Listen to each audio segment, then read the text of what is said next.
guys. Okay. And we're gonna start. We're gonna start here.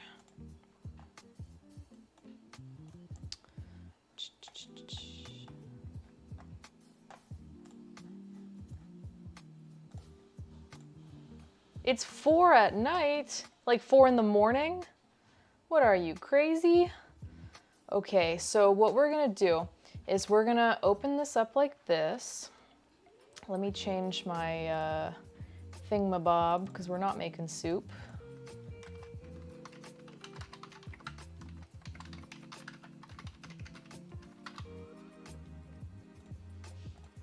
Make a new thingy-mabob, do thingy-mabob. Okay. And that's what we're gonna do. We're gonna work our way through them. I'm gonna show you guys our pictures. Let me pull up a chair. Oh shit, Felix is in my chair. I'm sorry, Felix is in his chair. I'll get a different chair. I'm not gonna disturb him.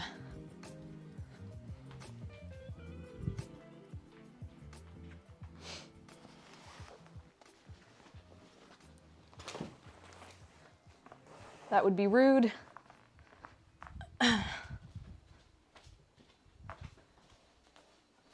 I also love a plain view.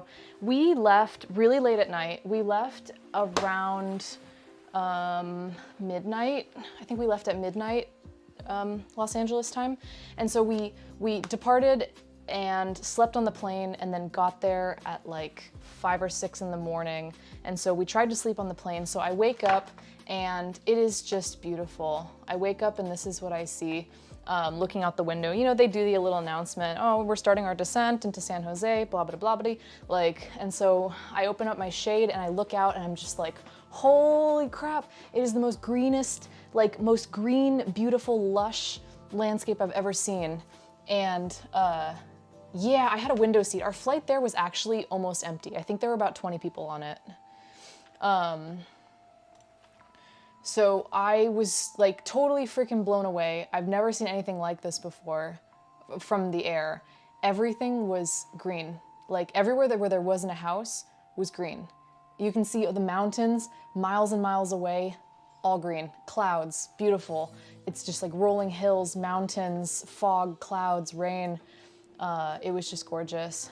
Did I have the road to myself? I had like the entire back section of the plane to myself. We just got up and strolled around and like people were like lying down all the way on the seats, like, you know, sleeping sideways across 3 seats. There were literally like 20 people on the entire plane.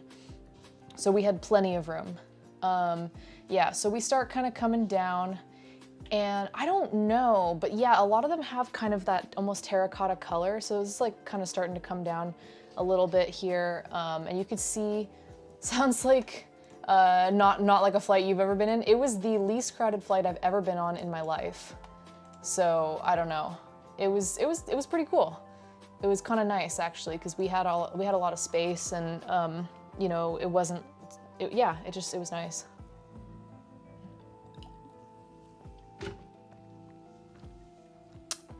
Back in the 90s, I was on a lot of flights like that. Sorry, made me think of BoJack Horseman. Back when they fed everyone. Oh yeah, I told you guys, they didn't freaking feed us at all on this flight. We got to LAX and the terminal was completely shut down. There was no food at all. We were super hungry. This was like 10:30, you know, at night. And we're just like, we want to eat before we get on our flight. No, tough shit. You can't. Everything's closed. You have to wait till you land. And not only do you have to wait till you land, but you gotta land, go through, you know, security, customs, blah, blah, blah, blah, blah. And like, and then we had to get our rental car and we were just like, dude, it's gonna be freaking forever till we get to eat. So we were all starving and miserable because we thought for sure we were gonna be able to get a snack at the airport and we just weren't able to. And that was so fucked up. The flight was not that long actually. It was only like 6 hours or so. So it's actually not, Costa Rica is not that far from me. It's only 1 time zone ahead as well, so there's no jet lag. So this is us kind of coming down into San Jose. which is like the big city there. Yeah, it was not bad at all. Coming off the plane, let's see.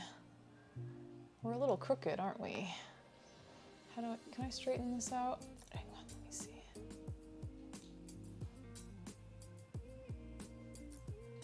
I feel like it's gonna bother me. I thought that was a green screen for a second. Yeah. No food for a few hours, and it was the worst ever. No, it wasn't the worst ever. I was really hungry, and I knew that I wasn't gonna be able to get any food for a long time. So yeah, it was really rough. They were like, we'll give you some snacks on the plane, but it was like, yeah, it was like one bag of like stale pretzels. It was so shitty. I love this picture, this next one. Sorry. This was in the airport, and they were showing like many scenes of typical Costa Rican life, and I absolutely loved this one, and of course I wanted to take a picture with it. I grabbed my husband, I was like, hurry, I need this. He's like, what are you doing? Yeah, maybe pack some Instant Pot noodles for future plane rides. If you can get hot water, great, but yeah, just pack snacks, pack a lot of food, I don't know. Where's your watermelon? I had just landed, guys. I didn't have any watermelon yet. All right, so then what we did is we got through customs. We went to a rental, we had to take a shuttle to a rental car place, rented a car, and then we hit the road. So we immediately, this is like maybe 6 or 7 in the morning, we immediately start booking it out of the city. We're like, fuck this. We don't want to be in the city. We want to get out of the city and go like chill in the countryside. And the car was dope. It was a Toyota Corolla. I think it was a Corolla. It handled really nicely. It was nice. It was like not brand new, but it drove great. And yeah, I liked it a lot. It was nice. Hi, Dave. Yeah, it was nice and dependable. And honestly, a lot of the places that we went, it would have been nice to have some 4-wheel drive. We drove on some roads that were questionable, bumpy, potholed, and there were some parts when I was like, it would be really nice to have 4-wheel drive, but we made do. We made do. So we hit the road. These are some cows. There were cows everywhere. Here's our first happy puppy that I encountered. So of course we're starving, right? But we have to get out of the city because we don't want to, you know, it's like really scary riding in driving in a country you don't know. Kitchen Witch, thank you so much for the raid. Welcome in, guys. Hello, poof, Kitschy raid. Welcome in. Hello, Enlightened. Hello, Kitchen Witch. How are we doing today? You're J-Man. What's up? Hey, Mr. Nays. Welcome in, guys. How are we doing today? Hi, Cobra Concept. Thank you so much. Kitchen Witch, thank you so much for the tier 1 sub. Oh my goodness, my friend. Please let me know what you want me to draw for you. I draw a little bit of sub art for all of my subs if they request it. So feel free to pick something out and we'll do a chubby bunny. Yeah, sub art. I have a whole little notebook here. By the way, welcome in, folks. If this is your first time joining us, it's a pleasure to have you here on the stream. My name is Zoe.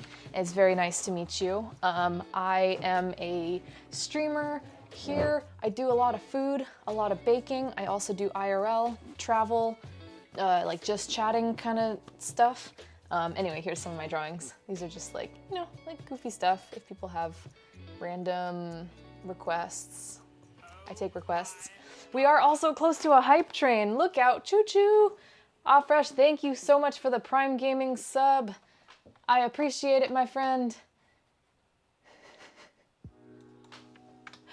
Please tell me what you want me to draw for you.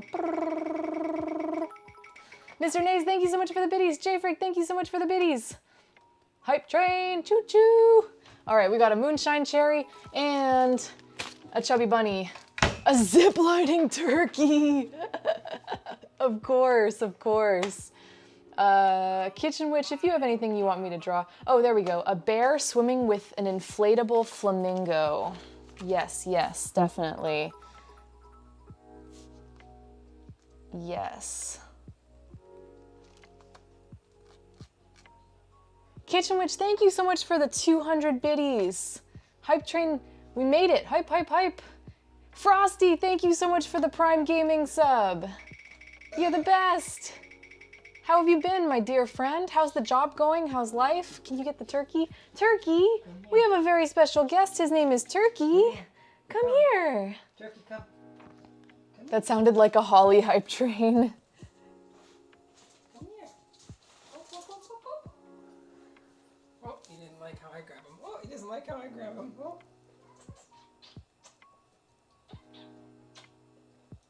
Oh, I don't know how to draw a flamingo, so sorry. This looks like more of a goose. I like that too much.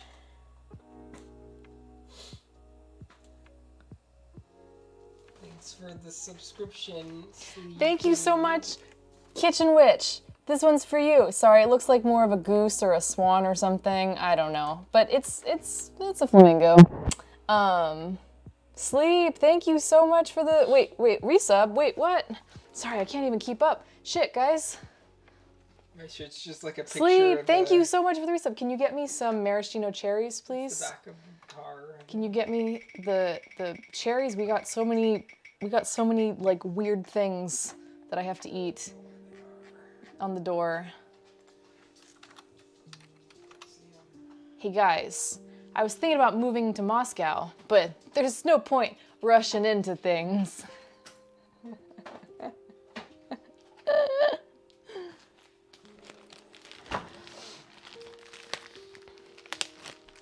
Boo! Hey, don't you dare boo me. Okay, I'm sorry guys, we'll be back on track in a second after I do a 1 chubby bunny, a 2 chubby bunny, a 3 chubby bunny. Did you do what I said with the pictures? No. Why? Do what I do. You have to. It has to load while you're sending them. What? You have to like transfer them. I have to transfer what? I had to draw someone else's The first. photos. On your computer so you can show everyone. It's not like, Yes, it is. no.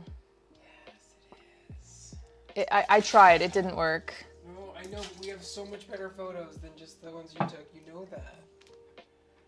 Can you not do this right now, please? That's not nice. Like, I legitimately did try, but for some reason I can't get it to sync. I just tried to, and it didn't work. It didn't work because I checked the photos that you had me look on in the folder, and yours weren't there. So it's not like they were there and I'm just too lazy. They weren't there.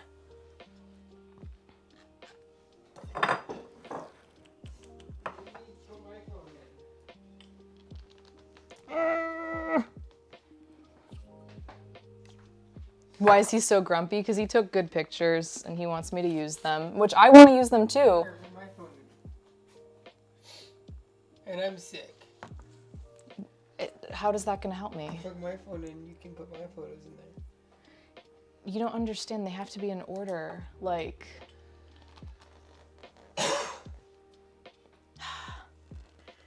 Here, can you open this?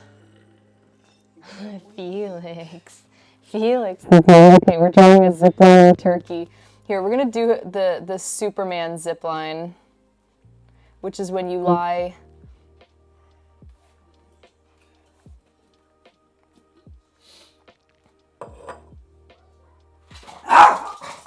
Oh my God. Stop. Jesus.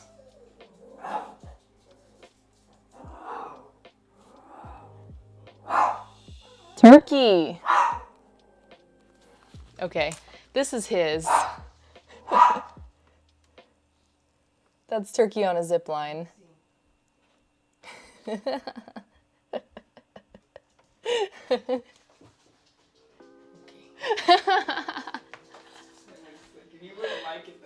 No, he would hate it. Thank you so much for the hype train, guys. Show me if you got any cool hype emotes. I got shame. Aw, it's a shamed dog. Okay, and Frosty, I missed you up there, my friend. What did Jael get so I can slightly copy it? She got a saucy wing. She got a saucy wing. Oh, sorry. That was loud. Sorry. All right, let's have a moonshine cherry, and I swear to God, we're gonna get back on track in a second. A dry leg.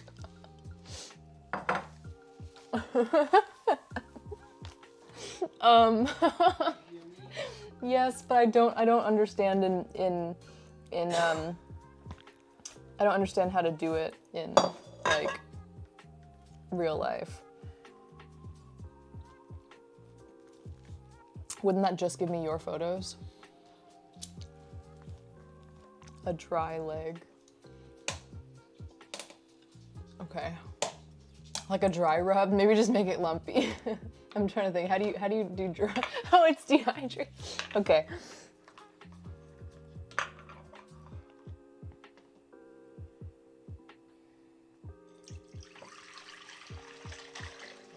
Don't get any soup on my drawings. Soup on the drawings. Makes it more authentic.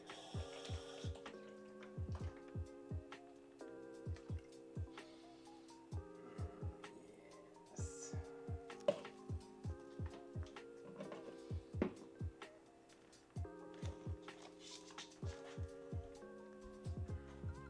Well, you didn't get the oxtail? Or you did? No, I didn't.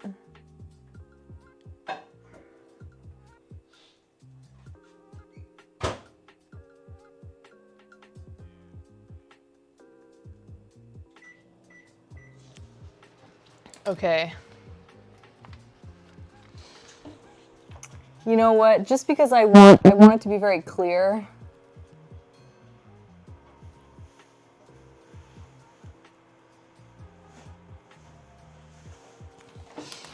Okay, this is my dry leg. Just to give it a little bit of context, he's in the desert and it's really hot. Oh, I'm sorry. What? Is it super loud again? Is it too close to my voice box? I can turn it down. Hey, focus. This is my when I'm looking down to draw. Okay. Hey, focus. This is my wing in the desert. God damn it. God.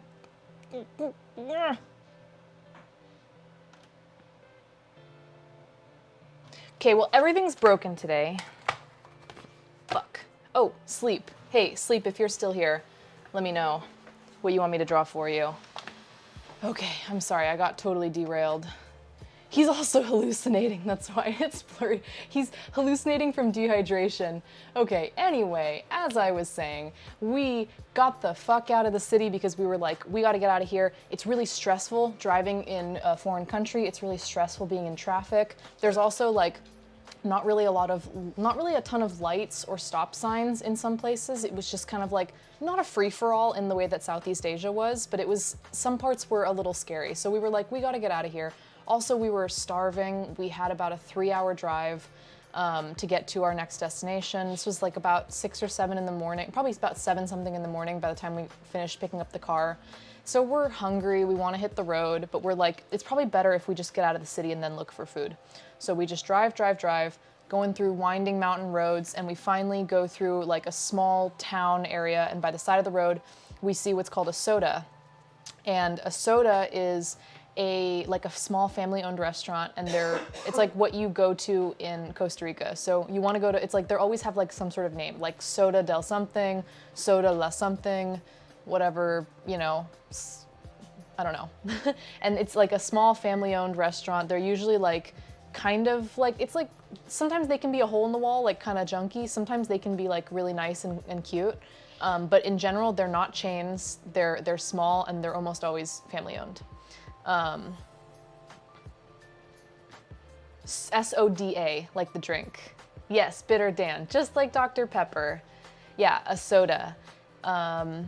So you want to eat at those because you're gonna get a really good home-cooked meal. So we stop there, and of course, I meet a doggy, and I make friends with the doggy, because that's what I do when I go to other countries. I befriend foreign animals. Anyway, I got out because this dog was kind of in the way of where we were gonna park, so I wanted to make sure he moved out of the way and did not get run over. So yeah. We ate at those exclusively? Yeah. Good idea to eat at sodas all the time. I mean, there's gonna be chains, and there's also gonna, you know, if you're staying at a resort, I guess you eat the resort food, or if you wanna go to get fast food, you can get fast food, but eating at sodas, it's like the best way to go. Just look for a place that has a few tables in it already, see if there's people already eating there, and then you know it's probably decent. So we pull over at this one, and we walk through the back, and there's this patio with a counter, and you sit at it and it looks out over here. So this is the view where we're sitting. This is where we're looking out as we're eating our first meal. We don't speak a lot of Spanish. We have like Spanish translation on like the language translator app. So we have those all downloaded. We're doing our best, but for the most part, we don't really know what to order. So we kind of broken Spanish and their broken English kind of are like, what's good? What do you have? And she's like, we can do like a lunch plate, which is a casado. I'll tell you guys about casados in a second. This is my husband, and then these are two of our friends who came with us. So you guys might see them in a couple pictures, but you can see there's like this sort of patio sliding door here, and then we're sitting at this really narrow table and we're just looking out onto this view. Yeah, it was really cool. And yeah, so a casado is this. This is a typical casado. It's a very typical Costa Rican meal, and you'll see, like, I ate so many freaking casados on my trip. I lost count. I was eating them like every day for a while, and then I was like, okay, I need to slow down. Yes, they sure do, Dave. So the plantain is this right here. You can't really see it because it's kind of hiding under the meat, but a casado is made up of a few major components. It always has rice. It always has black beans. It always has a salad. It always has a plantain or two, and it always has some sort of meat or protein, maybe fish, maybe chicken, pork, beef, something like that. Sometimes it's saucy, sometimes it's like more of a stew, sometimes it's like steak. It just kind of depends. Everywhere has their own flair, like everywhere has their own thing that they do. And then there can be other things as well, like, so this one had like a fresh tortilla, and then this was a kind of like a side dish that had corn and squash. I think it was like squash or zucchini, just like all fresh. Sometimes it's saucy. Yeah, so this is just like steak. She was just like, it's like, I think it was like, I don't know, steak in sauce. And we were like, great, sounds fantastic. And sometimes it's salty, ooh. So yeah, it's like just a really good, nice, oh, and that's my view. So of course I got some coffee, because I'll tell you guys in a second, but Costa Rica is very known for their coffee and their chocolate. So this was my breakfast, and I remember I haven't eaten since like about 8 or 9 p.m. of the previous night, and it's now like, it's been like 12 hours or something, so I'm starving at this point. And so this is like just such an amazing meal because I was so hungry that it tasted like extra good. Did he eat yet? Yeah. Come here. Come here. Turkey. Turkey. I'm gonna crate him. Just uncrate him when you're ready. Okay.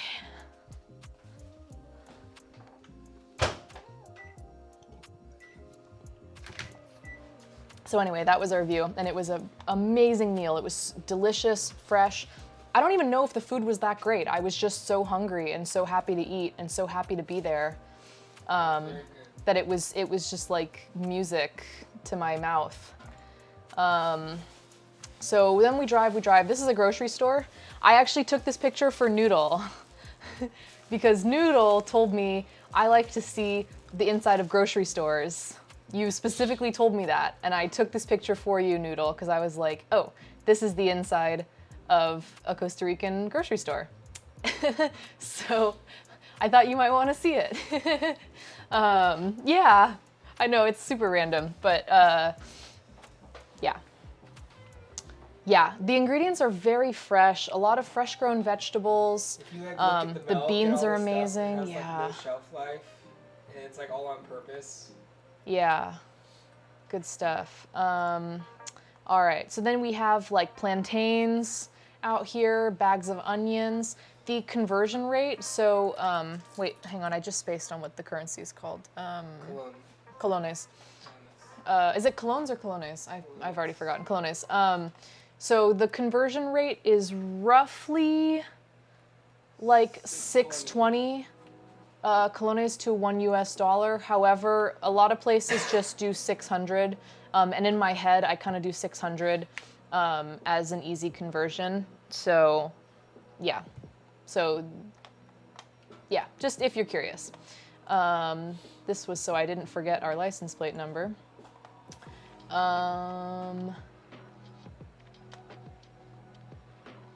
These are leafcutter ants. Have you guys ever seen leafcutter ants before? They're really freaking cool. So leafcutter ants are a kind of ant that they feed off of a fungus. Hi, Dexter. You want to come up sit with me?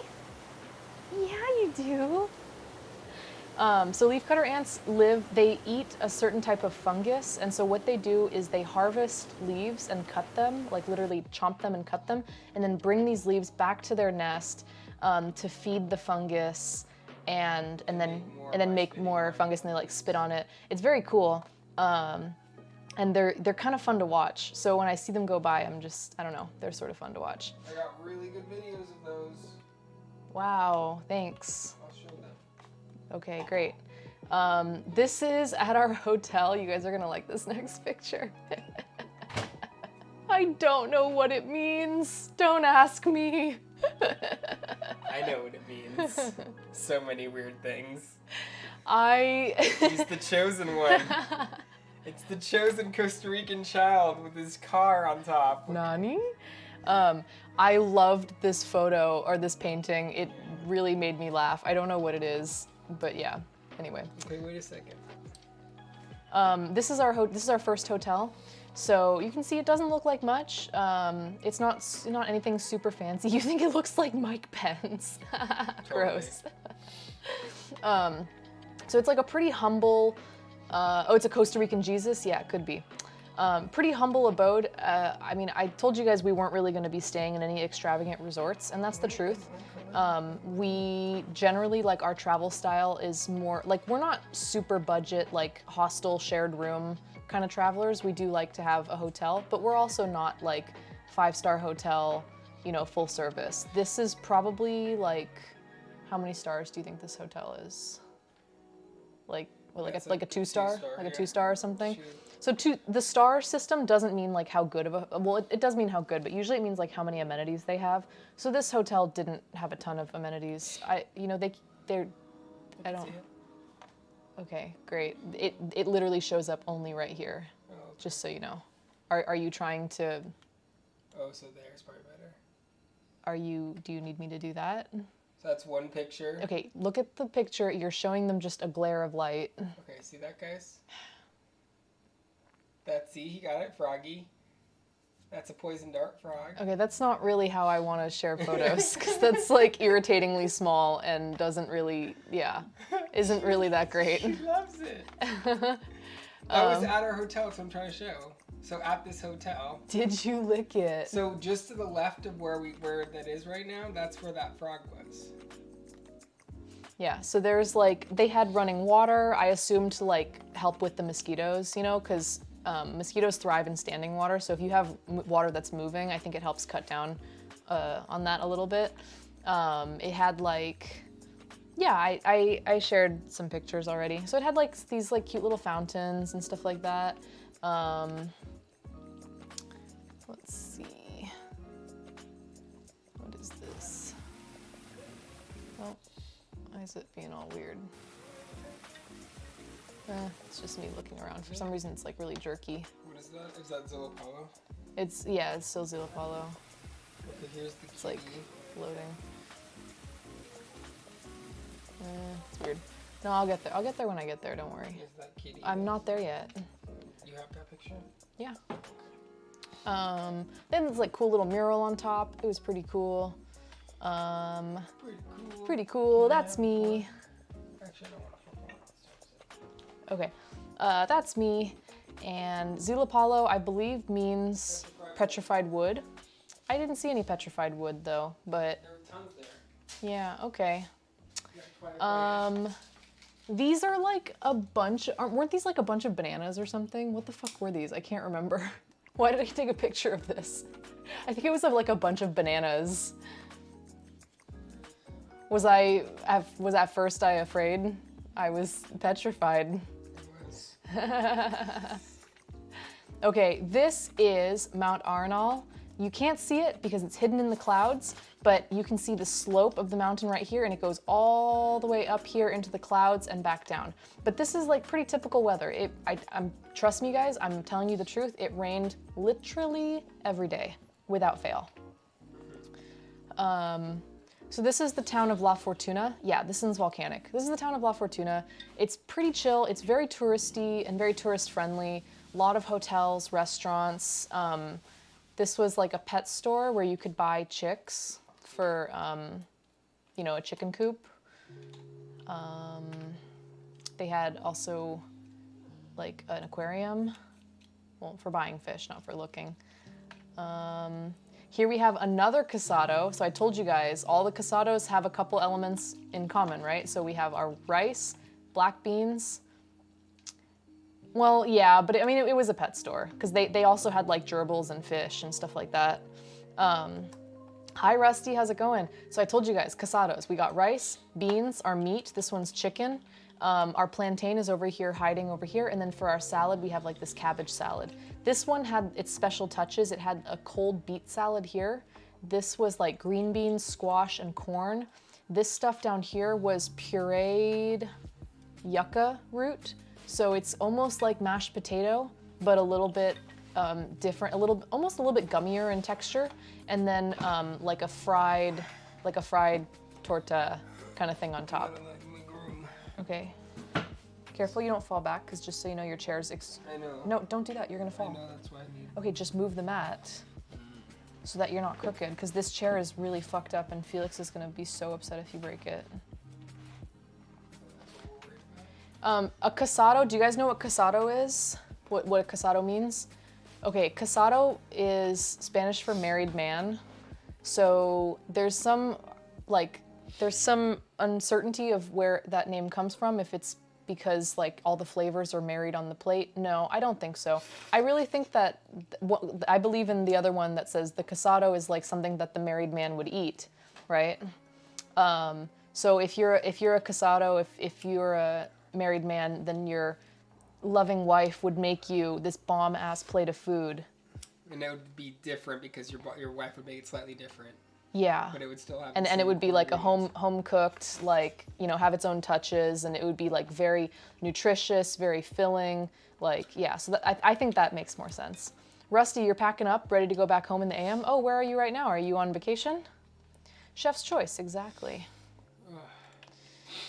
This is us in a freaking near a natural hot spring in a tunnel.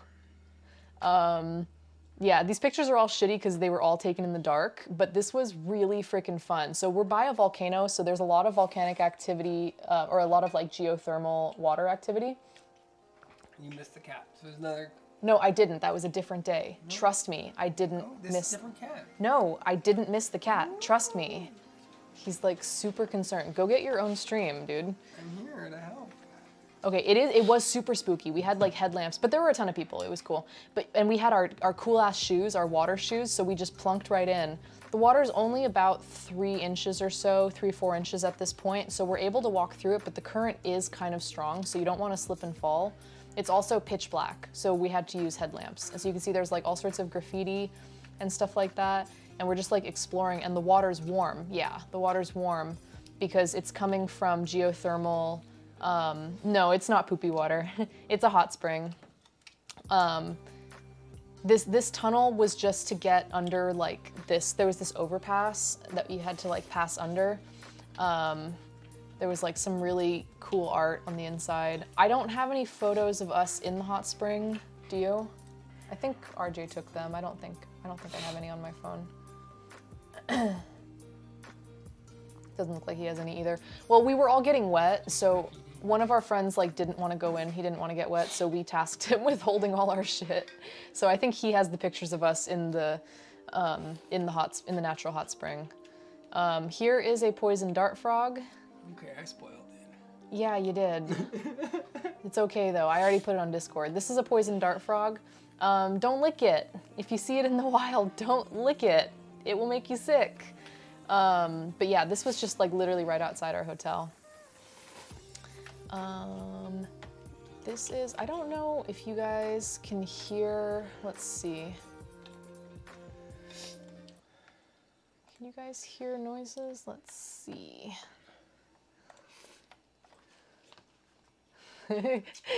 My auto mod was really upset that you said lick them. Let's see, I don't know if you can hear this. Will it work? Can you hear that? Stop slurping so loud. Hear that? Here's a woman talking in a mist. Yeah, so that's just like our nighttime sounds. It was honestly like just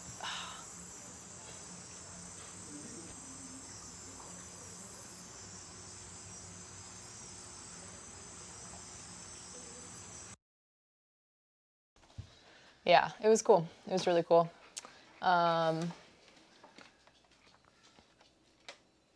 It was super comforting. Now, I don't recommend going to Costa Rica if you hate bugs. There's a lot of bugs in Costa Rica.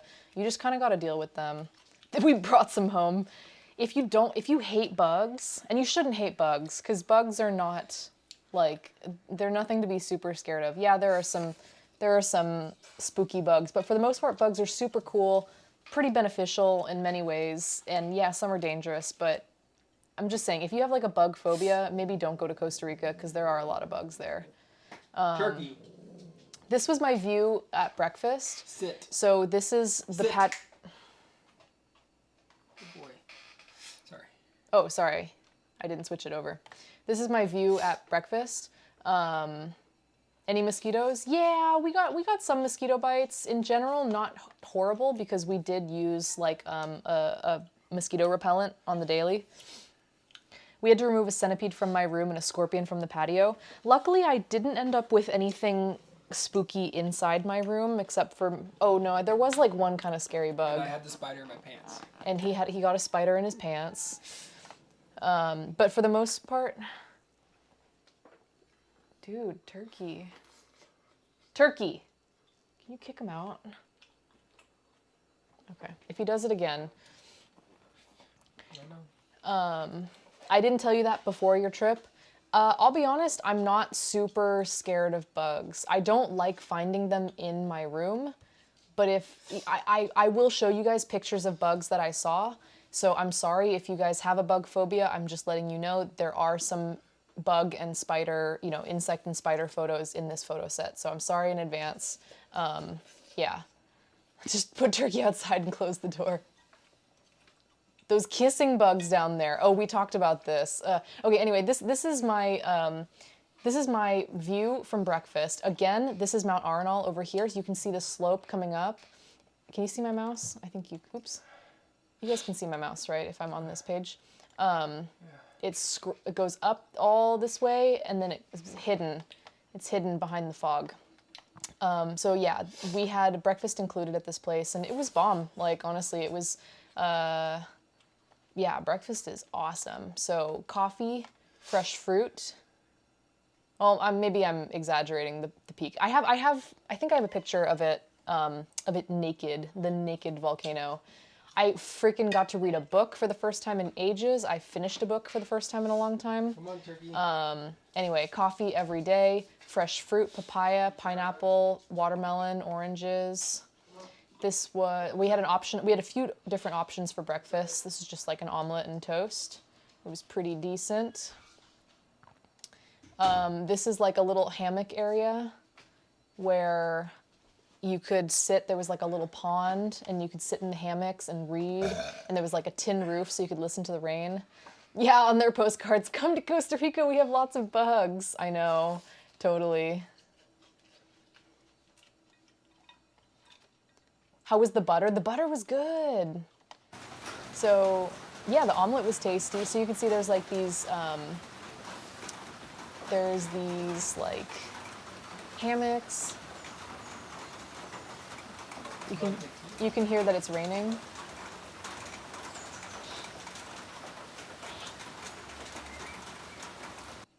Yeah, so your deck has this, a love seat and a tin roof and books. Oh my goodness, I loved it. It was so nice to sit out there and just hear the rain like hammering away. Yeah, the mantequilla.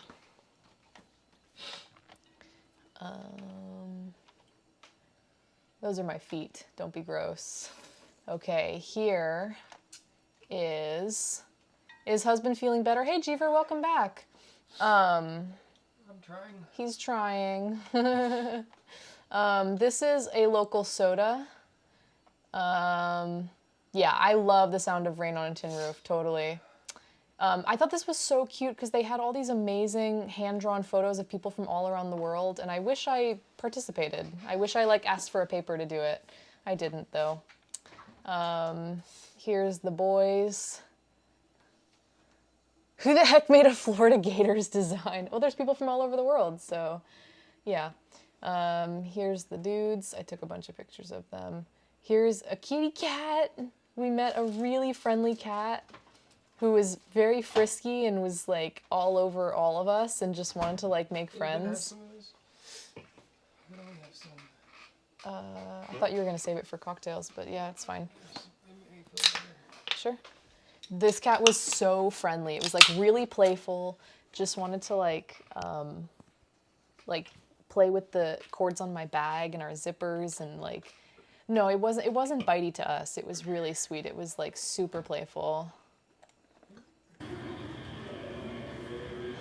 Hey, what are you doing? Yeah, and it was just like the local restaurant cat. He had a collar and everything, and he was super sweet. Okay, they can't see that. You have to, do you not understand how this works? They can't see that.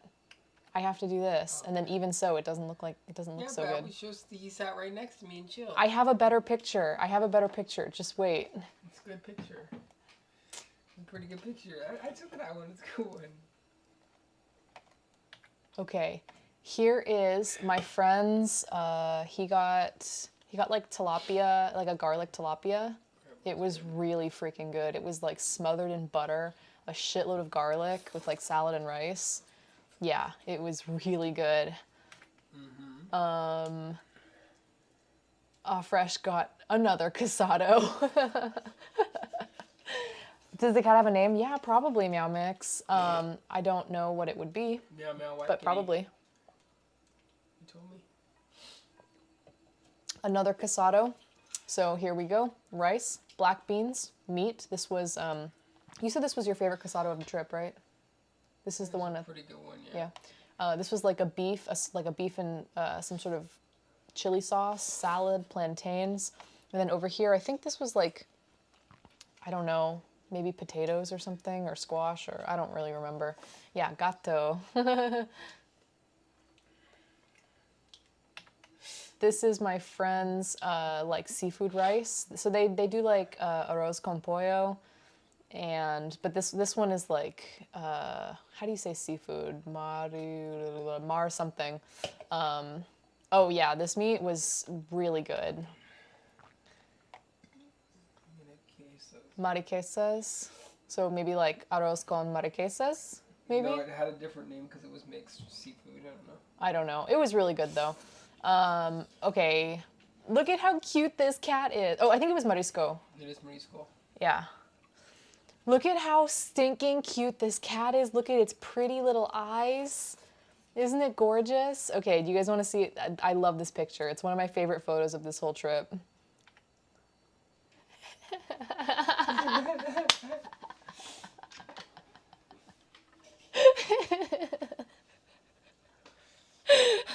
It is a really good picture. It is a really good picture. And he was sitting with my husband for like a good portion of it and just like hanging out. But at one point he looked so alert and he was like staring right at your food and it was so It's really funny. Yeah. It is really funny. And it was really funny when he happened. I was like, what are you doing? So we should have a caption contest.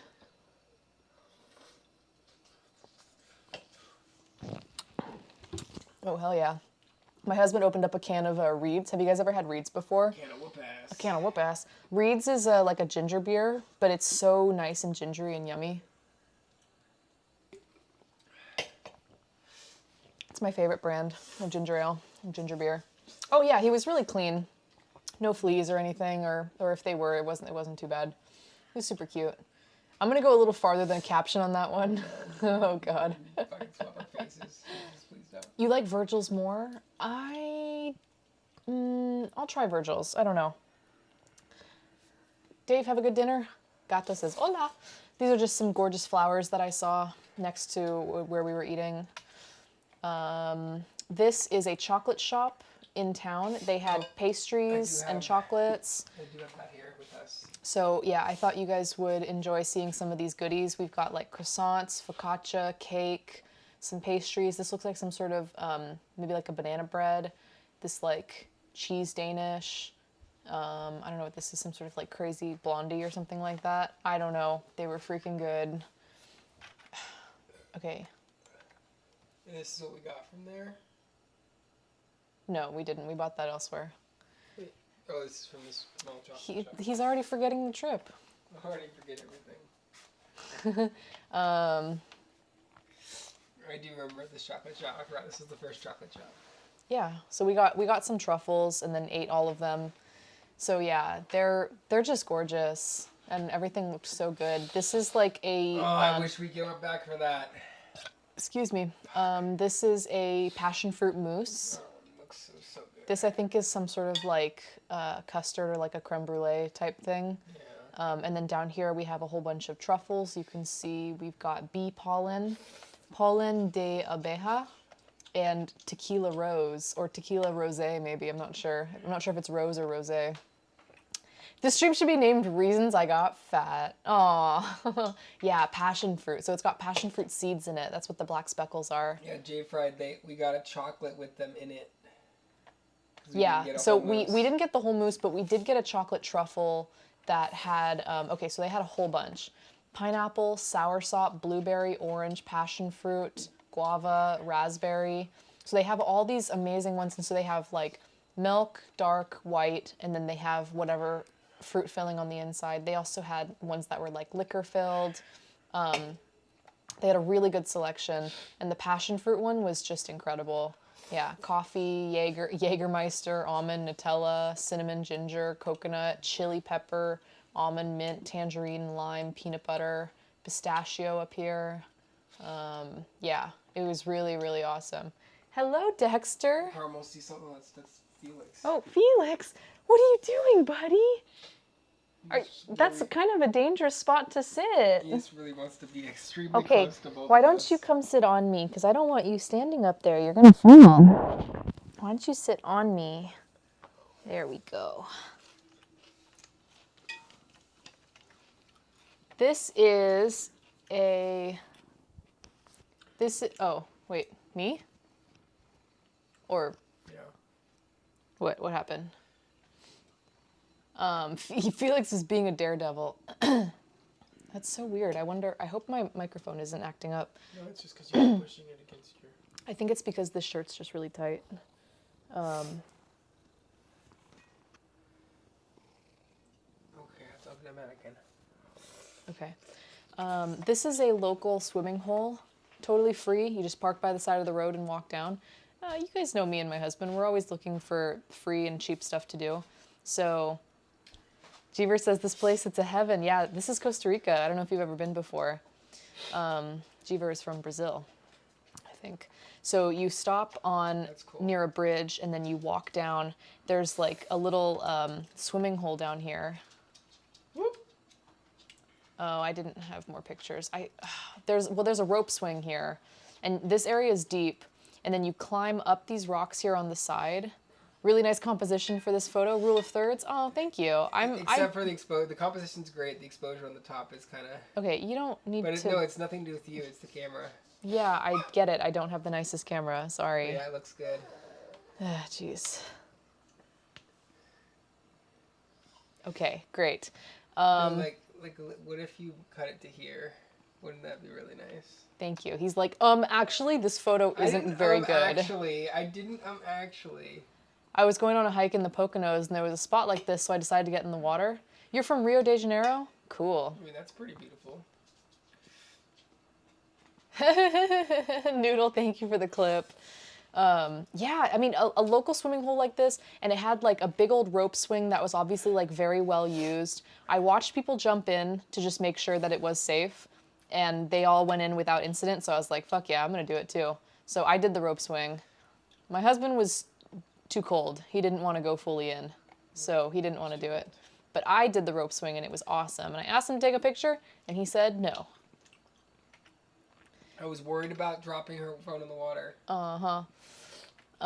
Here is the volcano. So here it is, semi-nude. We'll go back to the prices. We don't want to go over those.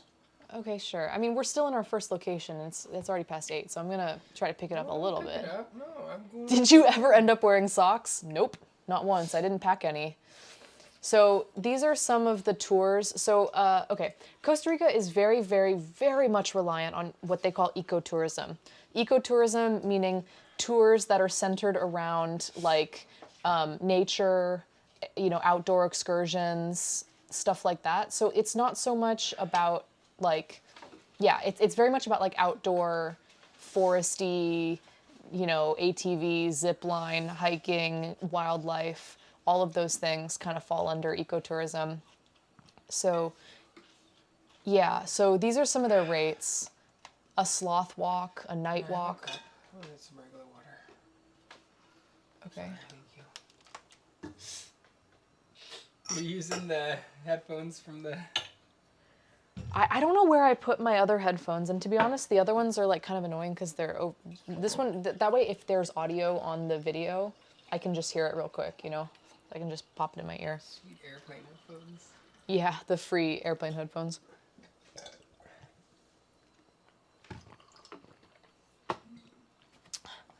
On the sloth walk, you have to move very, very slowly. But yeah, you can see like ATV, $65 for 2 hours. They give you transport and you get to stop at a hot springs. Like rafting for $75. We did go whitewater rafting. I only paid $50 a person for the whitewater rafting. Including... We got better deals than this whole time. Yeah.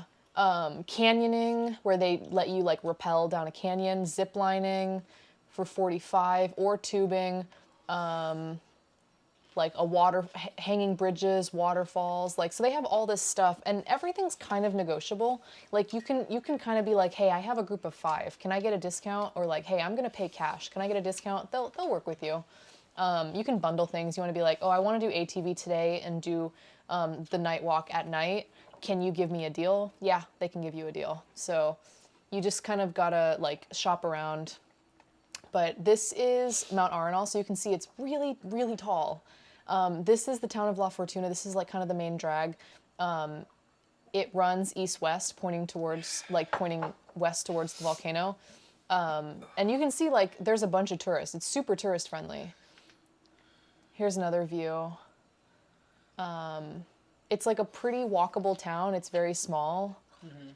Ton of restaurants, a lot of cars, like a lot of hotels. It's very tourist friendly. But yeah, the volcano is huge. That's me and the volcano. Wow, you're so big compared to the volcano. Did we make friends with any other tourists? Not really. I mean, we made friendly conversation with people, but I wouldn't say we became close friends. Here's our buddies enjoying their pina coladas. Our friend was on a hunt for a pina colada. How many pina coladas do you think he had? Our friend on the right, 6 to 8. he probably had like between 6 and 8 pina coladas on the trip because he was always on the hunt for them. You need to travel to Brazil to see the Amazon and see Rio de Janeiro and the Brazilian Northwest. I actually really, really would like to come to Brazil. It's definitely on my list of places that I want to visit. when you have a group of 4, there's less need to make new friends, but I love hearing people's stories in like a hostel kind of place. Well, we didn't stay in a hostel, so we didn't, I mean, yeah, we met people and we talked to them. friends. We made friends, but we didn't like really hang out with them or like make plans. We did see people multiple times, which was a trip. So. Yeah, we did run into people multiple times, like within the same city, and even we ran into someone who we went ziplining with, and we later met them in a different city. We ran into them in a national park, like days later. So that was kind of funny. It was like super random. We were like, whoa, what are you doing here? Just like chatting at a bar at the end of the day. Yeah, we made a friend, or we met a girl who was from like Bakersfield, and she was thinking about staying in Costa Rica. Hey, that's me. Hey, welcome in. Yeah, she's from Bakersfield, and she was like working remotely, and she was like, I think I'm just gonna stay here. And it was pretty funny because she had like obviously met this like Costa Rican guy, and they were obviously hooking up. But she was just like really funny. She was just like, yeah, I think I'm gonna stay here. She was like legit was like, yeah, I think I'm just gonna like live here. And I was like, okay, cool. Yeah, she was funny. Here's a picture of the volcano at dusk.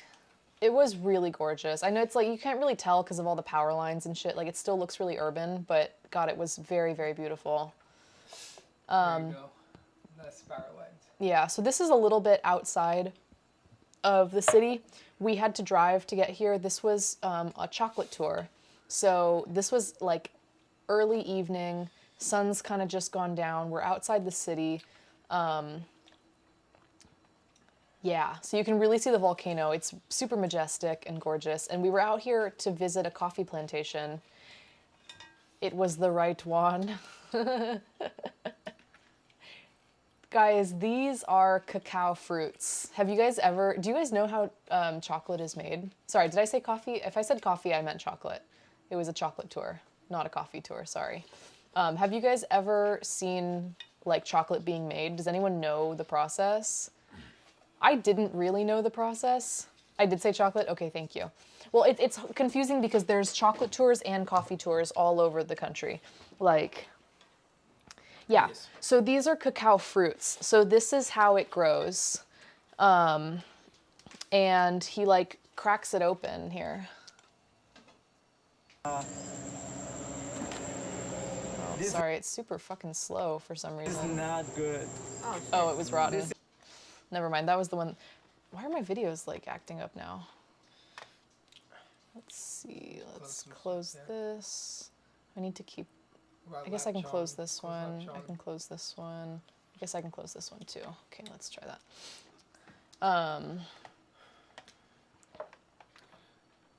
The politics of Brazil are bad, but the country is amazing. I mean, nowhere is perfect. So yeah, I have heard that too, but Brazil overall seems like an interesting place to visit. So here's our tour guide. He's like cutting open the cacao fruits. And when you open them up, he cut them, and then when you open it up, it almost looks like, it's almost like a giant corn cob. I don't know how to describe it. And each of these things is like a big fruit on this like weird cob. It's really strange. So you guys have, some people have probably never seen this before. So that's what the cacao looks like when you open it. It's really fleshy. And then he starts breaking off these pieces, and he's like, here, taste it. Like, don't bite down, but just kind of like put it in your mouth and like eat the fruit around it just gently. Kind of looks like meaty maggots. Ew. Yeah, so it doesn't taste like chocolate at all. It tastes very tropical, almost like mango or passion fruit, or like it tastes fruity and sweet and fresh and tropical and kind of like juicy. Doesn't taste like chocolate at all. So this is like the cacao plants, like the starters being grown. Oh yeah, Brazil has like incredible biodiversity. If you bit down, is it super bitter? I don't know, because he said don't bite down, so I didn't try it. These are the starters coming up. This is a little chameleon. Or no, it wasn't a chameleon. It was a sorry, a basilisk.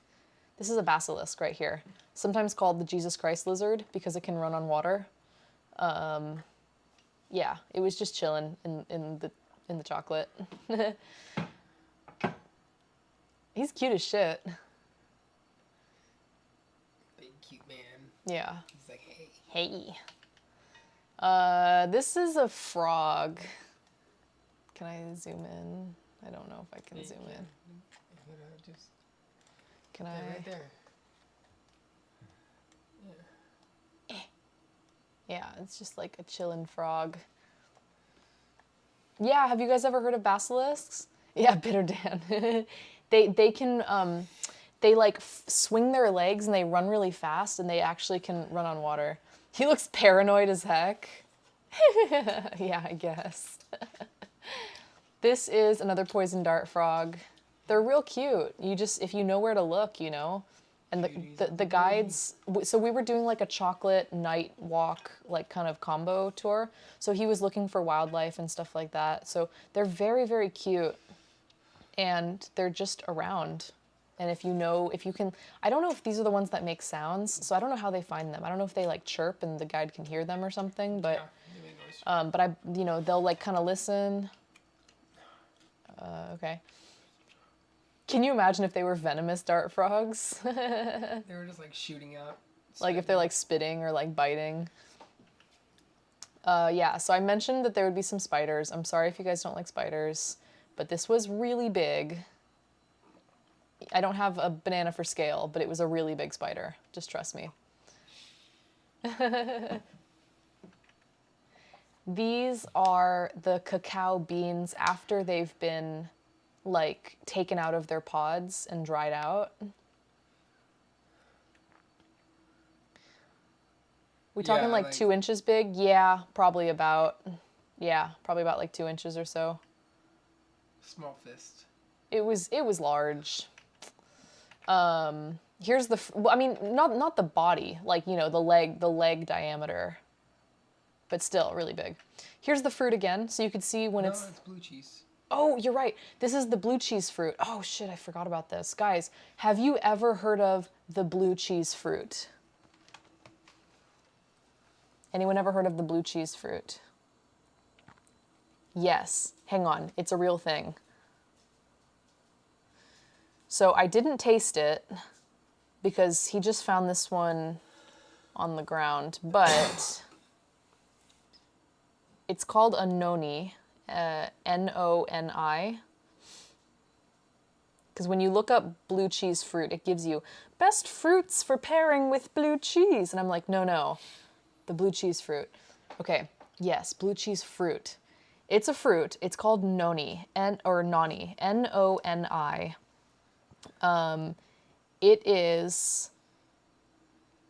It tastes like blue cheese. It tastes and smells like blue cheese. I'm not even joking. Okay, let me tell you more about it.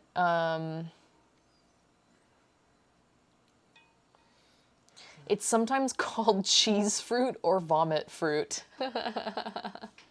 I don't like fruit that tastes and smells like cheese. So we didn't taste it, but he like opened it up and was like, hey, smell this. This is the blue cheese fruit. And I was like, what? And I sniffed it and I was like, holy crap. It's literally really smelled like blue cheese. I'm not joking. Yeah. Noni is a pale green fruit with a bumpy surface grown throughout the tropics and popularly used in Samoan and Hawaiian plant medicine. So it's mainly used medicinally, not so much for food. It's got medicinal properties, supposedly. Known as cheese fruit or vomit fruit due to its unpleasant smell, noni has been hailed as a superfood by some thanks to its high antioxidant content and other purported health benefits. It's a relative of the coffee plant. It's native to Southeast Asia and Australia and was spread across the Pacific by Polynesian sailors. It has a lot of different names, and it has a very strong smell, so it's usually not eaten unless there's like some sort of food scarcity, but it has medicinal purposes, yeah. Yeah, you have it? See, Jeever says we have it. Have you ever had it before? I'm gonna move my microphone lower. I don't blame them for not eating it. Yeah. I'm going to move my microphone down here because I think on my shirt it's a little too high. Let's see if that's better. Have you ever tried it? What do you think of it?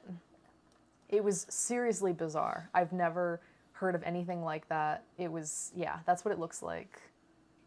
Really freaking weird. It's disgusting. It's disgusting. Okay, so this is the Cacao Pod, just like kind of crushed up. I think it's after it's been roasted, so or after it's been dried. Yes, it's disgusting.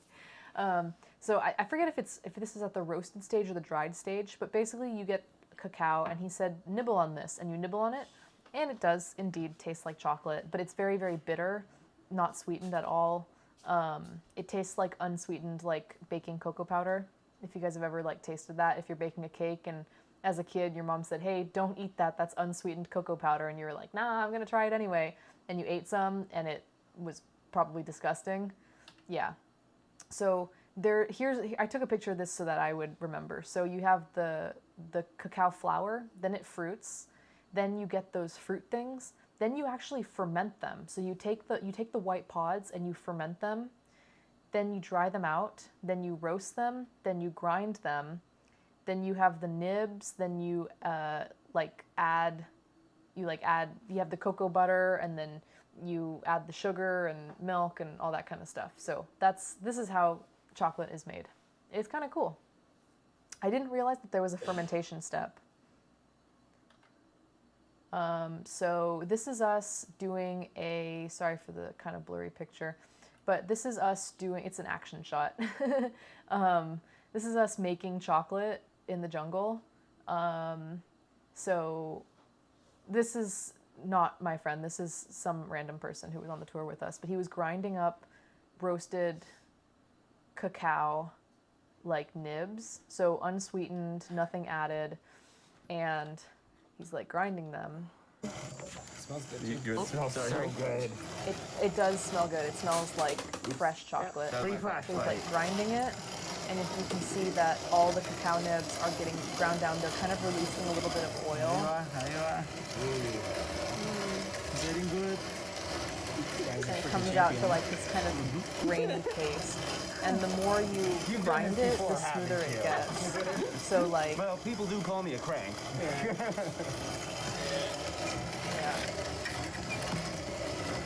He's the guy who's placing the tour. Yeah. So it smells amazing. Just thinking about the smell makes me want to vomit. Yeah. So you get this really nice, like, kind of, it's a little bit gritty. It's like a paste. This is what it looks like up close. Then he gave us all a little bit, and we got to add our own stuff to it. So I had him add sugar. So I just, he said you can add whatever you want. Milk. And he had like a little caddy, so I got to choose what I wanted. Cinnamon. And cayenne pepper. Perfecto. So guys, time to get dirty. He says time to get dirty. So then we wash our hands, take our bare hands, and we just start mixing the chocolate. Fancy, I know. So we go by hand and we just start like mixing the chocolate into like a paste. That's me. And that's my little mixed chocolate. Here's my friend with his mix. Yeah, we're playing with poop. Here's my friend with his. Yummy. Yummy. And that's my chocolate bar. And then you roll it out and you put it in plastic and put it in the freezer. Hers very professional. Most professional one there in terms of the... Yeah, it's branded, okay? It's very branded. I actually have it in the fridge right now. You know what? I tried it. I'm gonna try mine. I tried mine the night of and was like, this is delicious. And then a couple days later, I tried it again and I was like, it's so spicy. Why did I add so much cayenne pepper? Oh, I love acai. Acai is really good. Okay. Here's mine, guys. I don't think they can tell. They can't tell. It says all fresh and has lemongrab on it. Okay. Cool. I think he added the same stuff, right? No. Okay. The same as you, lady. I'm sorry. So then he took hot water and the ground. It was like the ground cacao shells, or like the flaky part of it. He like ground it up and he added hot water, and he made this kind of like, it's hot water, not milk. Hey Aya, how are you? Am I late? Well, we did already start going through photos, but I mean, we haven't gone that far. So I'm glad you joined us. You can catch the beginning in the VOD if you want.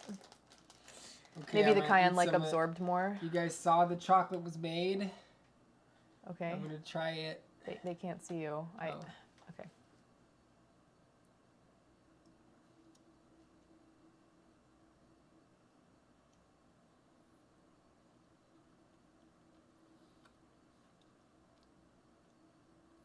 It's dark. It's really, really dark. Like, I don't know what percentage, but like... It's good. It's very dark. And also because it's just like ground, like hand ground.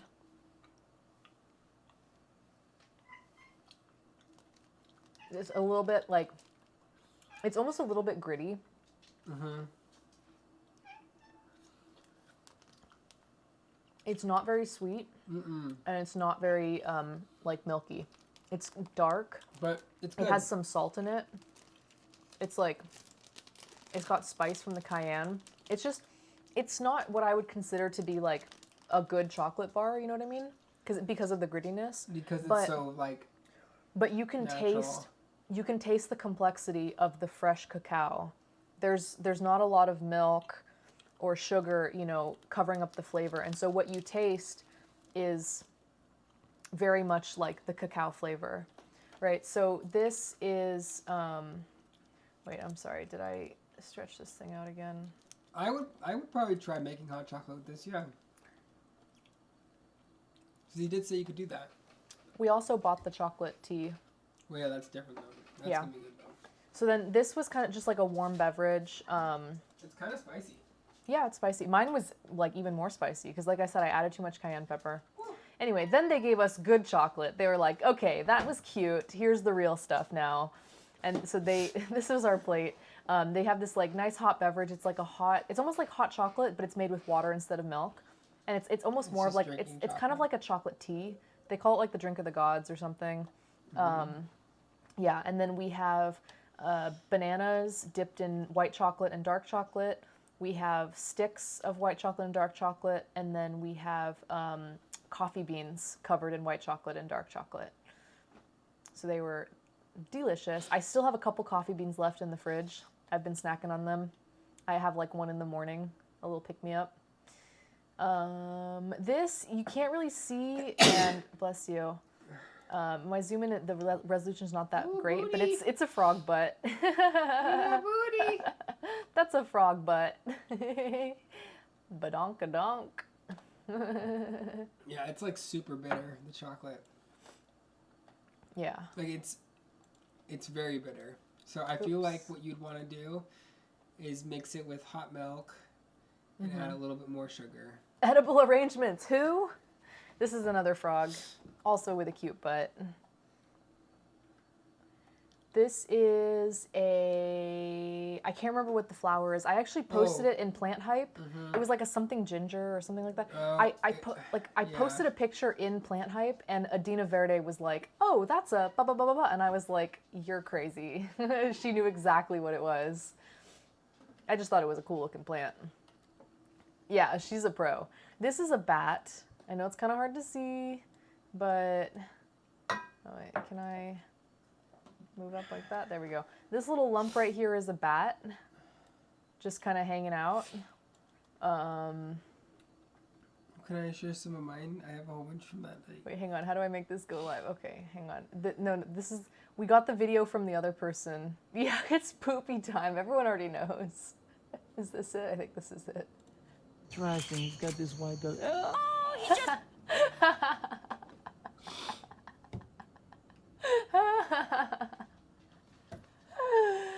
Okay, one more time. Sorry. Ready? Interesting. He's got this white dog.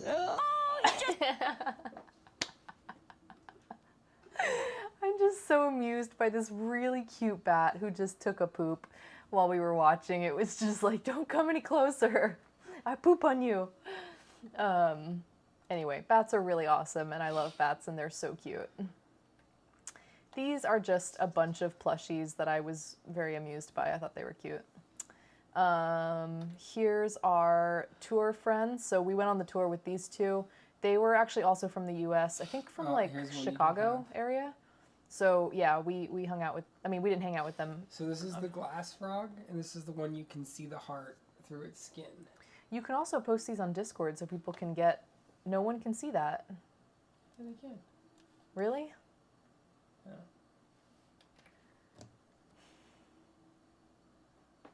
Okay, great. Yeah, they were very quirky. That is quite an outfit. Yeah, he had these like really crazy socks and like pigtails and like a really crazy shirt. And she had some cool tats. They were interesting. So yeah, these were the people on our tour. The cat tats were cool. Her like 3 cats like dancing around each other. Are you sure that wasn't the coffee guy? The man in the coffee shop who had the 3 cats on his arm? Okay. I don't know. What do I do? This is what happened when I was gone. What? I didn't agree to that. Yeah, this is what happened when I was gone and Felix took over. Sorry, that was from the Rebel. This is just a TikTok. I'm not going to play it. It's the exact same thing that I already showed you guys of the grinding of the chocolate. Isn't that freaking cute, though? Wait, hey. Why are you doing it again? There we go. Here is another picture from breakfast. Again, you can see more of the mountain this time, but it's got a little bit of clouds on it. It's kind of being a little bit of a tease. I don't know. It was gorgeous. That's me. We went on a hike. Oh, you look cute. Thanks. This one's a little bit underexposed, I think. But, ooh, there was a butterfly. A lot of butterflies. And moths and shit. Yeah. Afresh really wanted me to take a picture of this because the brand is called Food. Yeah, I don't know. It's just, wait, is Jake right here? Yeah. It's just so video game. It's so video game to have something called FUD or food. Okay. See, he can see it. He gets it. See? Did you walk into the store and ask if they have Better food? gets it too. You have food? Stock off-brand assets. Yeah, see? All right, guys, this is our first ceviche of the trip. Hell yeah! It was really good. It's a type of ham. I believe so. Yeah. I actually don't know. Because ham isn't ham. Oh, yeah, jamon. There it is. But pachuga. I don't know what that is. So the different kinds. It's just sliced. We got some nachos and some ceviche. They were bomb.com. And then we went on a hike and we got totally rained on, guys. So we went to Mount Arenal National Park. So that's the volcano that you saw in the pictures. We went right up to the base of it and there's a national park there. And we accidentally left our raincoats in the car and went for a hike. Well, it started raining, so we got wet. Turkey, stop it.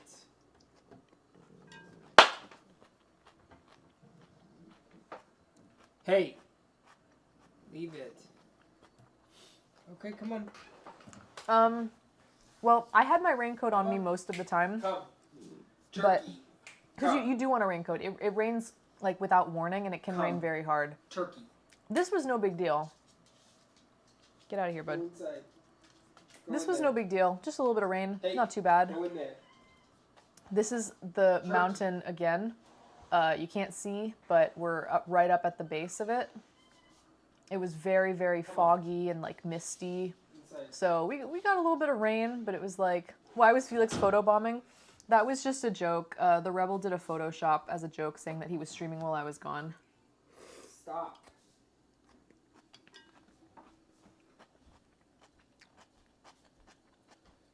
So we got rained on a little bit, but it was kind of no big deal, right?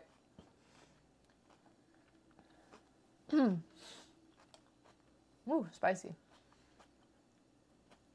You can see the clouds rolling in, covering up the volcano, which would have been a cool picture. In fact, when we arrived at the national park, the guy at the front taking like ticket sales was like, just so you guys know, today's not a good day to see the volcano. Just so you know, like, it's pretty foggy. And we were like, yeah, it's fine. Like, we were already there, so we just went. But you can see, like, you can sort of make it out, but it was, like, real foggy. And it was pretty.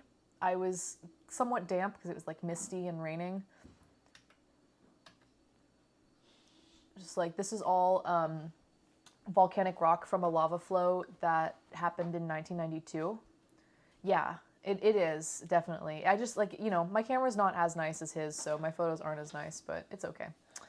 I still have a good eye. Yeah, so this is from volcanic rock that... Such good pictures of that. Great, congratulations. This is a volcanic flow that happened in 1992. So it's really, it's like really new rock. This is us. Can I at least show them this dope video? I took some dope videos. Here's a dope video of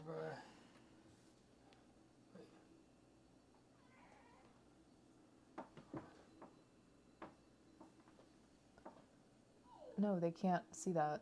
I don't know why you... oh, look at... Yeah. That's truly awful. I'm sure it's great, but like no one can see that. So let's not do that, okay? Like, if you want... These are funny. These live photos are hilarious. Yeah, I think I have... That's funny. I think I have them. Yeah, but I have you making the face. Yeah, I have them right here. They're literally... Oh. Yeah, I tell him all the time to share stuff on Discord. He never does. Pour it's like too hard. off Yeah. fresh. Felix already took my seat. Look at him. He's already back over here. He's already taken my shit. I hate live photos. I don't know why. These are from his phone. I stole them. That's cute. They're like wizard photos. Yeah. That's pretty much what live photos are. This tree was freaking awesome. So what these trees, they grow and then they start sprouting roots from like up here and they all grow downwards. The skirt. Yeah. It's pretty cool. Felix just wants to cuddle with us and get fed. So I think, is this when it started raining? Let me see. Oh, there he goes. Yep. So it started raining. And we're like like in the jungle and we're all alone. There's like no one here. Where do you think you're gonna go, bud? Felix, what are you doing? What are you doing? Bonk, bonk, bonk, bonk, bonk. I don't know where he's going, dude. The Pixel takes a live photo under the hood every time you take a photo, so you can go back and find a better frame. Oh, so that's the reason. Oh, okay. Yeah, you can do that too. You just look like the best of the... So anyway, it starts raining, and we're just like, okay. Oh, see, you're gonna fall. Felix. Look at him. Did you see him? Did you see him? Look at him. Oh, wait, why did it go backwards? Felix, you are Went backwards. such a klutz. Oh my god, I hope... Oh, there we go. Oh my god, he's such a klutz. I know, Felix. No, he did the splits on it. He did the splits. Yeah. All right, that's my husband at a big tree. This tree was like hella old and giant. I think it even said it was like... It says it right there on the There's sign. yeah. Oh, But it was Felix. a huge old tree. It was gorgeous. It was really big. Big old tree. There's me for scale. I took a panorama. Do you have it? Well, I did, but my iCloud didn't update. So it's 400 years old. Yeah. And it's 30 meters high. It's a big boy. It's a real big boy.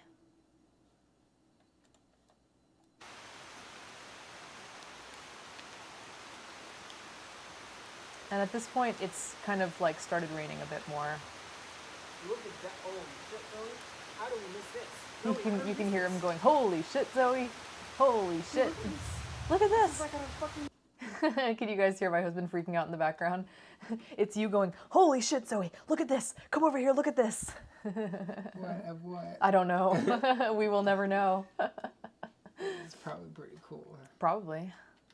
It's probably these mushrooms. Because that's what I took a picture of next. A lot of really cool fungi. A lot of really cool fungi. Fungi. Fungi. Stop.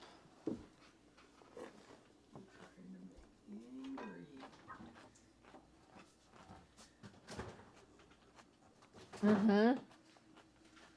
It looks like a tree that elves would live in. Absolutely. So a lot of mushrooms, because what we kept learning is that with that much moisture, the life cycle of the rainforest is constantly turning. Things are living, dying over and over again constantly. So you see so many dead things, so many like fungi like eating the rotted wood, so many insects and stuff like that, so many new shoots. It is like, it's really cheesy, but like I was so acutely aware of the circle of life being here because it all happens so rapidly and so like so much around you. So everywhere you look, like right off the path, there's all these new shoots coming up and they're all sprouting up out of a dead tree. So it's like, I know it's cheesy, but it was really fucking cool and like humbling.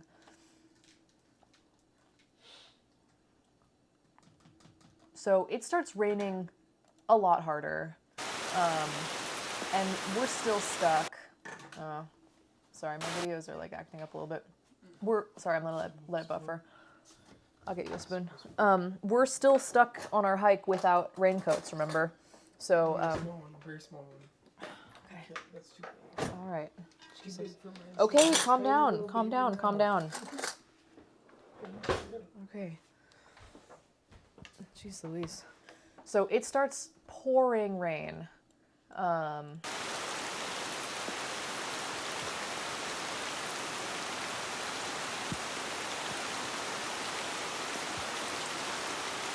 rain. And the trails that we're walking on really quickly become really muddy. There starts being puddles. We're getting soaked. There's thunder and lightning. The thunder and lightning is getting closer. We're getting scared.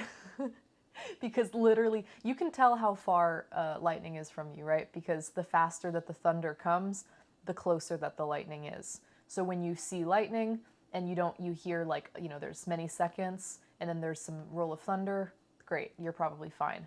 But when there's lightning and thunder like really close to one another, it's scary. It means it's really close. Yeah. So we start freaking out because we're alone in the jungle. There's no one else on the trails. We didn't really run into anyone. We ran into like a couple people at the end of the trail and a couple people, there were like 2 people that we walked by towards the end of the hike. But for the most part, we were alone. So we were kind of scared because we were like, holy fuck, it's like raining really hard and there's lightning and this is scary. So I got soaked, and this is me. But thank goodness for my shoes, dude. Guys, my shoes were like, I know I raved about my shoes a whole bunch. Those shoes were the freaking MVPs of the trip. I loved my shoes. They were so great. You can see I'm just standing in a mud puddle, and it's like, it's all good. Sockless life, right? All about that sockless life. Here, this one's really funny.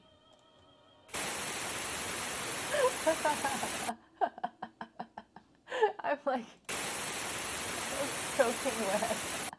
But you know what? The good thing is it's not cold.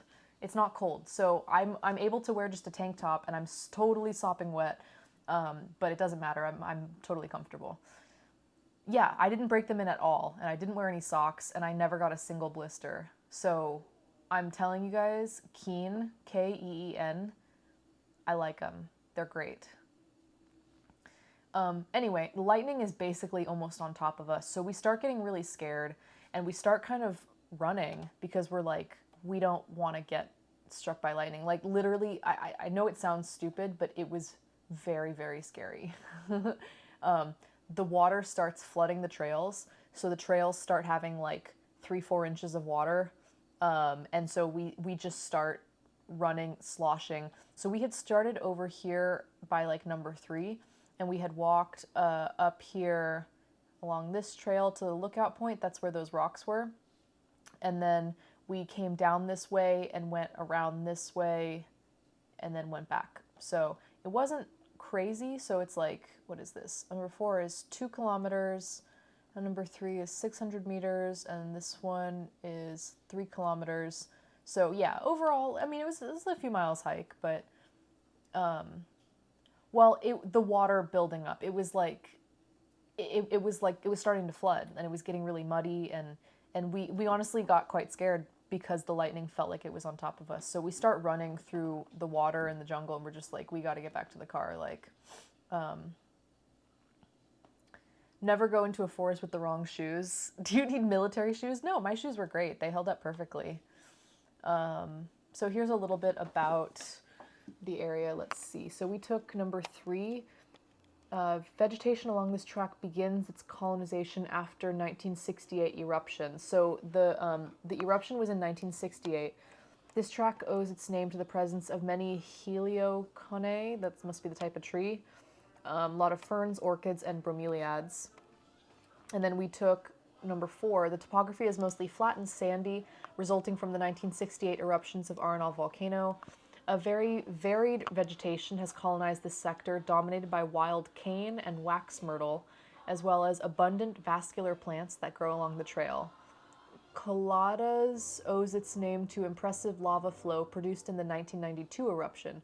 You can walk over this lava field, but it is very rough and steep in places. Please take special care. Yeah. Did it feel like that scene from Jurassic Park when the guy was trying to escape with the DNA in the shaving cream bottle and he gets the acid spit? Link it to me, I don't know. It's like one of the best. So don't work in the Amazon because everything tries to kill you. So we're like trying to dry off and we're done with our hike. We survived and we go and we get some food, and I got an empanada, which was actually weirdly like kind of corn based. Like the dough had corn in it. So it's not like any empanada that I've had, because usually I've had like, I think flour, like wheat flour based ones. So this one had some corn in it. So it was kind of interesting. It was pretty good. But sorry, that was a bum picture. But this one is a taco. My husband ordered a taco. And the lady goes, just so you know, this is like, you know, not kind of broken English. She's like, just so you know, this is a different taco than the tacos in Mexico. Is that okay? And we were like, yeah, that's fine. No big deal.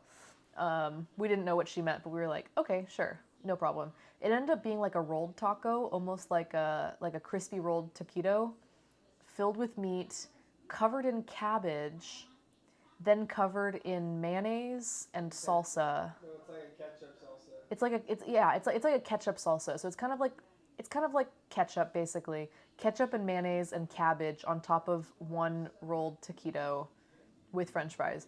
Really strange. It was really weird. Here's a nice picture of the volcano. Volcano. Here's more rain. Almost like an inside-out taco. I mean, I guess. So here's more rain on the tin roof. Let's see. Let it load a little bit.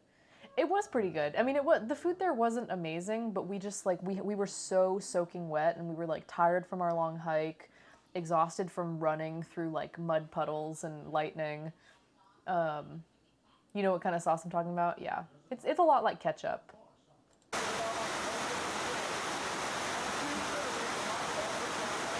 So this is back at the hotel, and yeah, this happened every day, without fail. A lot of rain. This is a pizza. My husband had some pizza. Actually, pizza was very popular in Costa Rica. There was a lot of pasta and a lot of pizza. I don't know. I think I believe, I gotta fact check this, but I believe they had some Italian immigration at some point. Like, no joke. I think there might have been some Italian immigration into Costa Rica at one point because it felt like there was a lot of Italian food. Either that or it's catering towards European tourists. I'm not sure which, but I was thinking it might have been some sort of immigration. I don't know. This is, yeah, maybe some Italian fascists. We were kind of talking about this, like, how Germans and like post World War II, you know, some Germans moved to South and Central America to like kind of hide from their crimes against humanity. And yeah, so yeah, we had this whole discussion. I got to do some research, but yeah, possibly Italian fascists moving down to start a new life. Yes, Argentina, correct. Anyway, I don't want to make assumptions because I don't know the facts, but it's possible. This is a really, really typical Costa Rican breakfast. This is called gallo pinto. It's rice and beans. So it's rice mixed with black beans here. That's why the rice looks kind of muddy. These are plantains. You have it in Brazil too. So these plantains are cooked with the skin on, and you just kind of like slip them out. And then this is just some scrambled eggs. So gallo pinto is usually eggs, however you like them. What is that? Huevos con gusto, I think. And then your rice and beans, and then your plantains. And then, of course, a cup of café con leche, and you're all set.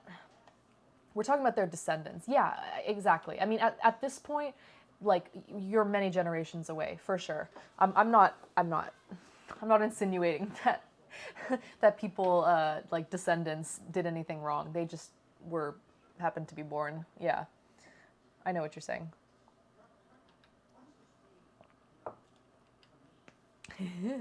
This is a dog that I met. He was so cute, or she was so cute. She was like really happy and really friendly. Yeah.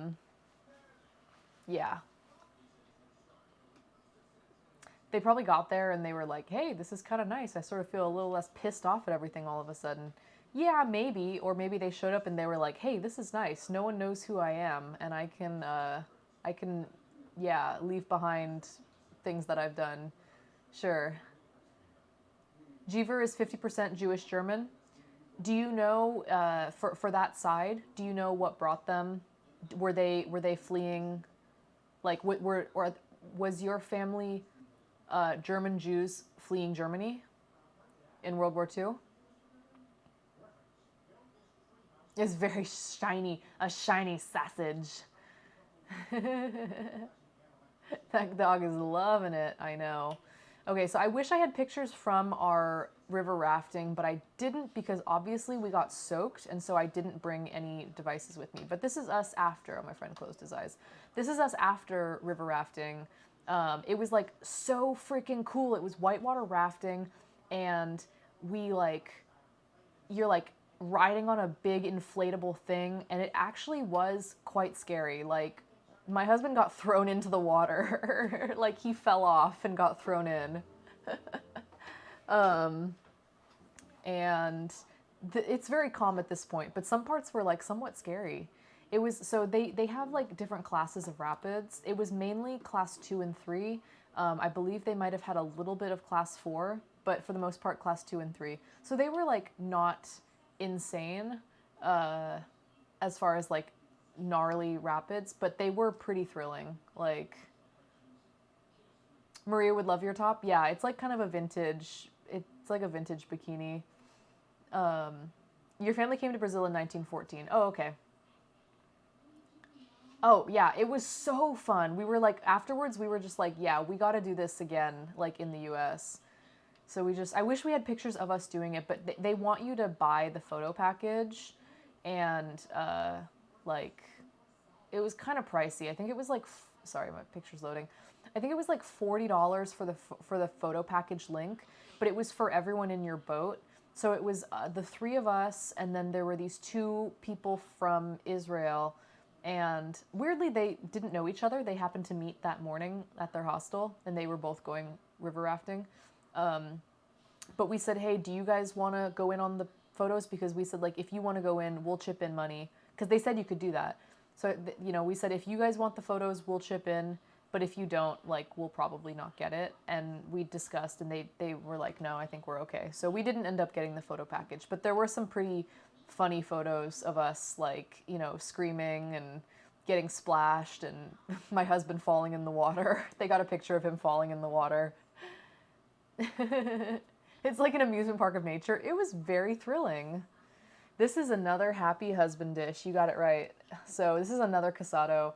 This one was fish. So we got our rice, beans, protein. We got our fish, and then our plantains, a little bit of salad down here, tortilla, and over here, more like squash. I know. They honestly weren't amazing. Like, they were funny, but they weren't, like, you know, I didn't need to have them. And they were very much like, do not take pictures of the screen while we show them. If you want it, you have to buy it. Which I get it. It's part of the tourism, but what was the most common fish type? I don't know, like tilapia maybe. I'm not even sure. I don't freaking know. It just says fish and I say, okay, sure, sounds good to me. My grandfather fought in World War I and my father fought in World War II from the Brazilian side in Italy. Oh wow, that's cool. Who do they think they are? Disney? Yeah, but in Disney you can take pictures of the screen. You can get away with it. This one they were like very strict about it. Anyway, more rain at our hotel. More heavy rain. This is my friend. You can see how it's pouring. He's enjoying some whiskey. Almost like a Zen garden a little bit. Oh yeah, kind of. With the rocks. So it was like just lovely. I loved sitting here reading, drinking, listening to the rain. There's my husband and our friend. 2 little peas in a pod. They look so cute.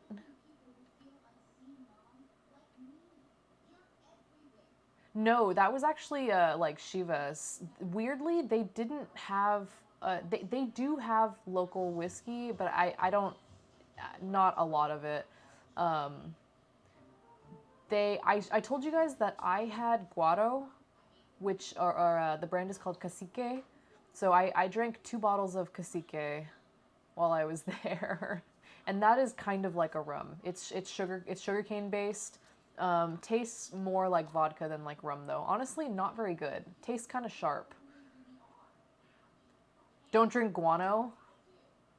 I didn't drink any guano. Don't worry. Do you guys know what guano is? It's bat poo poo. I drink guano. Ew. It's bat poo poo. She almost ate some accidentally. I did not. I actually didn't take that photo or that video of the bat pooping. That was the girl who was on our tour with the tattoos. I asked her to airdrop it to me. She's the one who took it. Anyway, check out these cool ass birds. How do I make it go live? So they put these like old plantains on these like sticks, and this is by the breakfast area. And birds come and like, because it attracts bugs on the rotting fruit, and so they'll come eat the bugs or they'll come eat the plantains. I'm gonna let this one buffer for a second. Yeah, really big tail feathers. Come on. I'm gonna let it load a little bit. They were really freaking cool. Super cool birds. I got my husband some pho. He didn't finish the broth, so I'm just gonna finish the broth. I didn't really have dinner. I don't know what I should have for dinner. Oh yeah, take a nap in those hammocks. Like listening to the rain, hell yeah. No, they're not quetzals. I didn't see a single quetzal. They're very elusive. I think they're pretty hard to find. So I didn't see any. I did see some toucans though.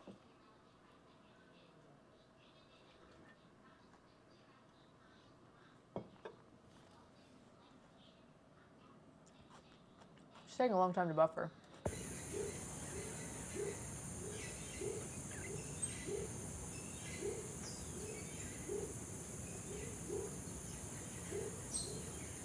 Oh, sorry, never mind. Because isn't there a bird called isn't Quetzal the green bird? Quetzales. Oh. How did the chicken soup turn out last night? It was really good. Okay, the recipe called for too many noodles though. The noodles soaked up all of my broth and it ended up becoming like a noodle dish. I was able to get like 2 bowls of soup out of it, and then all the broth was like freaking gone. So I made more of the broth using the carcass, and that came out great. My husband finished it today. But now I have like a ton of noodles left and not a lot of soup. So I either have to buy more chicken stock, or someone suggested it, and I think it's actually a great idea, is to mix it with literally like a can of cream soup. So I have a cream of mushroom. I was like, I'm gonna mix it with cream of mushroom soup and make like a chicken noodle casserole, and then and just like bake it and then eat it, because I bet that's gonna be delicious. Maybe a little bit of like chips on top or some panko on top. Oh yeah, the stock works. Yeah. Oh, the currency is named after the bird. That's cool. These guys were so funny. This one on the right was eating like a pig and was like he's like throwing the banana up in the air and like catching it. Yeah, and then I happened to find a can of cream of mushroom soup in my pantry, so perfect. When does CVS close? Pretty late, I think. What do you need? And there's the volcano.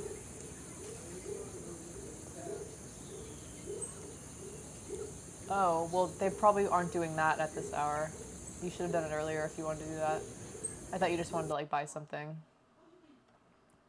Did we bring home any of the currency? No, not really. I think we spent it all.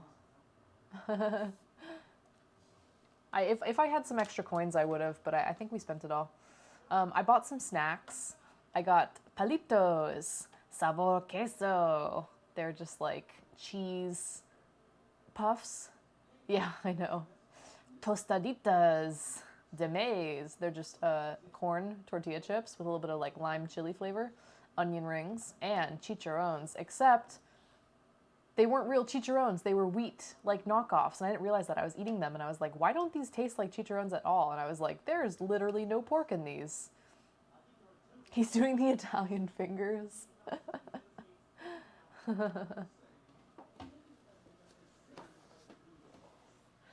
The Italian fingers. There's my friend with another pina colada. Okay, he had a chicken parmesan. Yeah, well, no, yeah, I think they were vegan, actually. I think they were vegan. They were wheat-based. My other friend was not feeling very well. He had gotten food poisoning earlier that day, or like the night before. Or we don't know if he like drank too much or if it was a combination of drinking, food poisoning, or what. But he was not feeling well. He spent pretty much the whole day feeling like shit. And then when we were like, what do you want to eat? Like, are you hungry? Can you keep something down? He was like, I want like something really fresh and light, like a salad. And so we found a place that had like a big old salad. And it has like an edible flower. It's gorgeous. This is Afresh's ceviche with plantain chips. Those lime slices, yeah. I had arroz con pollo. It was fine. It wasn't like, it didn't blow my mind. It was a little on the salty side, but I liked the salad because the salad had a whole bunch of like weird things in it. Like it had like a bell pepper, edible flowers, all sorts of like weird lettuces. It was very strange. I liked the salad a lot. The rice it was okay. This is a hot spring. So since we're near the volcano, there's like, yeah, they like molding the rice in those funnels. Yeah, they do. This is Termalitas de Arenal. So this is a hot spring. So hot springs. Oh, Jesus. Hot springs are like a really. Stop. Okay. Hot springs are like a really big part of the culture there. So because you have all that geothermal energy heating up water, they have all of these hot springs, and so you can go. There's literally like a free one. That's where when I showed you guys, we were walking through that tunnel.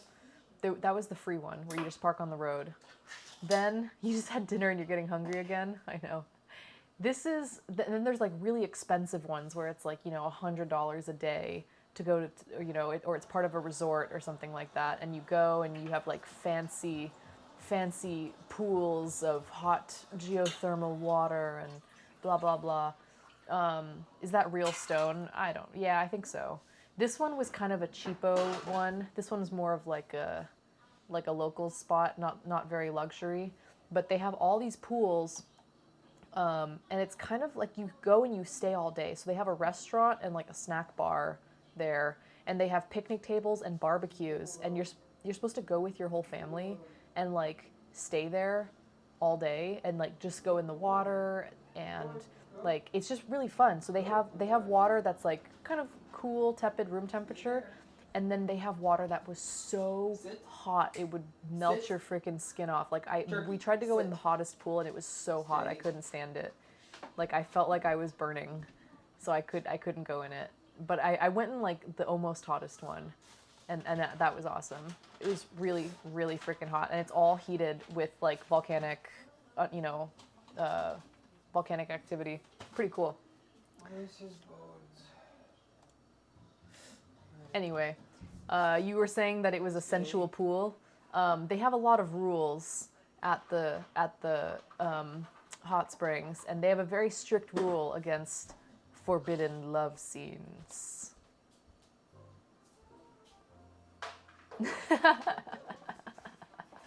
What a bunch of bullcrap. Well, it's a family place. You can't have people like hooking up, and you can't have people like having sex in the hot springs. Like that's gross. It's not sanitary. Like, but I thought that was really funny because they're like, no love scenes, please. They had a lot of rules. Obviously no glass. No Aladdin love scenes. Yeah. That's what it came to mind. It was like a Disney love scene. Yeah. Well, who did all their lighting? What were they thinking, giving it such sensual lighting? Exactly, Jay Fry, it's so I don't know if you guys can tell, but this is a big mushroom, by the way. This is a giant mushroom.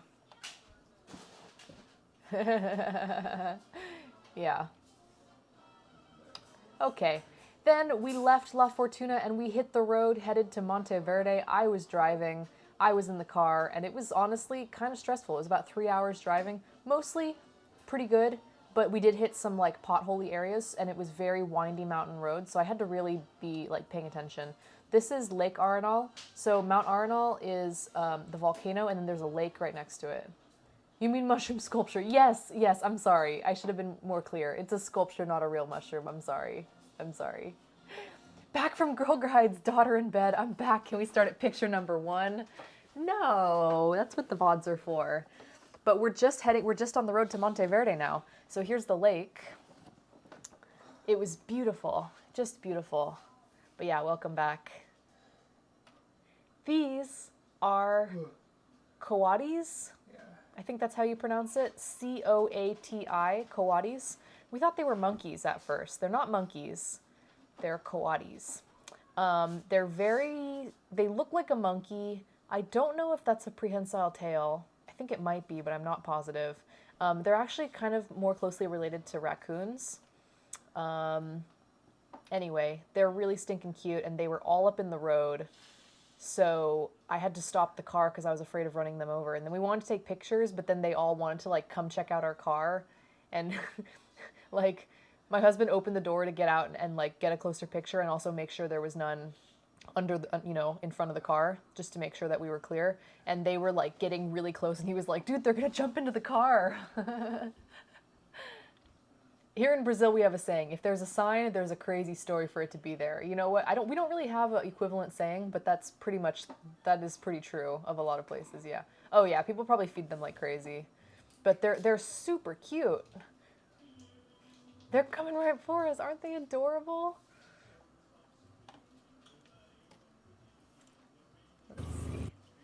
See, I don't think I took this video. I think this is my husband's. So I have some stuff carried over, some stuff didn't. I don't know.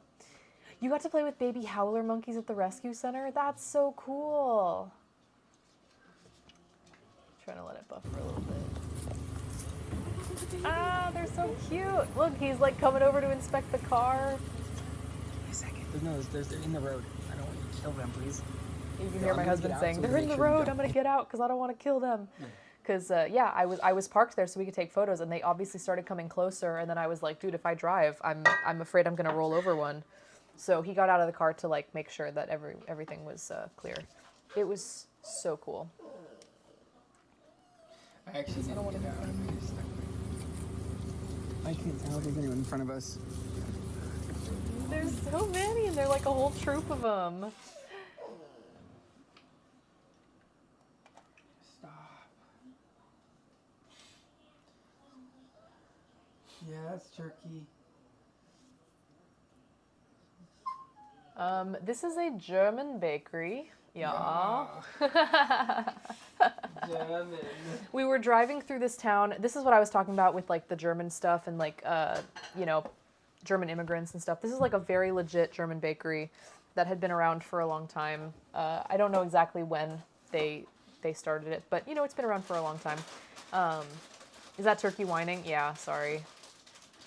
Jeever says, yeah. It's a German bakery. It was honestly very legit. So they had a bunch of like German baked goods.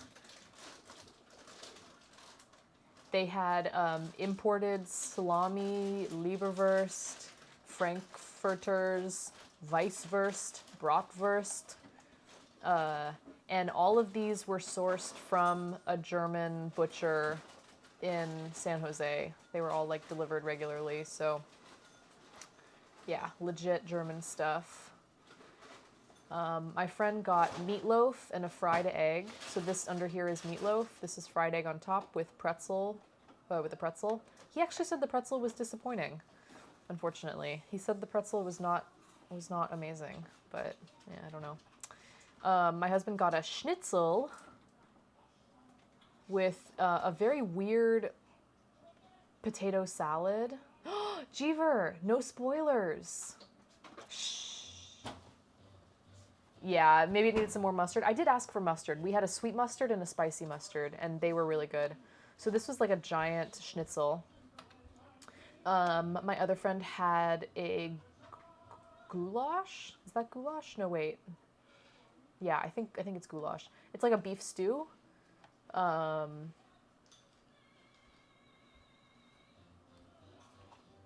had a Bratwurst Sandwich. It was like a really dark, nutty bread with Bratwurst like sausage. Oh, you thought goulash is Hungarian? Maybe it's called something else. I didn't take a picture. No, it wasn't German potato salad like we know it, like the warm potato salad. It was very weird. Excuse me. Yeah, the bread was really good, dark, crusty, and it had like a ton of veggies, like really crispy lettuce, tomatoes, carrots. It was really good. And this kind of like creamy sauce. Yeah, it was really big. It took me like 2 or 3 meals to finish it. And then here's the Apfelstrudel. I don't know how you say it. It's an apple strudel with homemade ice cream. And yeah, he said it was delicious. I didn't have it because I was too full, but my friend said it was amazing.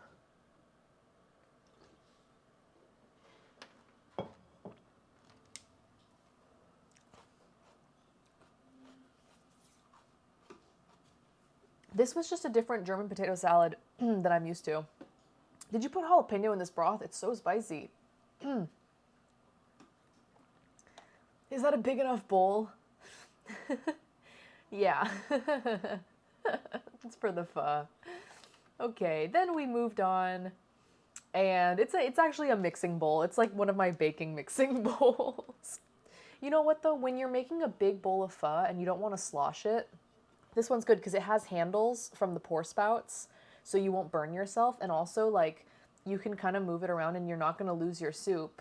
So if you're, like, you know, a little out of it and a little sick and you want a big bowl of pho and you don't want to be sloshing it on yourself as you're taking it out of the microwave, this is kind of a great bowl for it. Like, yeah, it's way bigger than it needs to be, sure, but it's perfect.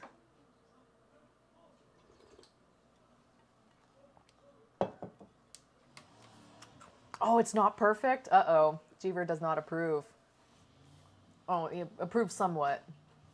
So here's Lake Arenal from a different side. We basically drove west, up and around,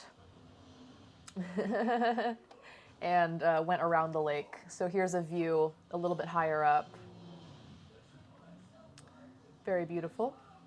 There's Mount Arenal in the distance, so that's where we had come from. So we drove from here all the way around the lake, and now that's the volcano in the distance. We saw a lot of Costa Rican flags because it was their bicentennial. It was their bicentennial Independence Day. Unfortunately, because of COVID, the celebrations were like not even close to what they would have been, which totally sucks. But so there was a lot of national pride for that reason. Here's us.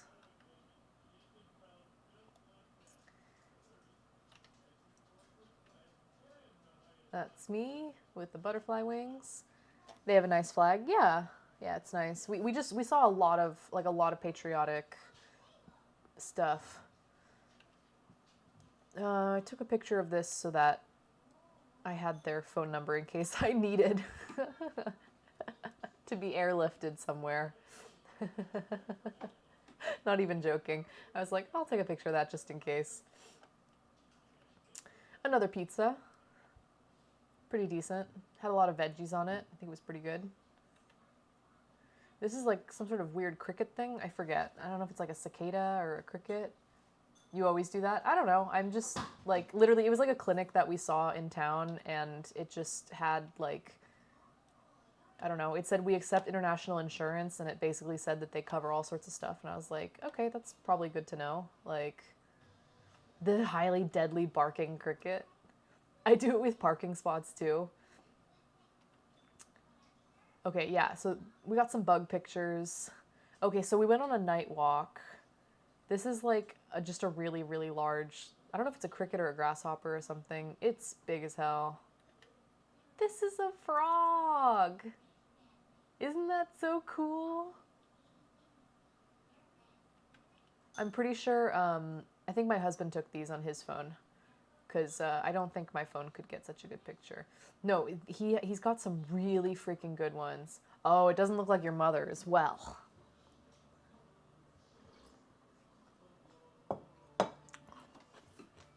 Isn't that so cute?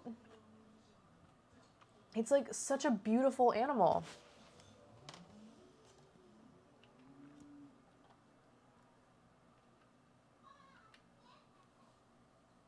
Like, it's just so gorgeous. It's just so gorgeous. And he was so patient. He like let everyone take pictures of him. This is not in captivity. This is a wild frog. Just kind of let us, you know, ooh and ah at him. It was a very chill frog.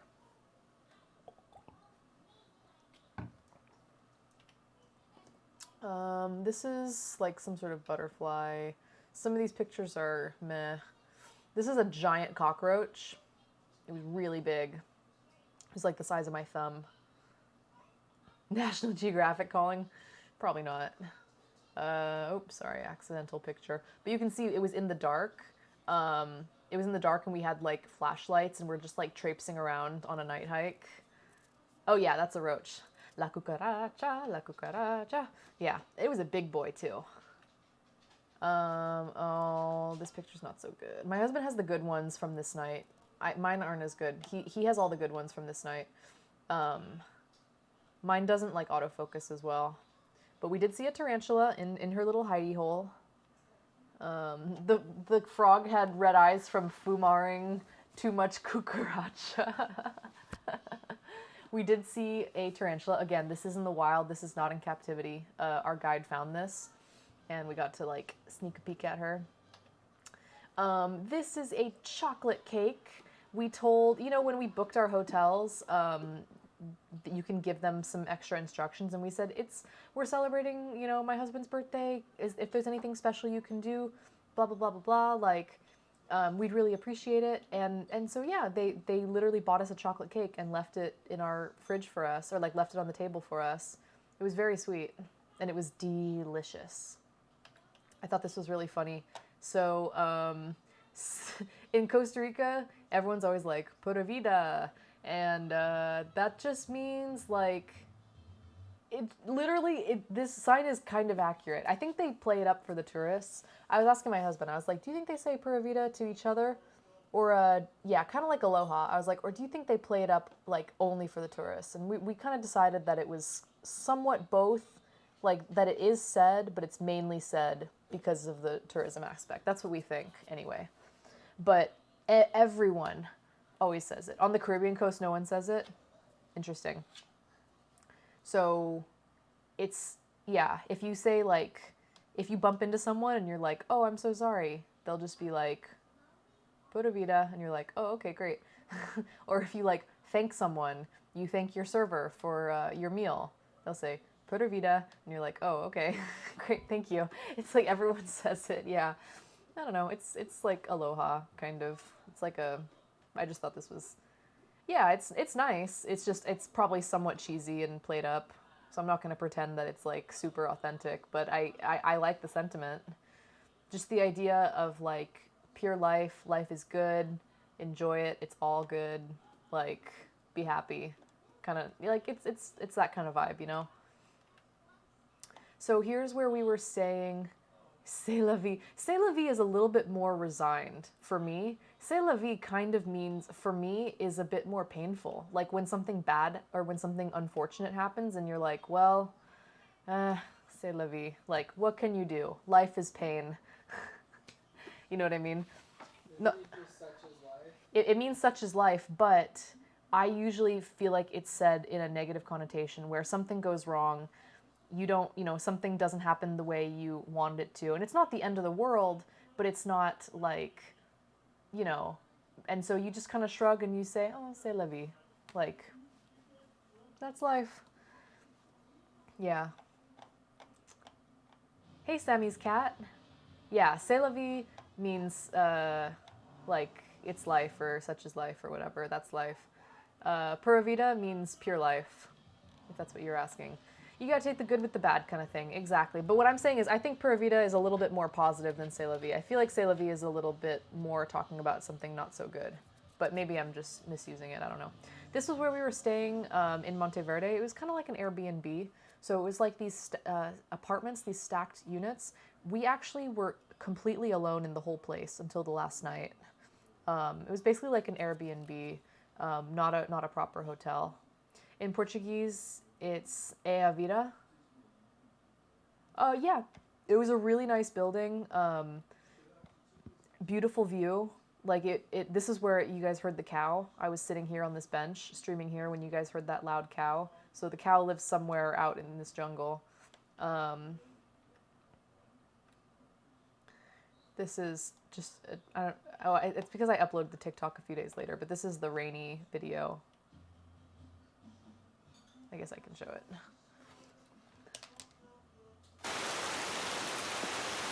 It's the same one that we already saw though, where it like gets super rainy.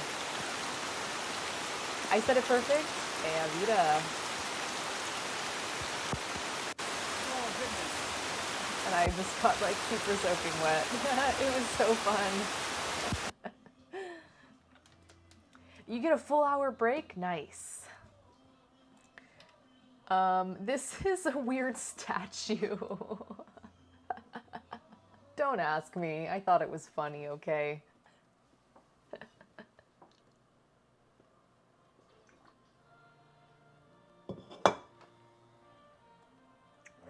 Maybe I'm Brazilian but don't know it. My best friend growing up, like my BFF from the time I was about 6 months old, was Brazilian. We're not BFFs anymore. I still love her, but we're not like best friends anymore. But yeah, she's Brazilian. Both her parents are like super Brazilian. What in the world? Yeah, I don't know. It was just a weird statue that I liked. And another friendly doggy.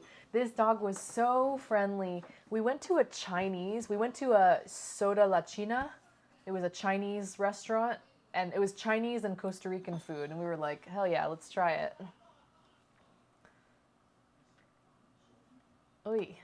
This dog was so friendly. Oh my god. So cute. Here's my friend enjoying a hot chocolate. Also, I didn't even notice, but I caught the kid in the background here. So actually this picture is really adorable. This is on the day of, this is on their Independence Day. So it's very traditional for people to dress up in like traditional clothing, so a dress kind of like this.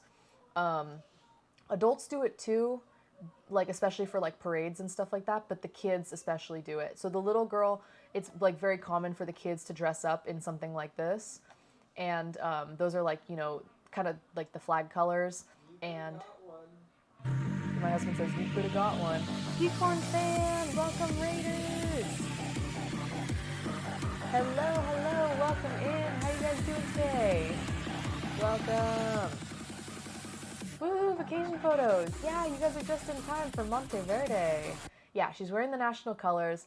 We're celebrating the bicentennial anniversary, Independence Day anniversary. So 200 years of independence from Spain. Thank you very much, Geekhorns fan, for the raid. I hope you're doing well. Welcome in, Raiders. Good to have you here.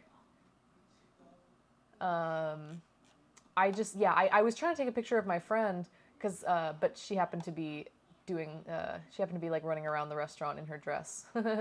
So, like I said, family restaurants, right? Here is another casado. Sorry for the weird angle. But this is my husband's casado. So we got rice, black beans. Here's our plantain, our salad, and chicken. And then like kind of like a squash thing. Not all of them have squash, but it seems to be pretty prevalent. Did the hot chocolate have a little cayenne kick? I didn't taste it. I don't know. Sorry. I got fried rice. And it actually had like char siu in it. It had like char siu and chicken, and for some reason they served it with bread. But I was very curious to try their Chinese food, and honestly, their fried rice was pretty legit. It was like honestly quite good. I didn't eat the bread because I was like, I don't want bread with my rice, thank you. But yeah, it was decent. It's pretty decent. This is a bat. Okay, basically we went to this exhibit where there were bats, but they weren't taking tours at that moment, and so we kind of like were wandering, and then like I'm not even joking, we like went in, we were just like exploring the museum, and we went in this area and we like accidentally found ourselves in the bat enclosure. Like not like we were with them, but like there's a walking hallway with like glass, and then you can see, and they have it very dark, and you can see the bats like flying around behind glass. They have like kind of this indoor cavern. So we like accidentally wandered into it, and we were like, okay. So we stayed there a little while and got some free bat content. Well, the back is, but this one is hanging in front. It's not a very good picture because it was so dark in there. Yeah. Then we went to a cheese factory. The Monteverde Cheese Factory. They make ice cream and cheese, and yeah, they specialize in this one, Monte Rico. It's kind of like a mozzarella. They don't offer tours, unfortunately. They used to, but they don't anymore. And they have ice cream, which was really delicious. Here's their little like shop. My wife spent 6 weeks in Costa Rica in college for a study abroad program, and she went to Monteverde and Mount Arnold too. Hell yeah, yeah. We showed the pictures earlier from Mount Arnold, and now we're in Monteverde. And yeah, I'm not surprised. 6 weeks, what a dream. The bat does kind of look like a painting, yeah. So yeah, they have all this like yogurt, cheese, ice cream. It was awesome. And then here they have some photos. I don't think I can see the dates. I bet my resolution's not good enough to see it. Let's see. 1950s. I think that says 1950s. So these are pictures of like the early cheese factory days. This was a sculpture of milk jugs. I liked it. It's milk jugs. Here's us driving on the road. Kind of foggy. So this is like what the visibility was like. A lot of times you can see the road's really rough too. It's not like a dirt road per se, but it's, you know, not super awesome looking. It's a little rough. This is the Children's Eternal Rainforest. We didn't end up going here because it didn't work out. But yeah, look at the jugs on that sculpture.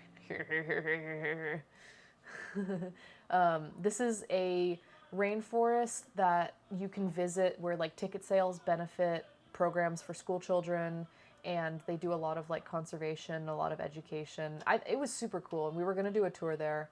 We ended up not doing it, but I took a picture anyway. Cool ass flower. We went on this amazing tour. Oh shit, I lost my pictures. Come back. Okay, we went on this amazing tour of this like orchid garden.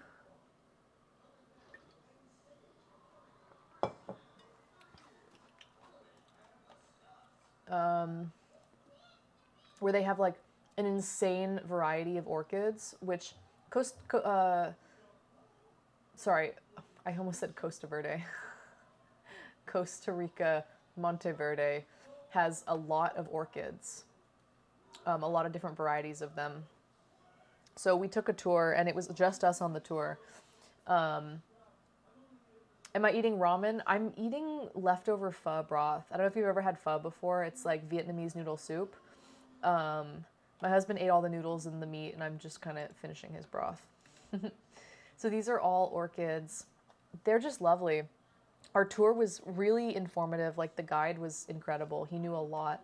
He was pretty young guy, probably like our age, maybe even younger. And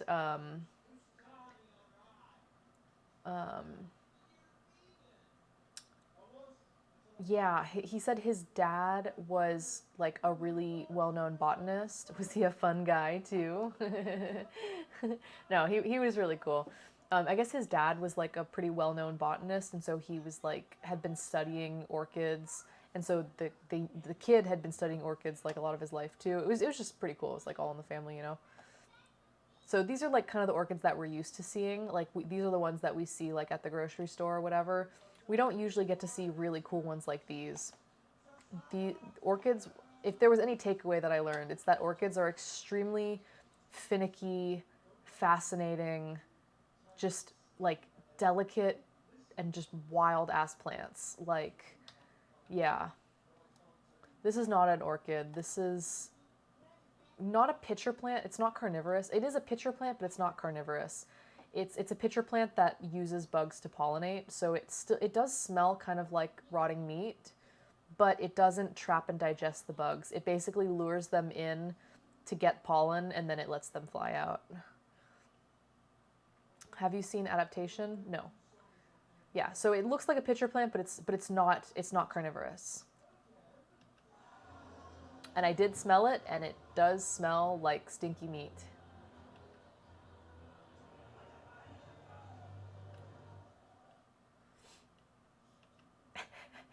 It started raining a lot. And we had our raincoats, but they only went down to our waist, and it was pouring rain. And so the guy had a big yellow raincoat that went all the way down to his like shins. And he was like, "We have extras. Do you want to borrow them?" And we were like, "Yeah." So we did. Hey, dude, they offered us a free raincoat. Not to keep, but like they offered us a free raincoat as part of our tour, of course. So that my pants don't get wet? Hell yeah. Hey, you guys are mean. When you see something red in a forest, don't ask, just run. Wait, why? What are we running from? Yeah, orchids are very fascinating. They're so delicate, and they just have so many interesting like mechanisms of survival and pollination and stuff like that. Put the banana face with that photo.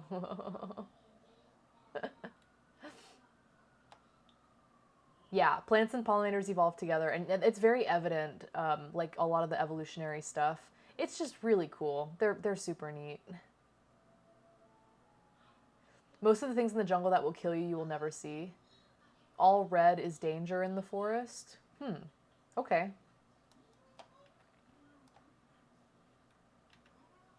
Just lots of orchid pictures. We can just kind of skip through them. Skippity, skippity. Sorry, this one's loading. A photo you can create in Photoshop next.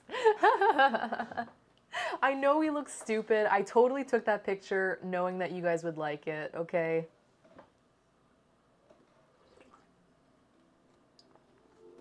If I was worried about looking like a dork, I wouldn't have shared it. So, you guys know I'm not afraid to look silly.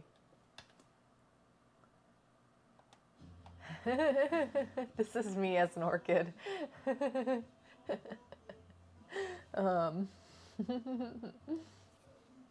Speaking of looking silly, that's me if I was an orchid.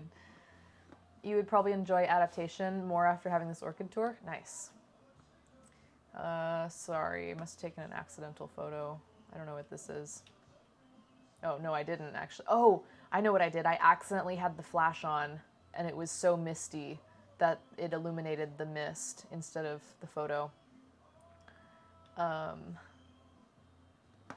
Nice, nice. Don't say it, Dan, don't say it. So we were gonna go on a night tour. It was very like foggy and misty. I accidentally used the flash. It actually looked like this. Yeah, it's cool, but you don't want to use flash in it because it illuminates the water droplets. This is a Hercules beetle. Sorry if you guys don't like bugs. I promise yeah, it's fine. Don't be scared. This is a Hercules beetle. It's real big. And this one's a big boy too.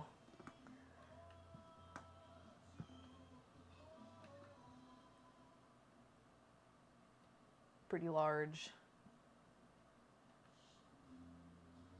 Yes, they can fly. This one, I don't think can. I think this one had an injured wing because they were looking after him. They had found him and they were looking after him. These guys don't actually live that long. Ooh, God damn it, this thing keeps loading. In their larval state, they actually live for like 4 years, but in their beetle state, they live for under a year. I think they said like maybe 6 months, but not more than a year. So they actually don't live that long for how large and like big and strong they look. You don't like crabs. Crabs are kind of creepy. Did your medicinal chicken noodle soup work? Master of Splits? I don't know. I think it helped a little bit, maybe. And then we said, wear it like a mustache. So he wore it like a mustache. Don't worry, he's not touching his face. That's me. And I wasn't scared at all. I was a little scared, but it's okay. It has kind of these sharp little legs that kind of like grab onto you. They don't cut you, but you can tell that the beetle's like holding on because he doesn't want to fall. He's really heavy and big and like not very fast moving. So he kind of like grips your hand. So it hurts a little bit. And it's a little scary because it feels like he's got claws digging into you. But it's just so that he doesn't fall off. His name was Rodrigo. They literally were like, yeah, his name's Rodrigo. And we were like, oh, okay. Hi, Rodrigo. Do you guys think I could be a hand model? I feel like my fingernails look really nice in this picture. Heavy and big and not fast moving. This surface sucks. Give me some tree bark. Yeah, I know. Seriously. This is a stick bug that looks like moss. There's a lot of masters of disguise in the rainforest. The rainforest is like a really dangerous place to live if you're a bug or a, reptile or whatever. Like there's a lot of stuff that wants to kill you and eat you.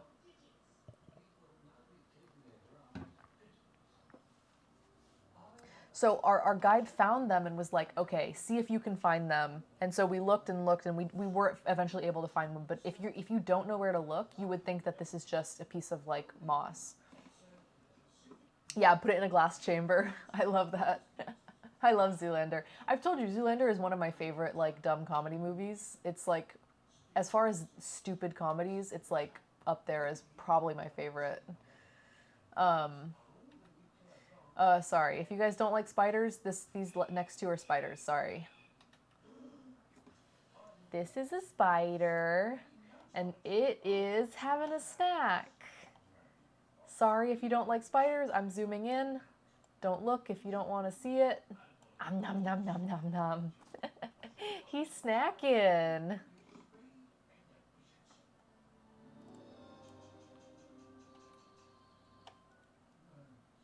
I don't know. Spiders are creepy. I don't want them in my house, but look at this. See these? It's actually eating like a daddy long leg. So see these really long skinny legs right here? Those are the legs of the daddy long legs, and then the hairy legs right here are the spider. So here's the body of the daddy long legs. It does have some extra eyeballs. I don't know. It's just having a snack. Honestly, it's not hurting anyone. It was a big ass spider though. It was very big. Yeah. So, oh shit. There we go. Okay, no more spiders. The spiders are done. This is the sandwich. It's not a very good photo, so don't mind that. But it's a sandwich. It did hurt the daddy long legs. It's true. And if I saw that spider in my house, I would scream. I would scream so loud if I encountered that inside my house.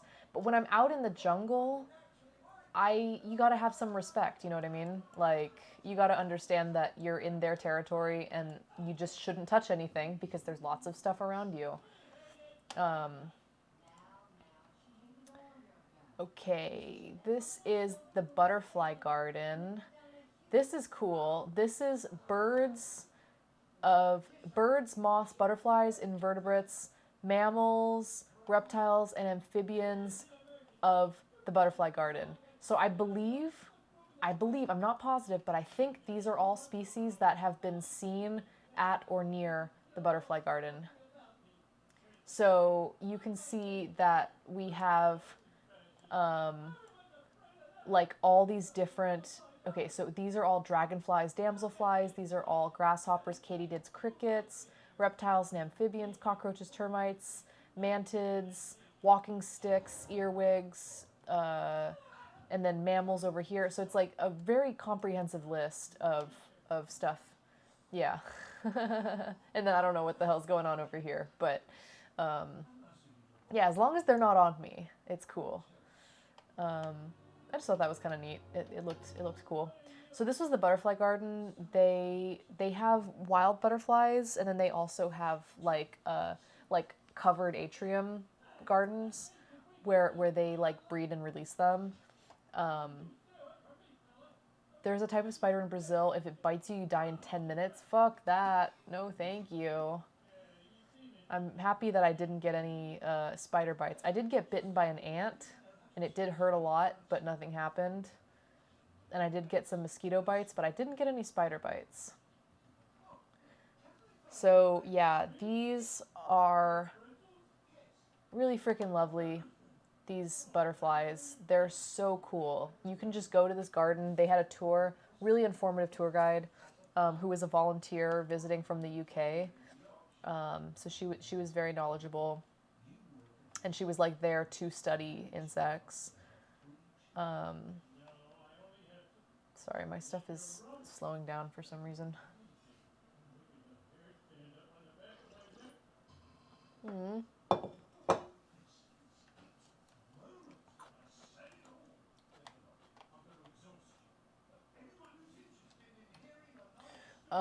So they put out fruit, and our guide explained that these butterflies really like to eat fruit, but they actually let it rot on purpose. They go for like old, like moldy fermented fruit because like for a couple reasons. One, the main reason being that their proboscis is not very strong. It's not very like firm. So when it comes to poking it into, yeah, I think to help them digest, yes. Part of it is because their proboscis wants to stick into the fruit and eat it. So they uncurl that little nose thing and stick it into the fruit.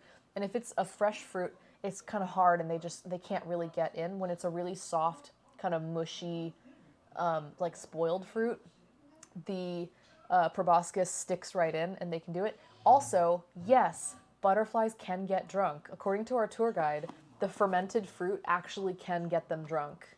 Did you see blue morphos? Yes, we did.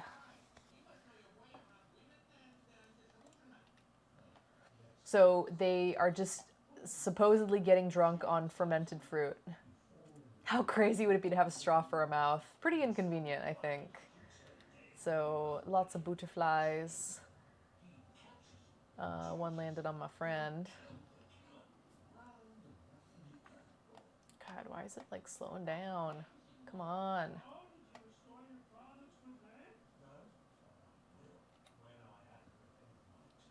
No wonder they never fly in a straight line. Ugh, what's going on? Hang on, I need to like... Milkshakes every day. Sorry, my thing is like slowing down a little bit. I don't know why. They already kind of fly drunkish, and it apparently makes them harder for predators to track since it's not predictable. They're like, whoop, whoop, whoop, whoop, whoop, whoop, whoop, whoop. These are more leafcutter ants. They take these leaves back to their nest. You can hear our tour guide. In their nest, they have a fungus. This fungus has to be kept at 36 degrees. We do not know how they know where to find this exact temperature, but they'll keep it at 36 degrees and they'll take these leaves and they'll stuff it into the fungus. The fungus will envelop and eat the leaves essentially, and then the ants eat the fungus. So it's a symbiotic relationship. So I don't know if you can tell what she's saying. I don't know if you can hear her. I love her Costa Rican accent. Yeah, she's from the UK. So she said they eat the fungus in their like nest, and the reason they're cutting leaves is to bring them back home to feed the fungus, which they can then eat. And the fungus has to be kept at a certain temperature, and for some reason, like they're able to keep it at 36 degrees. I don't know. It's pretty wild. Yeah, she's British. She's British, and she was there to like. Can you play it again? Yeah. Here, I'll turn it up a little bit. They take these leaves back to their nest, and in their nest they have a fungus. This fungus has to be kept at 36 degrees. What the shit? I just played it. How they know where I don't know why everything's struggling. Ants are so strong. Yeah, the one with the flower stem, he's like, ugh, I got this. I got this. Okay. Is it gonna load? They take these leaves back to their nest, and in their nest they have a fungus. This fungus has to be kept at 36 degrees. We do not know how they know where to find this exact temperature, but they'll keep it at 36 degrees and they'll take these leaves and they'll stuff it into the fungus. The fungus will envelop and eat the leaves essentially, and then the ants eat the fungus. So it's a symbiotic relationship, which... It's a symbiotic relationship, she says. So, pretty cool. Yeah, it is really hot. BRB, gonna go watch A Bug's Life. All right, here's some more shots of the ants. They're really cool. Apparently they're kind of pests because, you know, they cut down leaves and stuff. Hello, what's up, Jalapeno Whisper? Jalapeno Whisper. I think they're really funny looking. She told me, because I was kind of laughing with the tour guide about how they look so funny carrying their big giant leaves, and she said, yeah. She said, I'm gonna go to hell for laughing at these stupid ants, but she said when it's windy, it's so funny to watch them try to hold on for dear life to like their giant leaf sails while the wind like blows them away. And she said she cracks up because these poor ants can't hold on to their leaves and they're trying so hard. All right, this is a giant ass tree. These are some scorpions.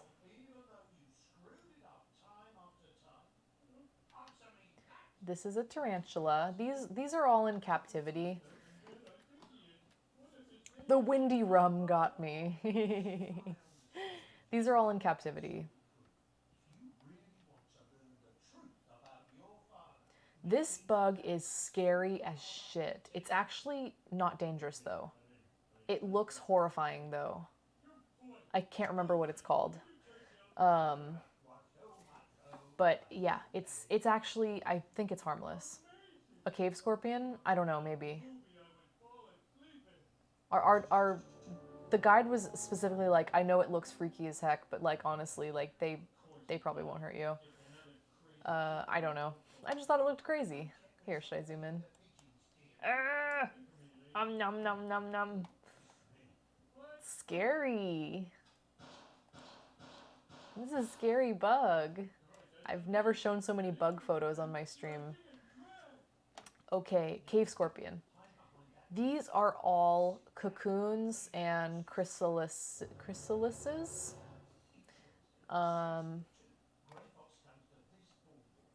So they have this like pin board where they keep an eye on them, and then when they hatch, they like transfer them to the appropriate garden, like with the right flowers and fruits that they like. Yeah, so they have like a hatching thing that they do. I asked them, do you harvest these from the garden and then like bring them in here to finish their finish the process and then release them back? And they said, no, actually, we mainly order these from a breeder. And I was really surprised. They were on the front page of Reddit yesterday. They were native to Costa Rica. Oh, whoa. Or a Satan bug. Eee, a devil bug or a Satan bug. So I thought that was pretty wild that they actually get these from a breeder. Like, yes, I'm sure their butterflies do also reproduce just naturally, but for at least for their indoor garden, they do like use a breeding program. I don't know, I thought that was interesting. So all of these have butterflies to be inside. Scorpions are for realsies? I thought they only come out on Halloween. Yeah, scorpions are realsies. This one was shiny. Sorry for the shitty picture, but this one is literally reflective, like a scarab beetle. This is... Sorry. This is the Monteverde Cloud Forest, right outside the Monteverde Cloud Forest. Sorry, I'm loading. This is where the hanging bridge is, and there's like the Continental Divide, tons of hiking. Super cool. These are hummingbirds. This is a hummingbird feeder. And we were at this cafe outside the,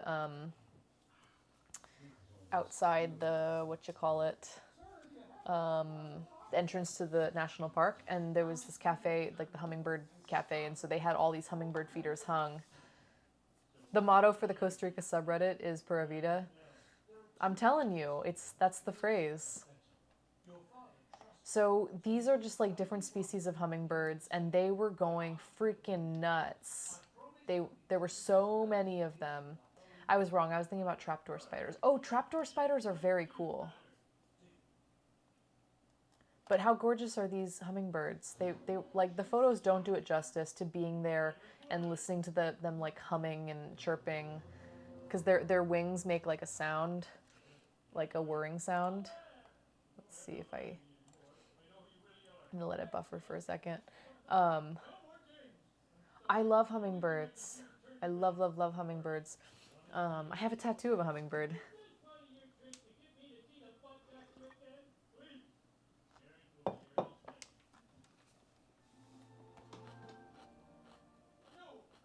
Is that buffered enough? A little bit? So they're like...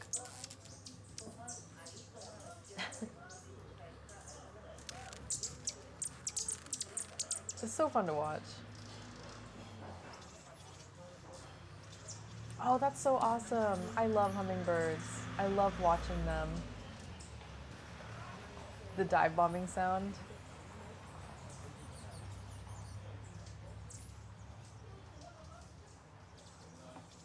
They're just like so soothing to watch. Okay, this is a quiche. It's from their feathers. This was just a quiche. I needed a little snack because we were going to go hiking. This is the national park.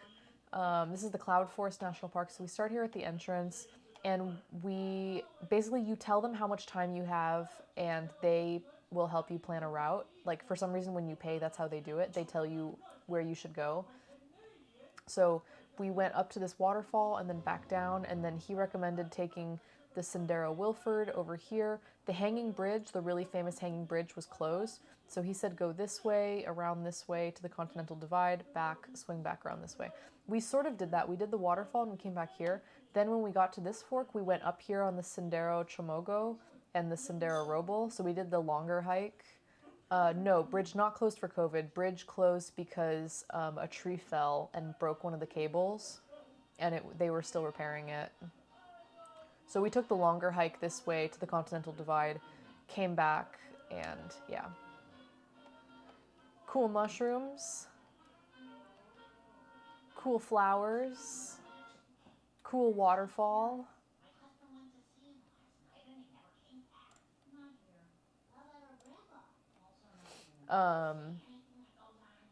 Hummingbirds in Portuguese is beija-flor. Flower kiss. That's so cool. Just a cool ass waterfall. I don't know. Nothing too crazy. Awesome freaking tree. Look at this giant tree. These trees are so amazing. And like they host so much life. You can see the moss. There are like air plants and stuff that like grow on them. It's freaking incredible. Like this is just the jungle, you know, you're walking through this and it's just, there's vines, there's birds, there's bugs, there's plants, there's dead stumps and mammals rustling and birds and plants growing and mushrooms, and it's like so full of life you can't even believe it. Like everywhere you walk, like any 10-foot by 10-foot square has so much life and so much biodiversity in it. You've never seen anything like it. Oh, come on.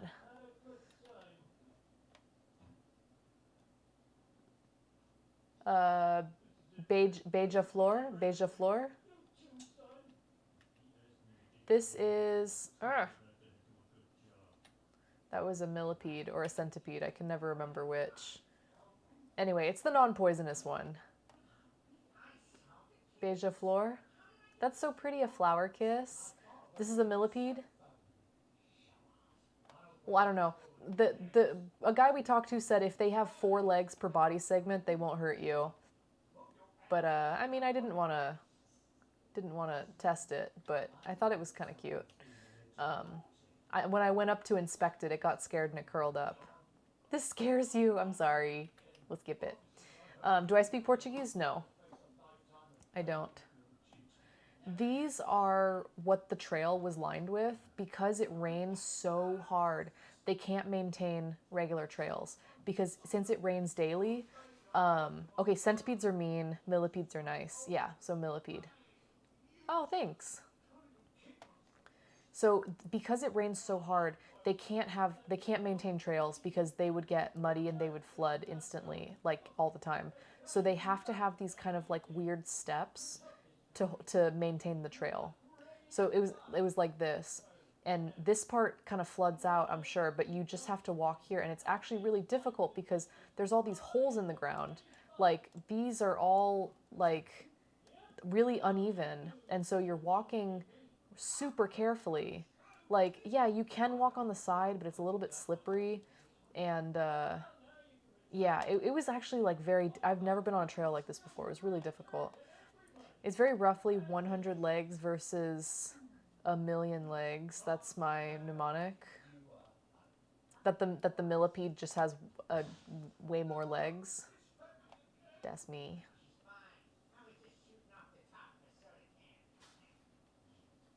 Oh, I see.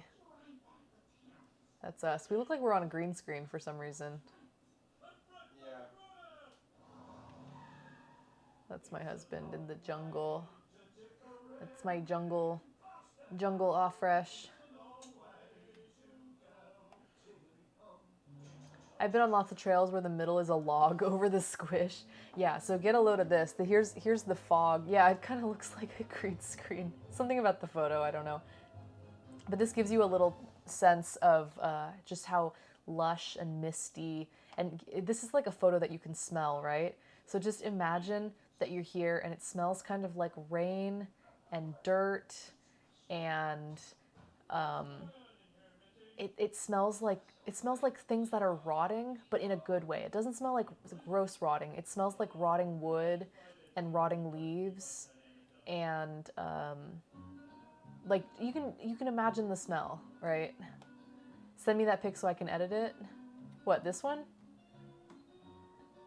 To make it look better? I don't really care. It's fine. Oh, this one? Oh, this one.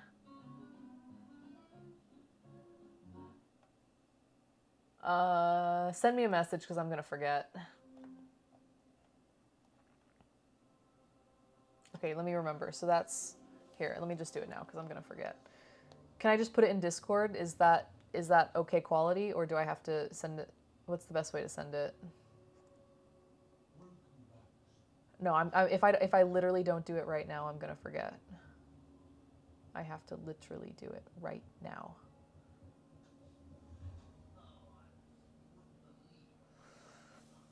Give me a second. Okay, so we're in Monteverde. Wait, I should be able to go into my photo album. Costa Rica. Zoom, zoom, zoom, zoom, zoom. We're in Monteverde, in the cloud forest. Doop, doop, doop.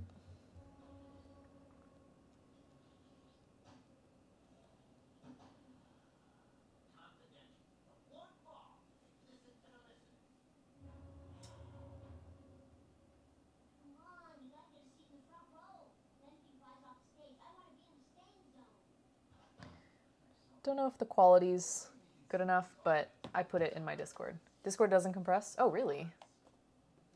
It doesn't?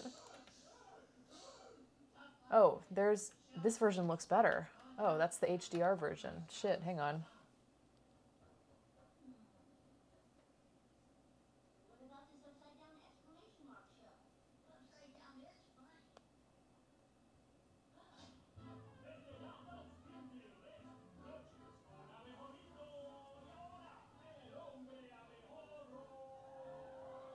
Oh, yeah.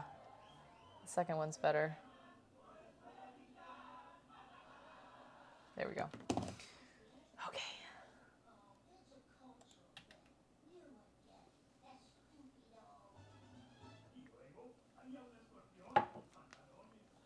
This is like some sort of weird fern growing, but this is how it grows. It has like a little nub, and then this one little tendril grows up with a little curlicue. Yeah. Okay, here's another one of the jungle. It's fucking beautiful. It's so beautiful. I love it. Okay, so here's the hanging bridge. I took a picture through the gate. You can't cross it. It's like messed up. Hey Zan, I was working on schoolwork. Thought there was no shot you'd still be on. I am. Do you guys think I should do you guys think I should end it and finish it another day? Or do you think I should power through it? It's 10:11.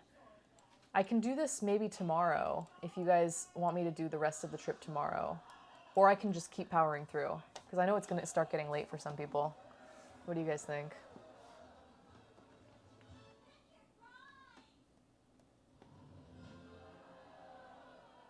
I could do a part 2.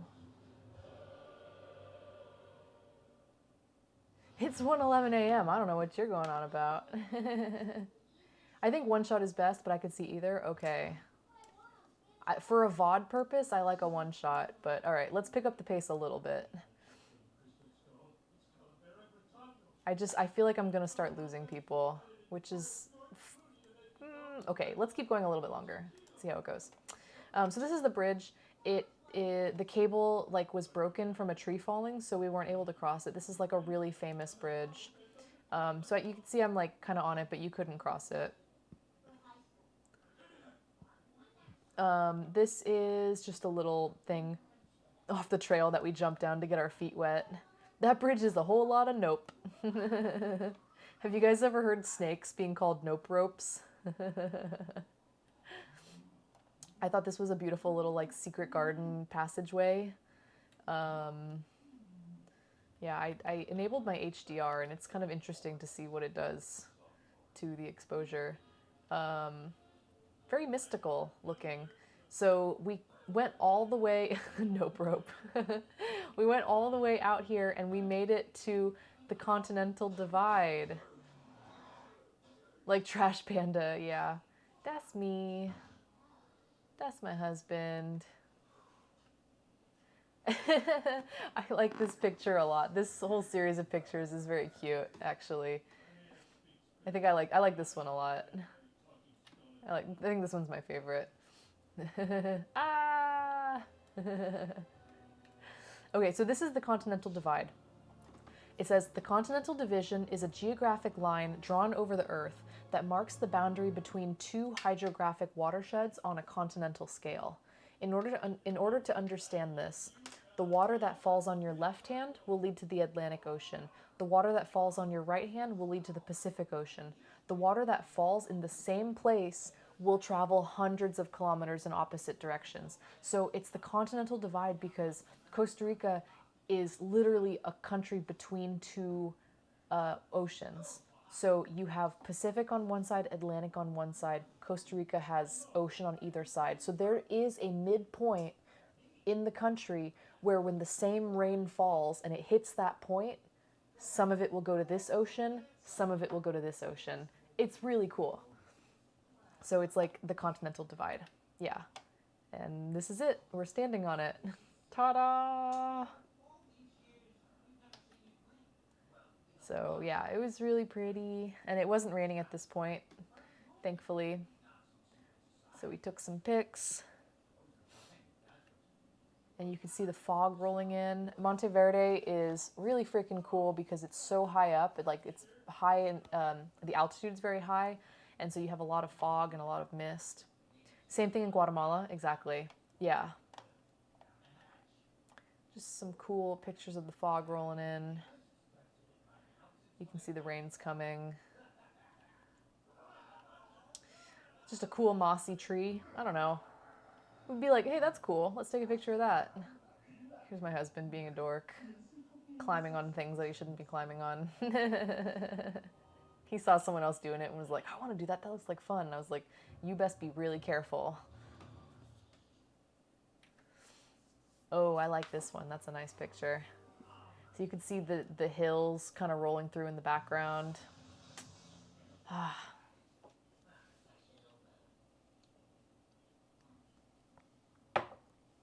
Started to rain a little bit. I didn't have my raincoat, but it was okay. I look really mad because I was like, why are you taking so long? Hurry up. Stop taking pictures of me. This would be a nicer picture if I had bothered to put on makeup. It's okay. It's fresh-faced. Hoju says, is this GeoGuessr? It's totally Puerto Rico. I never bring a raincoat. I did wear a raincoat a lot, actually. Just sometimes I didn't. And this one was not a heavy rain. The other one was like a comically heavy rain. This one wasn't that bad. And I took a nice picture of my husband too. See, he's wearing his raincoat and he got rained on. You can see we're slightly damp. Not too bad. How you doing, Hoju? It's totally Puerto Rico. I mean, you're not super far off. It's a different kind of Rica.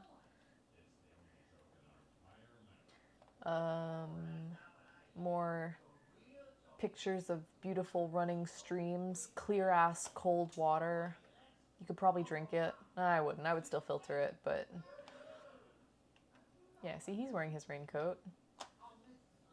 The rain didn't last for that long, though. Oh, here's the milk truck. Like, literally, it says leche on it. Pro leche. This is the same milk factory. We came back to get more ice cream with our friends, and the milk truck had parked. Yeah. Your luggage went missing for 20 minutes. Oh my gosh, you must be exhausted. Oh, sorry. Oh man, mine was blurry. That sucks. Okay, well this is like a shrimp, like Alfredo pasta. I just saw a milk meme, yeah. I think we need to normalize no makeup, especially on vacations. Not natural makeup, no makeup. I mean, a little bit of makeup is good. you don't have to layer it on, especially when it's raining. There's no point in putting on a full face of makeup if you're going to go hiking and get rained on. I never wear makeup on vacation. Something about ice cream existing in Zootopia. Oh my god. Oh no. Don't finish that sentence. Okay, this was like a Caribbean seafood stew. Yeah, it was like a fried plantain cake, like a mashed plantain cake with like a coconut spicy seafood stew. It had like fish, mussels. I think it might have had a little bit of squid too. It was pretty good. I liked it. My friend had a burger with plantain chips. And here's, I don't know why I have this, but here's Afresh playing his Switch on our deck, listening to jungle sounds through his, like, you know, listening to the game, but also like having the bug sounds and stuff. Same cat, but TikTok. I guess TikTok saves the video when you post it. I don't know. This is a really friendly cat that I made, like a cat friend that I made. She was so sweet. And I think she might have been pregnant, maybe, I'm not sure. But she was like really, really like tubby and super friendly and really vocal and was just like being, it's a knockoff Felix. She was so cute. She was really chatty. While I was like right, I think right before or after I took this photo, I got a job offer in my email. So I think it was like right before I took this photo. So I was like really feeling super happy, and this cat came and was being happy with me. I didn't know Felix went with you. My Felix looks nothing like that.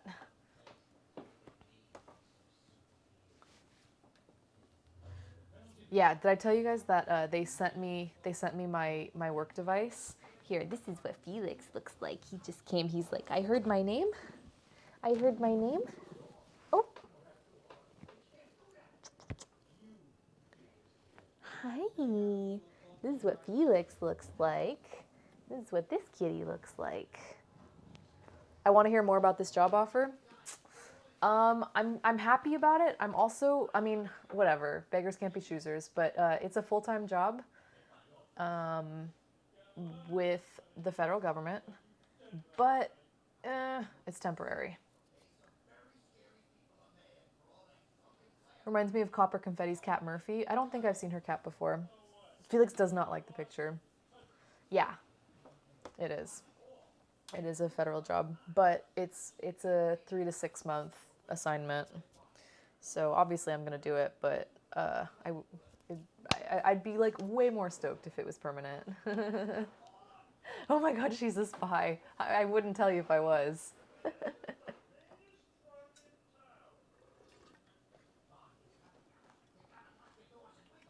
LTE? No, 5G. No, I'm just kidding. I don't know what LTE stands for. Limited term employment.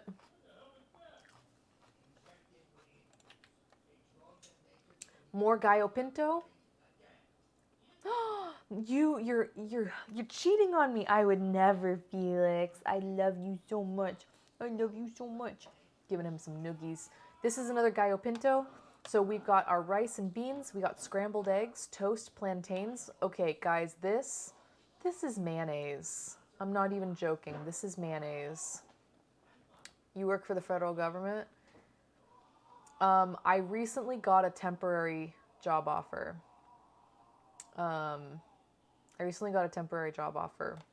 With the government, yeah. I haven't started yet, though.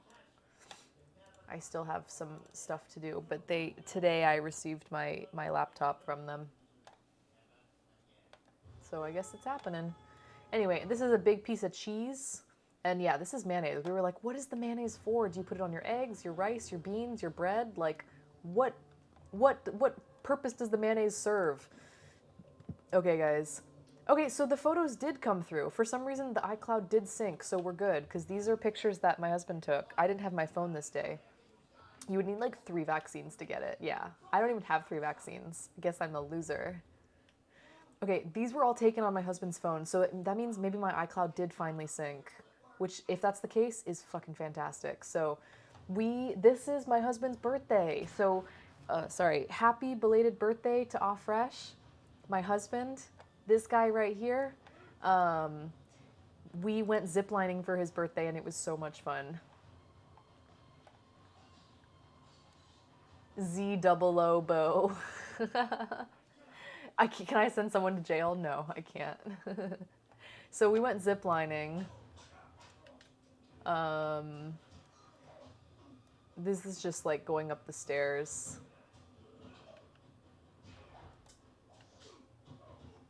Here's our friend. Oh, shit. Sometimes it has to load for a second.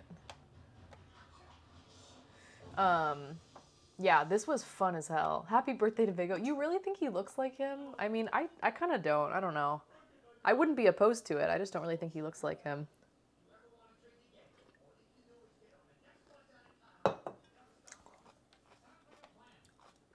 Let's see. Let's see if I got a good video. Let it buffer for a second. So we went ziplining. Have you guys ever been ziplining before?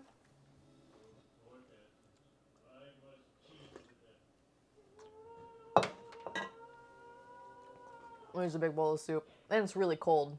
It's really cold soup.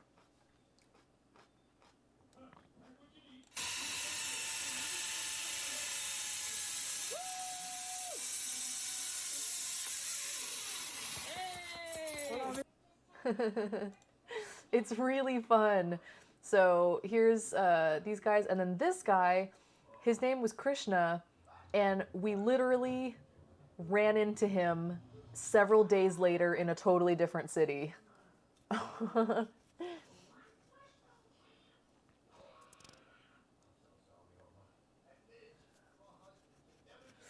just thought that was funny. We like literally ran into him several days later in a completely different location.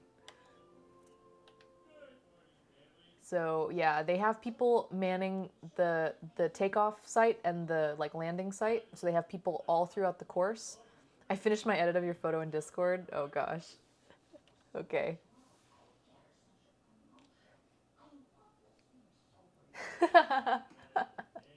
Oh, there's the birthday boy. He just added him into it. He's like, he looks like, what am I doing here? Oh, nice. Very nice.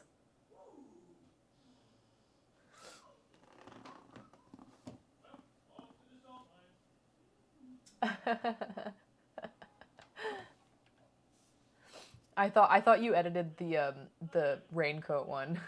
I was like, oh god. So here's us hanging out with all our gear. So if you guys have never gone ziplining, you leave the gear on. You don't get geared up every single one. Your harness stays on, and then this part right here, this metal clip, clips on to each course and then unclips when you're done. So here's, I think this one is Aw Fresh coming in. Sorry, I'm letting it buffer again. Drop the cursed video in the memes channel. Oh god. Oh god.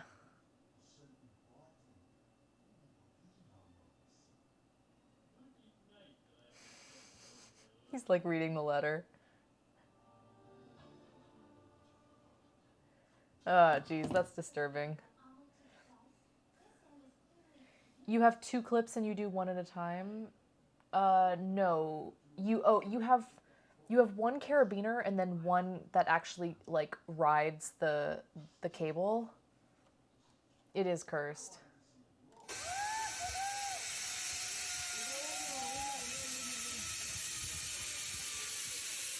Did I miss the treehouse meal? No, we're getting to that after this. There's Aw Fresh. Woo!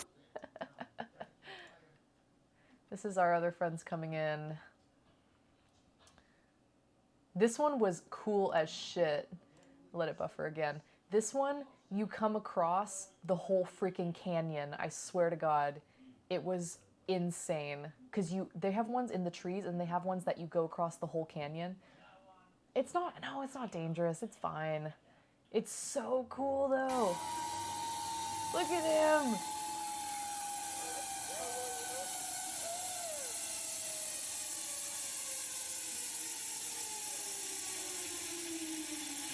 and then you can break yourself. So he's breaking himself on the, he's breaking himself with the glove.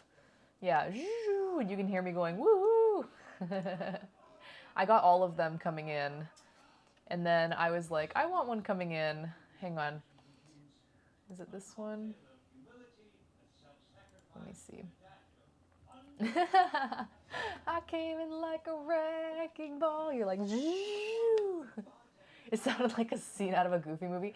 Your friend got stuck halfway. I got stuck. I don't know if it's this one. I got stuck.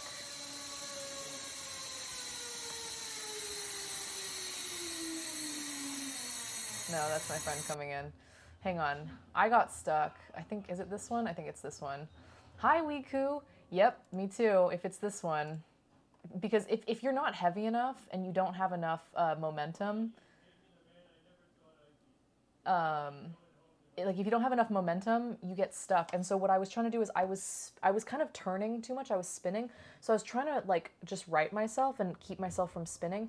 But I must have applied too much like friction to the cable. I was really trying not to. I was really just trying to stable myself. But I think the friction combined with me like not being super, super heavy made me like not, I didn't make it all the way through on one of them. I think it's this one. Be careful. I will. And they're like, come on, don't break. And I'm like, I'm not trying to. I'm like too slow. No. I'm like, Climb I'm the like- cable. Grab the cable with 2 hands. I'm like, oh man. Oh, it's better. Yeah. And I had to climb. I had to climb all the way back. Wait, hang on. It was so crappy. I was like so tired, but I was like, oh, I had to like, yeah, hand over hand all the way back. We were on obstacle course, but my twitchy friend bailed halfway through a course, so I joined her. The staff did shenanigans with the clips and said, you don't see this. I don't see what? Oh. Did you go upside down starfish? No. We did a Superman one, though. Return to monkey, Zoe. Return to monkey, my friend says. Well, it's taken forever to load, but I basically, like, have to climb my way, like, a really, really long way. Like, I don't know. Oh, come on. Sorry, guys, I'm small and light. Yeah. Return to monkey, Zoe. I don't know if it'll work. Return to monkey. But I got so tired and I had to, like, I had to pull myself all the way. Last like 3 feet. Oh, you're okay? That's why we wear a helmet. Yeah. Okay, go on. I'm stupid. I like bonked my head. Hey, but that is why we wear a helmet. Anywho, here's the view that day. It was freaking gorgeous. It didn't rain while we were ziplining. It was so beautiful. So beautiful. I never skip arm day. No, I'm just kidding. I skip arm day all the time. That could be a puzzle. Oh, yeah. I skip day. The computer's getting slow.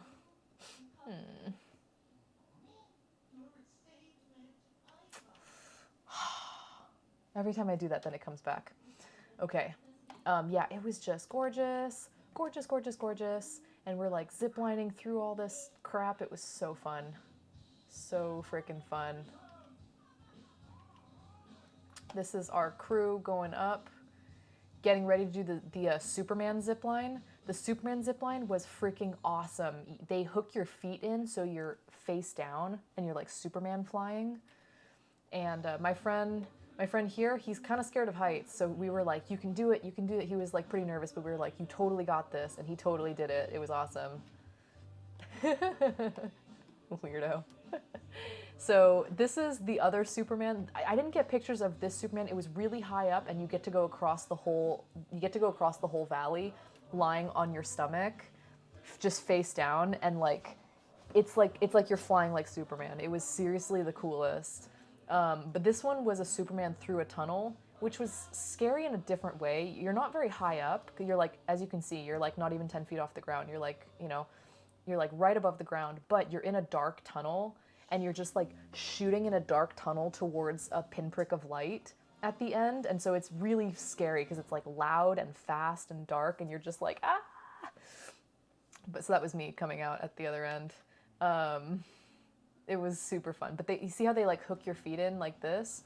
So you really can't spin because your front is hooked on here and your feet are hooked on here. So there's no way for you to really spin. So you just hold on tight and you just go.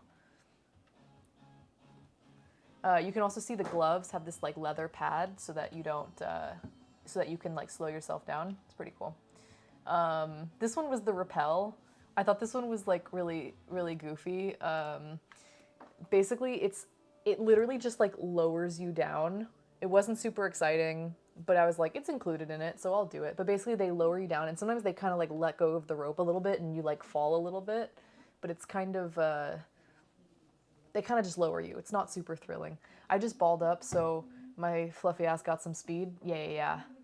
For the Superman, they said keep your legs straight, keep your hands tightly crossed like this. So I did that. Really good form, and I because if you like open up, it slows you down, and if you open up, there's a chance that you could get stuck in the middle of the zip line. That's a really long one. You don't want that to happen.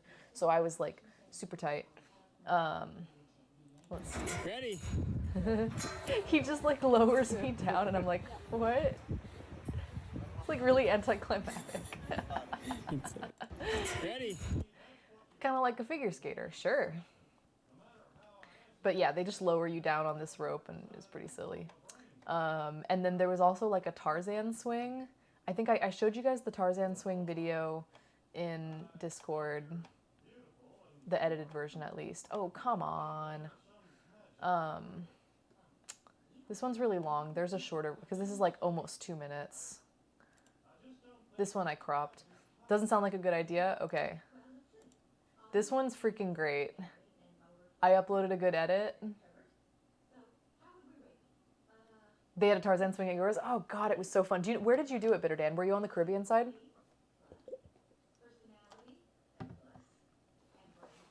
I posted this one on Discord, so some of you guys might have already seen it, but oh my God, it was so fun. They hook you up here into this like harness, and you're on this rope, and then the platform like opens up, and then you're just like hanging there, and then they drop you.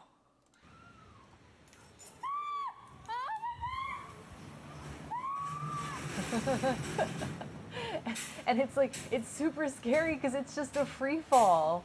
Like, obviously the rope catches you and you're fine, but it does like a free fall, and it just like takes the breath right out of you. I'm just like screaming.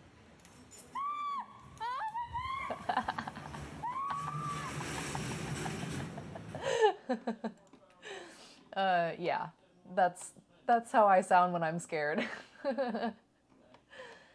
This is the bungee jump. We didn't do the bungee jump, but we watched some people do it, and it looked really scary. I don't know if I could ever bungee jump. Because that you have to go face first. I don't know, man. You go face first and you get caught by your feet.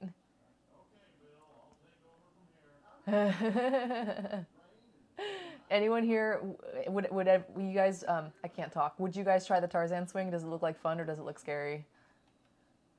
I just can't get over these gorgeous clouds. It was just like the perfect day. So this was still my husband's birthday, and the weather was really cooperating. It was really lovely. You didn't do it? Were you scared? My friend who was scared of heights didn't do it either.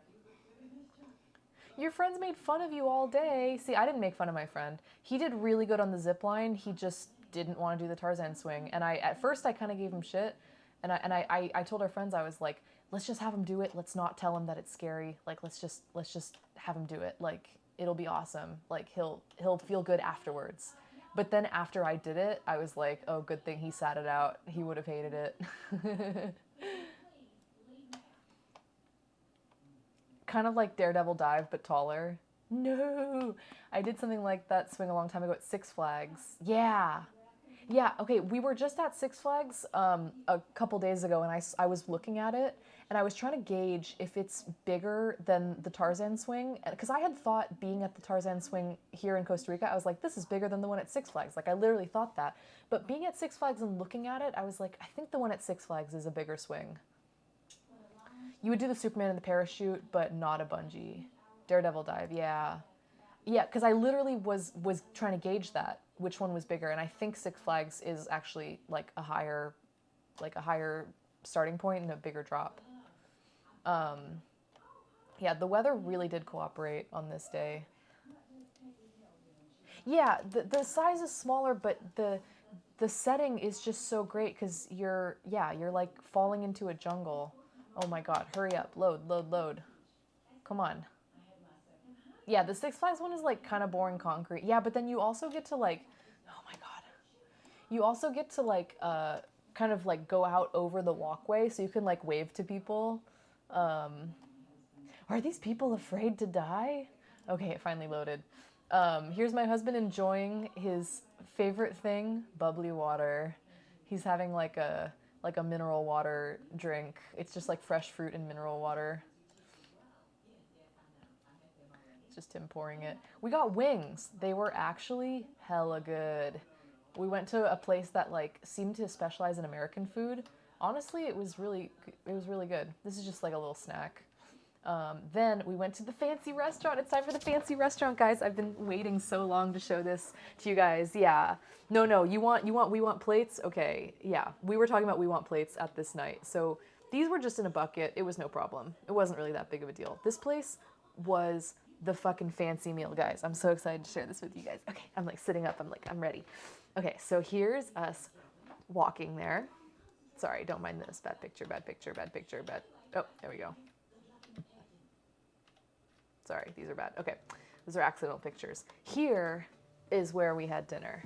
So this is just a table for two, but they have ones all the way from 2 up until like 8 or 10 people.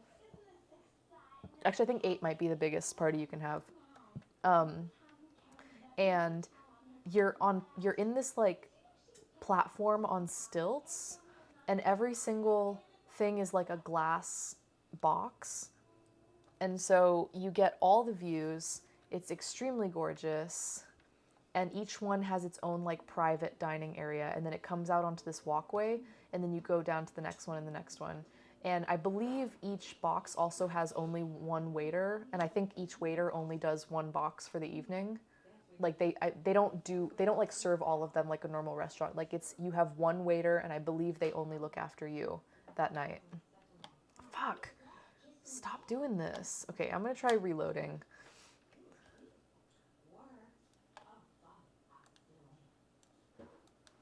For the restaurant? No, the restaurant's not scary. The restaurant, you're like, yeah, you're up in the trees, but you're totally like, you know, it's very safe. If you're in the zip line, then yeah, I get it. But for the restaurant, it's no biggie.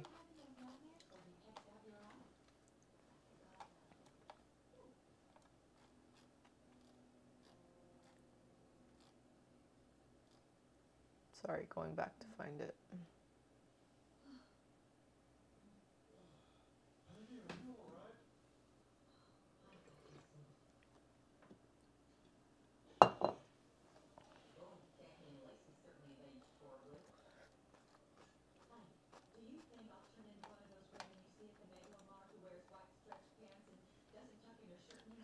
Okay, so here's the view. Imagine if they strapped you in carabiners at the restaurant. Here's the view. It was, oh God, it was beautiful.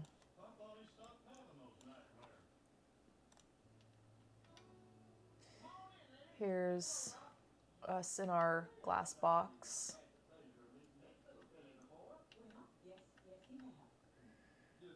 It was, and we made sure to get the 5 o'clock one because there was a 5 o'clock dinner and 8 o'clock dinner. And 5 o'clock, you get much better views. Like, you get all the sunset. Sorry, these pictures are from my husband. So yeah, just like the small touches. It was very, very nice. That's me. That's my husband. Okay, this is the first course. Let me show you what it is first. It's, okay, so each course was based off like some aspect of Costa Rica. So this was like the jungle, and you could see it's crudités, so it's carrots. It's just carrots, celery, and green beans. This is like guacamole, and the black stuff is like dehydrated olive, and then there's like this mustard glaze. You don't eat the outside, but he was like, everything within the box is edible. Fuck, why does it keep doing this? Okay. So it was like a whole experience. He was like, it's all about like new growth and life in the forest. And so he like starts pouring water into it, and it literally makes the vegetables grow. It was so cool. It was like a kinetic art exhibit.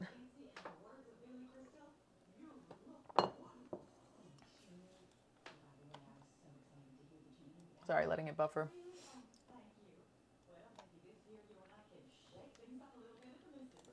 And see what your best would do. So he starts watering it, and the This is crudités called start the sprouting. garden that grows on the table, okay? It's called the garden that grows on the Vegetable table, and then all the what it soil needs like is some water to rises. start growing. Listo? Yeah, so it's like our waiter like walking us through it, but basically the whole idea is like new growth in the forest, and so these are supposed to be like the sprouts growing on the forest floor. The guacamole was freaking delightful. I like scraped my plate clean. Okay, here we go. The garden, the ficus tree, Chira Island, Monteverde Cheese Factory, which is where we saw the milk truck, Altitude Coffee, Cloud Forest and our orchids, and our Quakers, neighbors, and their sweets. That was like a normal bowl in a teeny Zobo. What? What? A normal... Oh, this?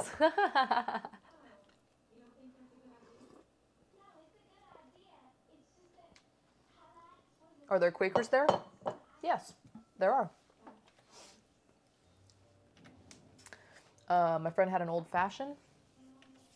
These guys had, it was called like the Golden Something Frog. It was like, I think it was whiskey based. There's the birthday boy. I don't know what was in it. It was good. I considered getting the wine experience, which was an additional $40. And for $40, they would give you a 3-ounce wine pairing with every course.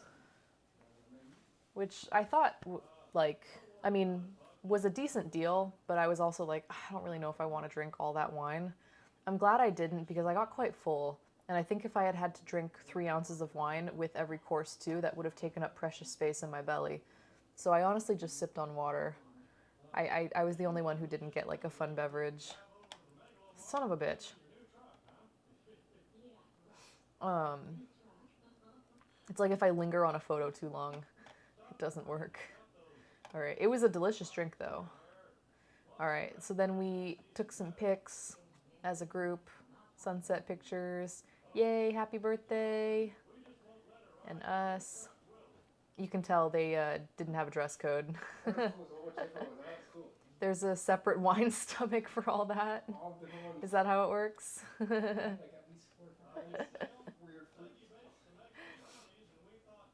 Yeah.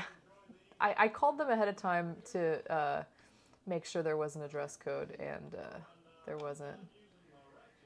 Anyone know why it seems to be running slower? Is it just because like all the pictures loading is overloading it somehow? Like, does anyone know why it's doing that? It's kind of annoying.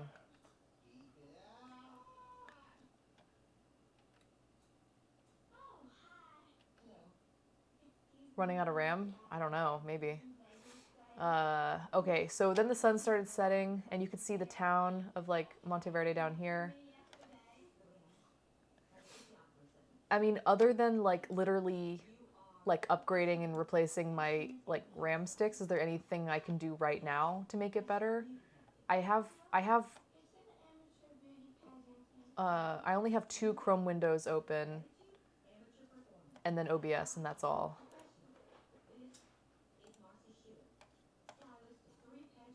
You could download some more RAM. Kill the slideshow. And reopen it. Ugh, but then I have to find my picture. Okay, I'll keep going for now, and yeah, maybe I'll do that. Okay, this is the second course, the ficus tree. This one was like a rice puff, like a fried rice puff with edible flowers served on top of this like orange squash hummus. And then on this side, the brown side, was chicken pate. And then the green part was like some sort of dehydrated, I don't know, spinach or something. I don't even know. It was just beautiful, but it was supposed to be like the ficus tree. And it looks like, I don't know. If you guys have ever seen a ficus tree, that's what it's based on. It's quite gorgeous. This was lavash bread and focaccia bread with homemade butter. Someone was asking about butter, so this is homemade butter. This is like a fig raisin jam, and this is like a sun-dried tomato pesto. That looked like a cordyceps? Yeah, kind of. It did have a little bit of a fungal kind of vibe to it. I love cordyceps, actually. I'm fascinated by them. But anyway, this bread was freaking delicious. These videos are nothing. They're just for TikTok. It's just me like zooming in on them. It's nothing special. Sun started setting. Other people dining in their own boxes. Yeah, look at that. I knew what you meant. Yeah, this was the view. So like, I'm so glad we went to the 5 o'clock dinner. Like, I'm so glad we were able to get a table for it. Oh, here we go. Okay.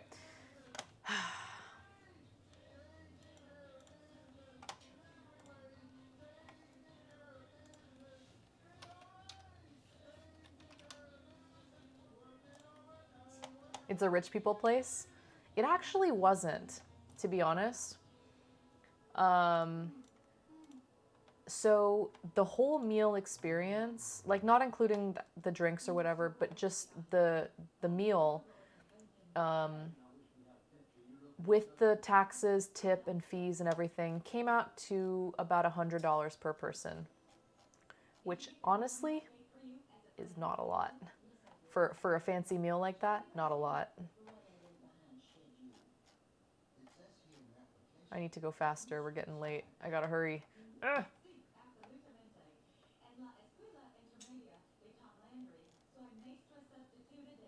$100. Yeah. Which, I mean, is more than I would usually pay for dinner. Sure, it's like I'm not a very fancy dinner kind of person. I usually don't spend that much, but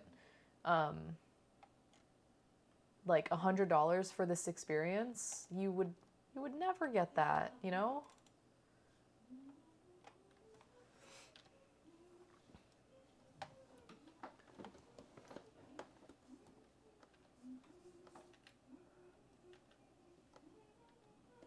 This is Chira Island. Yeah, $100 a head. It is cold smoked sea bass with fried, like a fried potato crisp, chicharrones, cashews, and a honey and lime glaze. It was freaking good. It was like a cold smoked sea bass. I don't know how to describe it. It had the texture almost of like sashimi, but it had the flavor of like something kind of smoky. So it wasn't dry and cooked. It still, the texture felt raw, but the taste was like really smoky and delicate. It was really, really nice.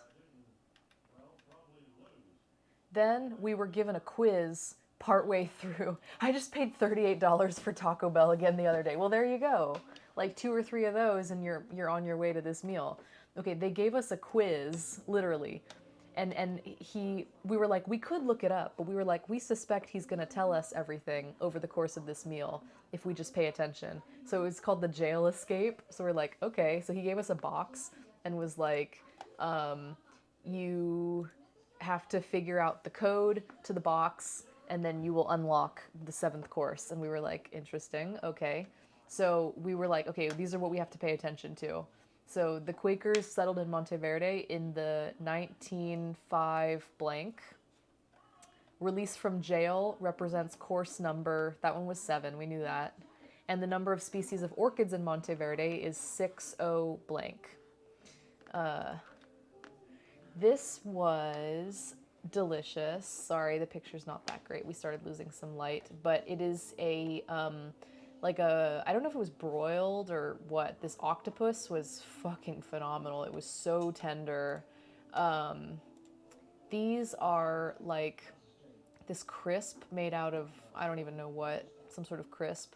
And then this like leaf, this like green leaf. And then the sauce was freaking incredible. I don't even know what was in it. I think it was like tomato and some sort of herbs. It was really, really like kind of sweet and tangy and delicious.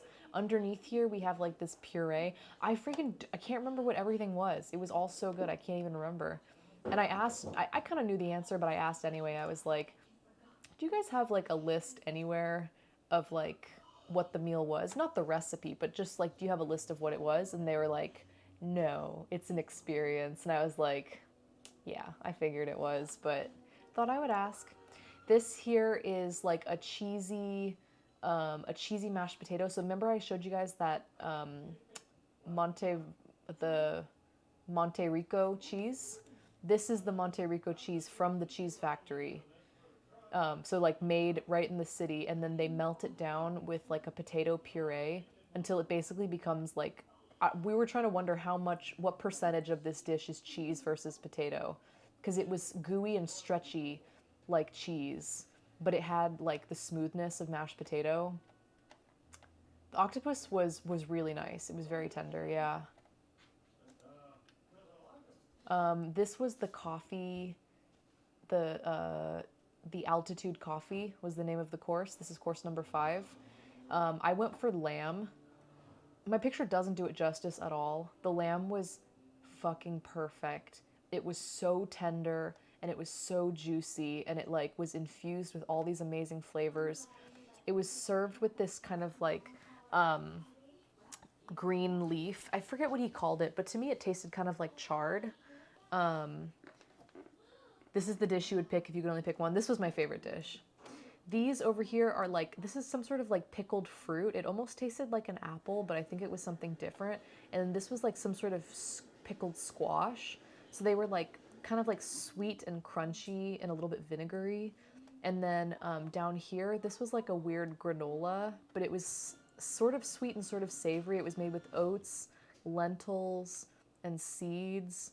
And like it had a little bit of spice to it, and then it was a coffee glaze down here at the bottom. It was like a dark coffee like glaze, so it kind of had like almost like a burnedish coffee darkness to it, but also was very sweet, and it went really nicely with the tenderness and the saltiness of the lamb.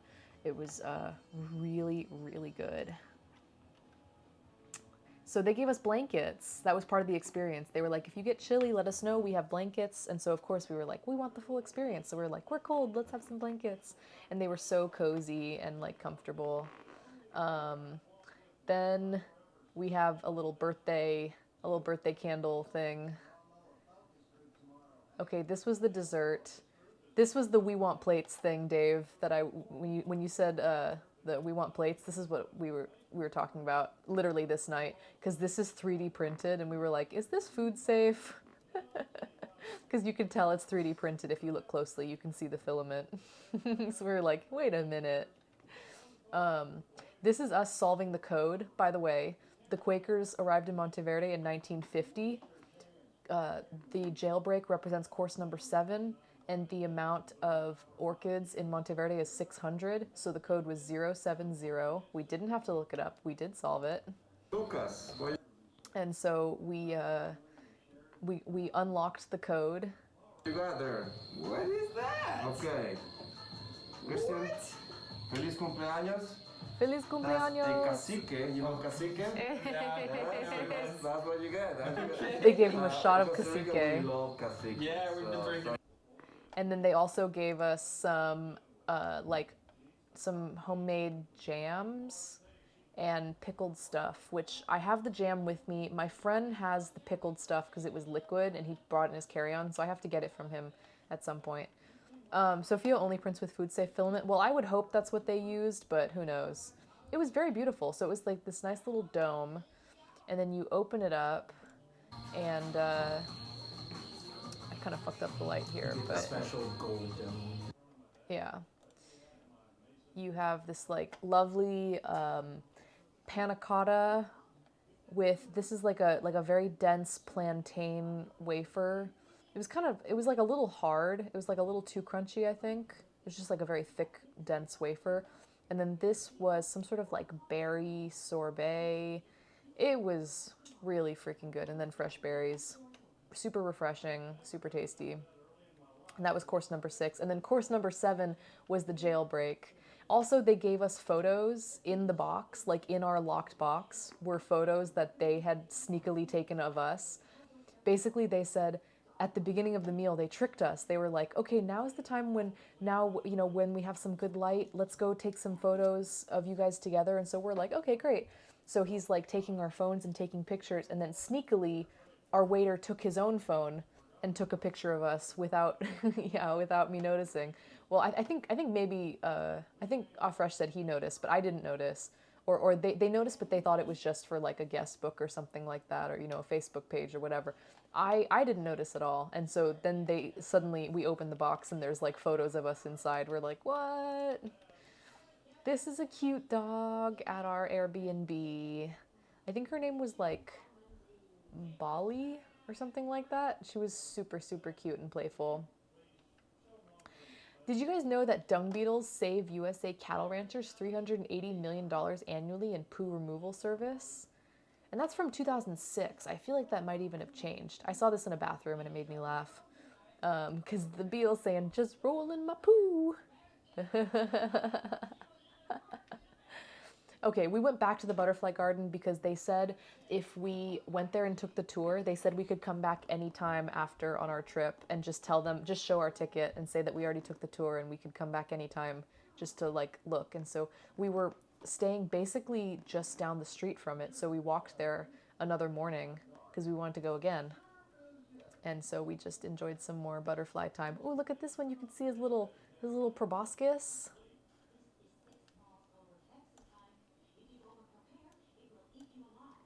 Yeah, so they were like, yeah, you can just come and chill. So we did. We just came and walked. Ah, oh, shoot. I thought we were out of the woods. I just did it again. Fuck. Yeah, all these butterflies getting drunk. They're so cute. Okay, then we saw a freaking coati on top of one of the butterfly enclosures. And we were just cracking up because it looked just like a cat. Isn't it cute? Yeah, he's just lounging. He's lounging in it like a hammock and was like rolling around. Let me see. I don't know if we captured it on video.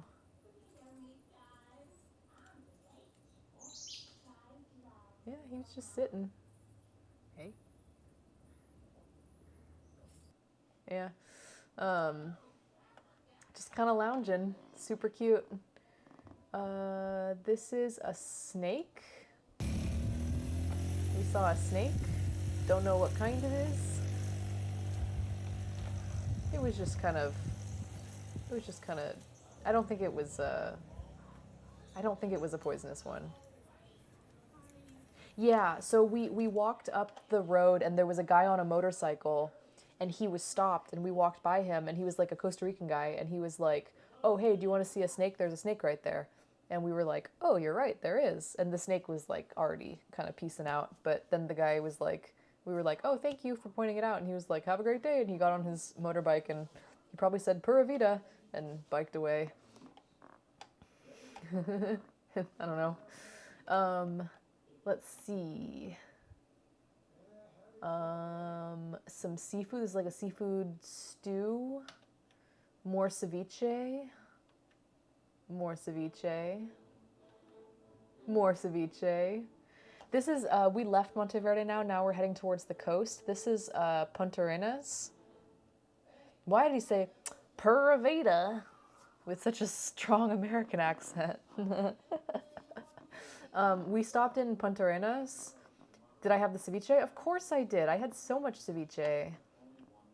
And of course we had some nachos too. Honestly did not like Costa Rican nachos too much. My husband kept ordering them and I was like, can you stop ordering nachos? Like, they're not as good as like Mexican nachos. I'm sorry. They're too sweet. Like, and they put like mayonnaise on it.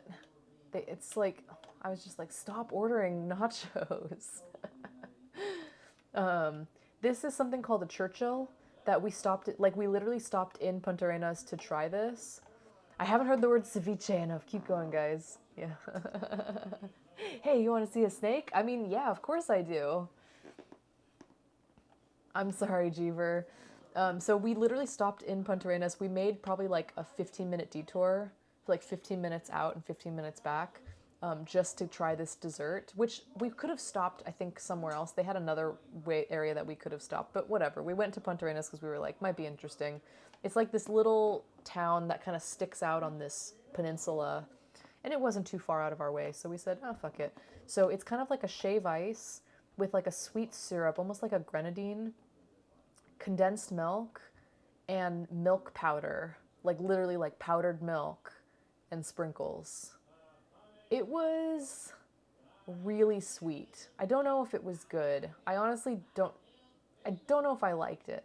I prefer something like halo halo or like shave ice with condensed milk and maybe some fruit or something like that. The powdered milk was a little much, and the syrup was not like a fresh fruit syrup. It tasted kind of like a grenadine. So it was good, but it was really sweet. Basically, it's named after some guy who like used to go to this ice cream shop and order very like weird he used to order this weird thing, and so they thought he looked like Winston Churchill. So, hang on, give me 1 second. Hang on. 1 second.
Sorry.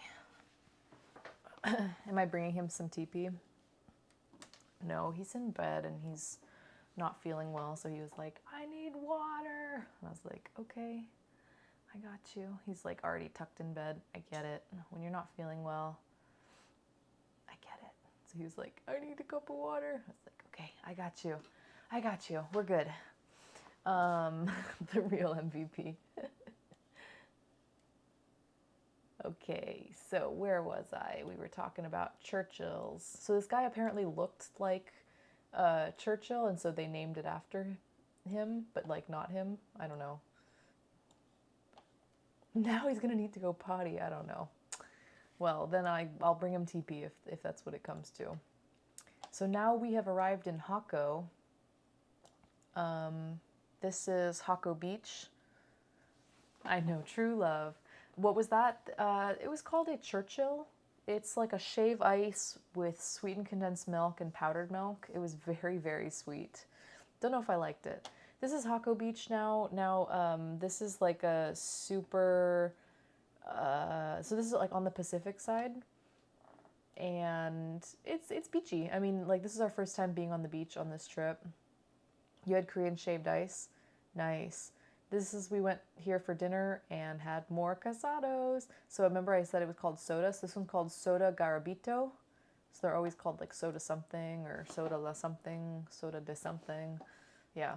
So this is Soda Garabito, and they had actually counter service. So it was like really easy. Just like, yeah, you just look for some place that's kind of poppin', and you're like, it's probably fine. So I had another casado. I went with chicken this time, so it's like a chicken in a salsa. And we got beans, rice, plantains, and then we have a cabbage, and then like a pickled cucumber salad, kind of spicy, and then orange juice. This is just a TikTok video of the fine dining. We'll skip that. This is a pastry. It was like a cone hollow pastry filled with like this caramel. I should have taken a picture of the inside, but I didn't. It's okay. Here's another friendly dog. Oh yes, he was so cute. He was so cute and friendly. Life's a beach and then you dive. That's cute. Yeah, this dog was super friendly. Here's the Tarzan swing again. Sorry, it's like when I upload things to TikTok like days later, then it re-adds them to my thing.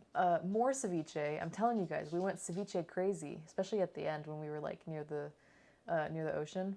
Okay, so then we went to go visit this place that said they did like different types of tours, like monkey tours and waterfall tours. And while we were there, the guy said something about the waterfall tour, and so we were like, okay, that's cool, but we weren't going to go that day, so we were like, okay, maybe we'll schedule it for tomorrow. When we were leaving, my husband took a wrong turn. Instead of going back to the main road, we went a little bit further in to, further down the road, and we reached a dead end, and we were like, wait a minute, we saw a sign for a waterfall, and we were like, hey, we found the waterfall. No tour. So we just parked our car and just got out and started walking.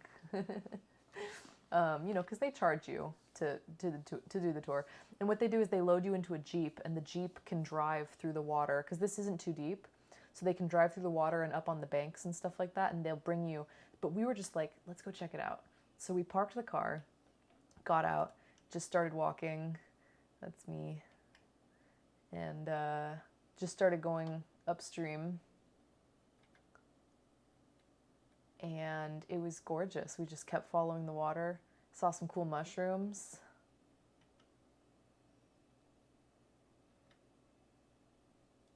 Climbed some cool rocks. This is one of the waterfalls here. I don't know why the picture looks so weird. I don't know why it's like weirdly exposed like that. Oh, here's us. Okay, so you can see the shoes in action, guys. I know I won't shut up about my damn shoes, but like, look, I'm telling you, you can just walk through water, and you can walk all over the rocks, and you won't slip and you won't hurt your feet. They're freaking awesome. This should be in an advertisement for Keen shoes. I'm just walking wherever the hell I want to walk. And then when I get wet, I get wet. And when I got across water, I just jump in. Like,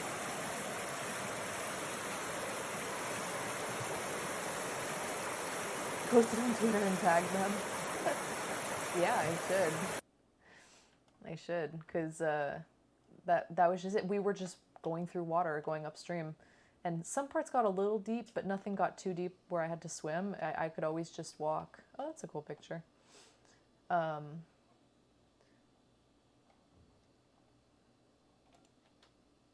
This is one of the waterfalls. And then you could like climb up. You can't really see, but there's like kind of steps cut into the rock here. And you can walk all the way up here, and then there's like another pool on top and another waterfall.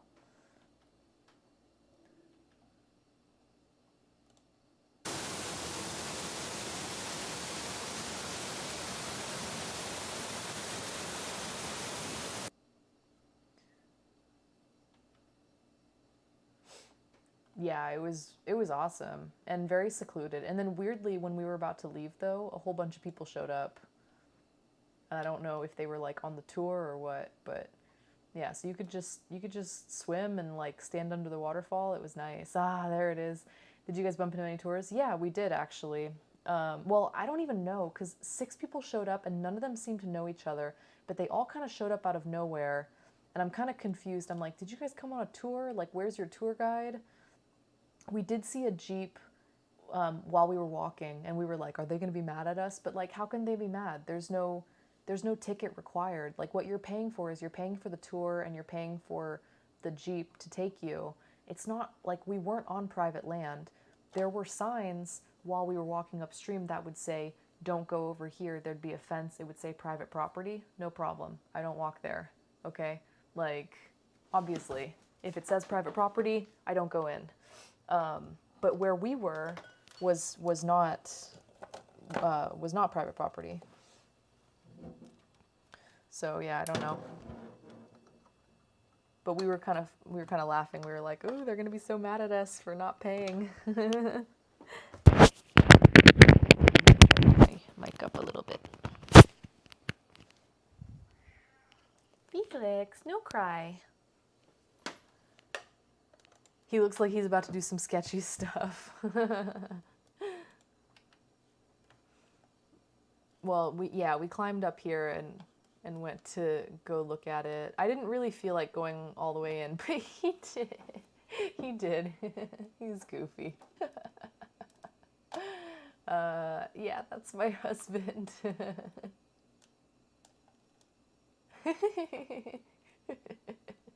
What are you doing?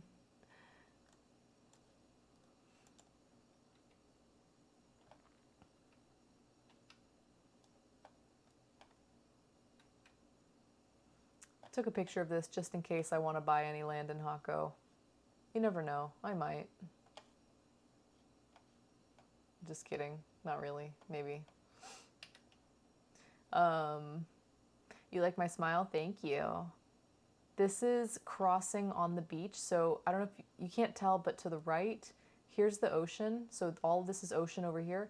And then on the left, this is water coming down from like waterfalls and a river. And so it mixes right here. So that's why it's kind of muddy, because it keeps swirling back and forth between the tide and the river. So it gets kind of muddy, but it's like weirdly warm because the ocean's kind of, I can't remember if the ocean was warmer or if the river was warmer, but one of them was warmer than the other. And so it's kind of like, you know, warmer water and cooler water mixing together. And to cross it, you have to pretty much go waist deep. So yeah, he crossed it. Kind of like when someone pees in the pool. Exactly.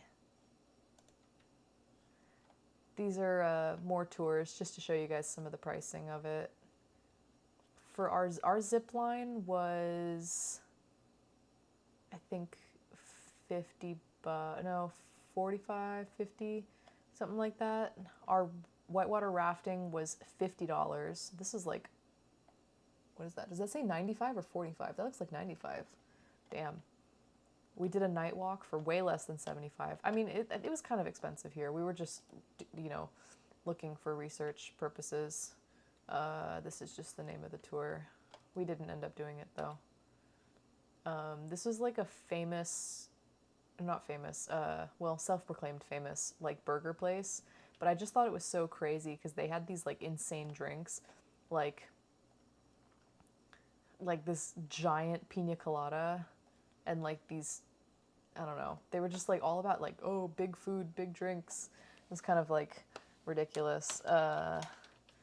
Like they had a $500 burger. I would never want to eat this. What the hell? Yeah, is on Yelp. We're famous. Yeah. It's a Wagyu beef and caviar burger for $500. I would absolutely never want to eat that. What a joke. Like my entire trip cost me like $1,500 or something like that. Like what the hell? That would be like a third of my trip. What a waste. I know, so stupid. Do you think he's compensating for something? I can't do a Shrek voice, but yeah. And then the caviar and salmon, it's like disgusting. Who wants that much caviar? Look at that. Oh God. And then they had all these challenges, like a spicy burger and then a speed burger. You have to like, you know, 2.2 million Scoville. Ooh, speed burger, blah, blah, blah. It's like a food challenge, yeah. I really don't like food challenges. I'm not a fan. Then they have a coffee challenge where you It's 8,000 colones, and you have to drink Costa Rica's largest coffee in 15 minutes, which is like, why would you do that? That's horrible for your body. Can you imagine slamming your body with that much caffeine? Like, in 15 minutes? That is so bad for you. I know. You'd be down for a spice-related food challenge? No, I can't stand it. Yeah, trust fund, kids, spring break themed. Well, Hako is like very much a party town. Like they have cool stuff to do, and there is a lot of like natural beauty, and there's the beach and lots of cool stuff to do. But they very much have like kind of a party town vibe. Like they have a really big like nightlife scene. There's a lot of prostitution. There's like a lot of drugs. It's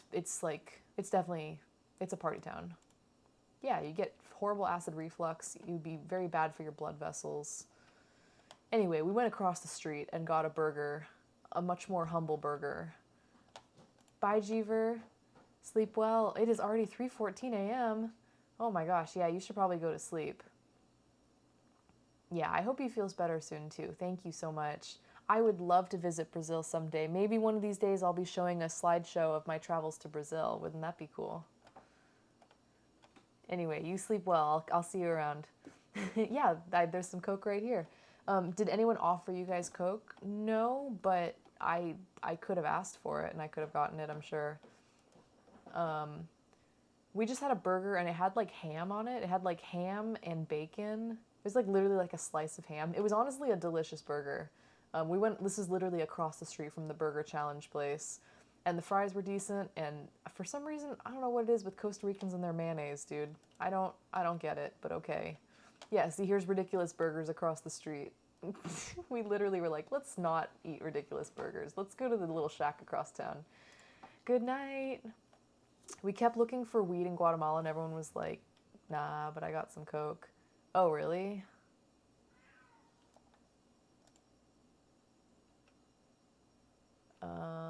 Here we are at the beach, so it's a black sand beach.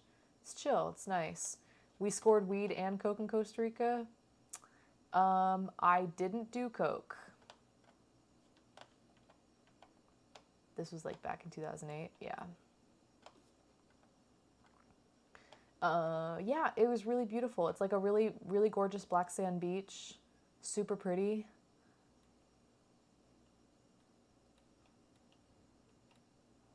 Crap.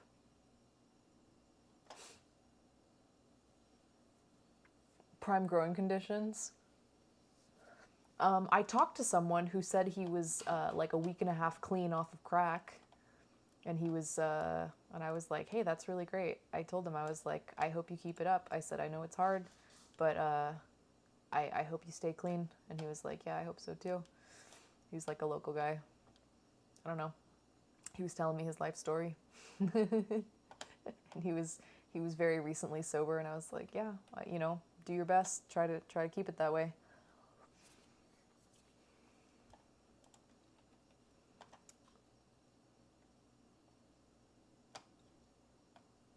So this is Playa. Shoot, what's it called? I'm a week and a half of crack. Got any money so I can buy some crack? No, he wasn't. I cannot remember what the name of this beach is. It's just south of Hako, though. We were okay. So we were. He's such a weirdo. We were like walking on Hako Beach because there's a lot of surfing there. Yeah, oh, see, this guy's rolling a joint right here. This is one of our friends that we made. He looks like a hostage. He's like, everything's fine. I'm like pinching his neck. Say no to crack. Is that a butt crack? Good night, Dave. Thanks for dropping by. We met this guy and two of his friends on Hako Beach, and they were offering surf lessons, and we were like thinking about maybe surfing. So we were like comparing prices, and we started chatting with them, and they were like, honestly, if you guys don't want to do surf classes today, that's okay. Here, take my number, like for WhatsApp. And they were like, if we don't teach surfing, we're about to pack up and head out because there's going to be like a surf contest down at this beach, and we're going to go check it out. And like go drink at the bar on the beach and whatever. And we were like, oh, that's cool. We were like, where is that? And they're like, oh, it's just like 5-10 minutes down this way. And we were like, oh, that sounds really fun. Like, we want to go watch a surf competition. Like, maybe we'll go. Maybe we'll see you there. And they were like, okay, sure. So we parted ways, and then we eventually drove down there. And as we're pulling up to these guys, as we're pulling up to the bar, we like park outside. These guys there are walking in, and we're like, hey, there, you know, and they're like, oh, what's up? So we're all just like, how's it going? They're like, we brought some rum. They call it Ron, R-O-N. I'm sorry, I think my kitty cat got locked in the bedroom. Let me let him out.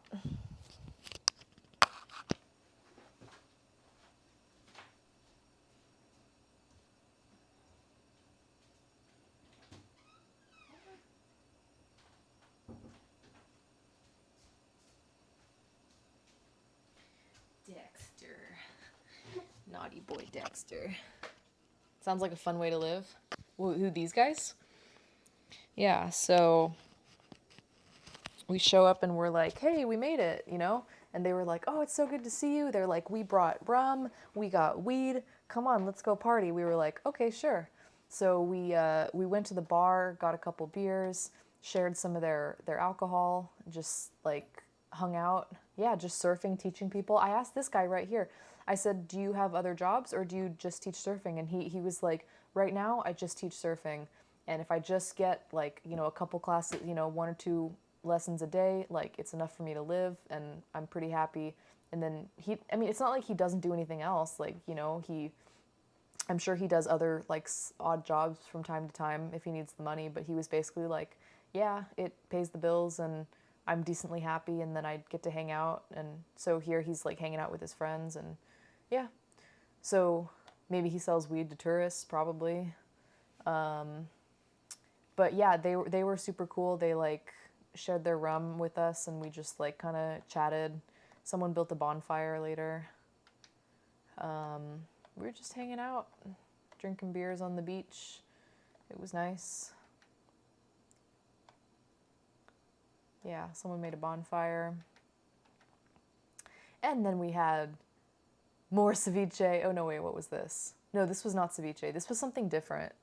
It was similar to ceviche though. I forget what it was called. I ordered something because I didn't know what to get, and so I like literally randomly picked something. I don't usually do this, but I literally just randomly was like, I'll take that. And this is what it turned out to be. Sorry for the sideways picture. It's a whole bunch of plantain chips and then like a pureed black bean, a salsa, and like this really tender beef with like peppers. And you just like take the plantain and you like dip it in these and eat it. Yeah, I don't know. It was nice, but I don't usually do that. And then we met another really, really cute dog. Doesn't he look so wise? He looks so old and wise. Okay. 200 years of Pura Vida. Because like I said, it's their 200th, their bicentennial independence. Whatever.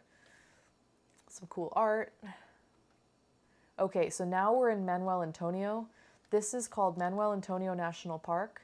It's a national park that's about an hour and a half south of Jaco. We weren't sure if we wanted to go to it. However, I think it was worth the drive because we wanted to see like monkeys and wildlife and stuff. And it's like, this is really where you want to go for it. It's like combination of beach and rainforest right now. Oh no, sorry.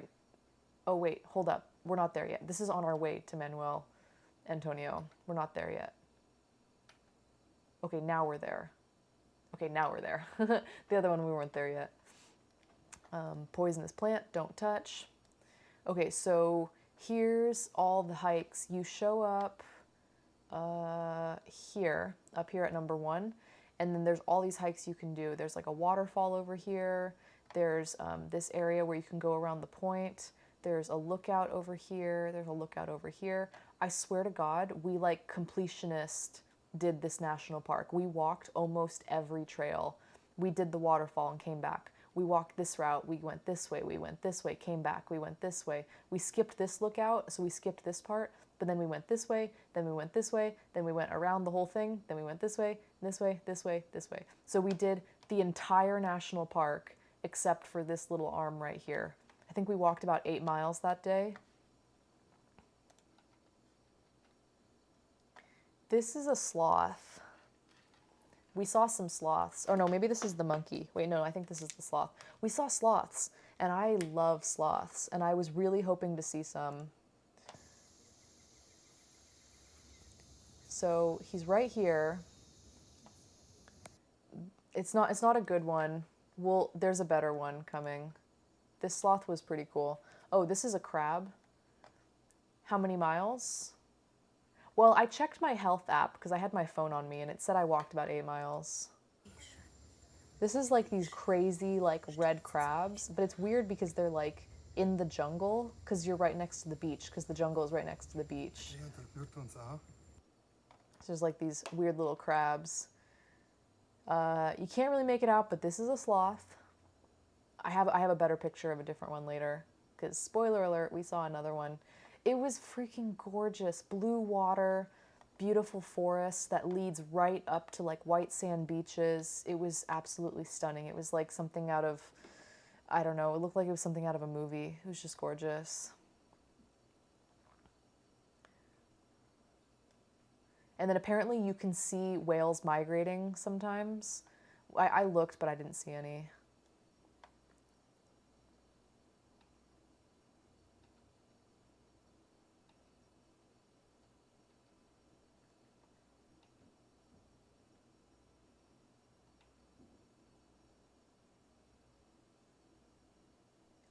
It rained later. A lot of times it rains like later, or it rained like later in the afternoon. So we had like a full day of sunshine and then it would start raining like towards the afternoon or evening. But without fail, it did rain every day. Just sometimes it started earlier or later than others. Yeah, we all avoided sunburns. Look, I brought a big thing of sunscreen and I carried it around and insisted that everyone put it on. I'm totally that person. Yeah, this is a termite nest. I don't know if you can tell, but it's massive. It's about the size of me if I were to sit on the ground and curl up in a ball and like hug my knees to my chest. It's about the size of me. It's really big. This is an iguana, just hanging out by the picnic area. Yeah, that's a termite nest. Yeah, Afresh was like, what if I broke it open? I was like, don't do that. Do not do that. Yeah, he's a big boy. Super cute and like super curious. And some asshole was like feeding him bread and I was like, dude, stop. Like, y'all see the size of that chicken? This loser was feeding him bread and I was like, please stop feeding this poor lizard bread, dude. And the guy was like, you know, he even said at one point he goes, I think I saw a sign that said no feeding the animals. And in my head I was like, oh, good, like we got there. And then he kept doing it and I was like, you're fucking dumb, dude. I wish I could have gotten a picture of him. There was a sign 5 feet away from him behind him that said do not feed the animals, and this man's like feeding. And I wish I could have gotten an action shot of him throwing bread to an iguana with that sign in the background. Even better if it's a picture of like the iguana biting his finger. Cause yeah, I was just like, dude, you're dumb. Don't do that. It just pisses me off. Anyway, beautiful beaches, really warm water. You can see people are swimming. I wasn't really in the mood to swim because I knew that we were still going to be hiking and I didn't want to like hike with wet clothes. I hate like having a wet swimsuit like under my clothes. I hate that feeling. So I only like to swim if I know that I can like dry off and change afterwards. Yeah, you don't want to sit around in a wet swimsuit. It's gross. But the water was really nice. I did wade in, and it was lovely and warm. Everyone was swimming. It's almost like a private beach because you have to pay park admission to get into the national park. So everyone here had paid admission. So it's almost like a paid beach. You gave an iguana some of a mango ice pop to distract it from coming close to you once. I feel like a mango ice pop is better than bread. Like in general, you don't want to feed animals because you don't want to encourage them. Like you don't want to make them sick, B, you don't want to encourage them to be too friendly with humans, but, you know, whatever. This guy was just being an asshole.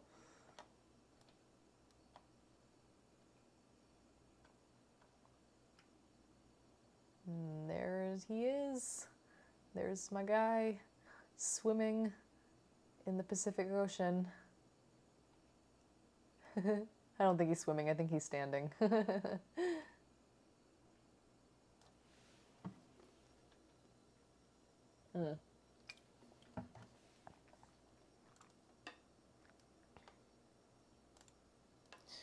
Let's see if this is what I think it is. Sorry, I'm gonna let it buffer a wee tad bit.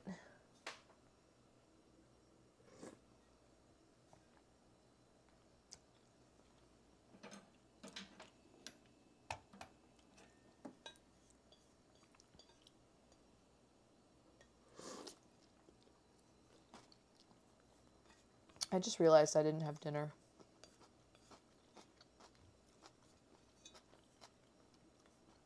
I drank some of this soup, and it has a couple noodles in it, but it's not really a proper meal. I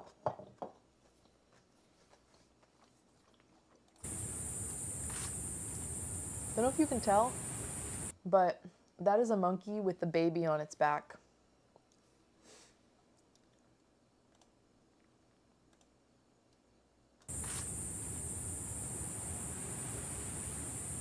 You can see the baby holding on to the mom. Yeah, it's a white face. I think it's a white face capuchin monkey.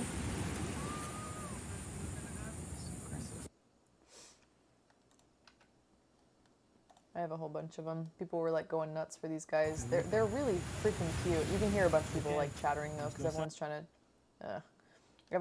to take video, because they're just so cute. Yeah, and we wanted to see monkeys, and we saw a lot of monkeys, so that was cool. Because that was like one of the reasons that we came to Manuel Antonio.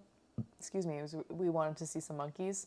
Because our whole trip, I was actually quite surprised. We didn't really see monkeys.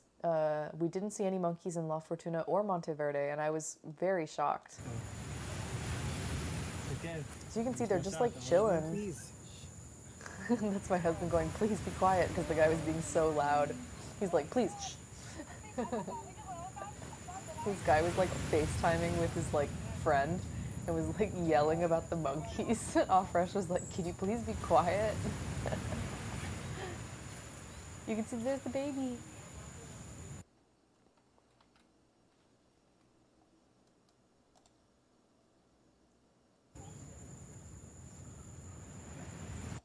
It's better if I let it sit for a second. This guy was really playful, and he kept like playing with this food and like throwing it around. Oh, the howlers were scary. We heard some howlers. We saw them really high up. Didn't get a good view of them because they were really high in the tree, but we did see them, and then we heard them. They were super loud, but they weren't where we were staying. It was only here at the national park. I saw monkeys the last time I walked at the Coney Island here, and I freaked out because they were by the exit. Monkeys are kind of scary, and they can be aggressive. They definitely can be very aggressive, and they can scratch and they can bite. I don't recommend getting too close to them. My mom left me, and I was like, help your adult child here. Yeah, you're like, mommy.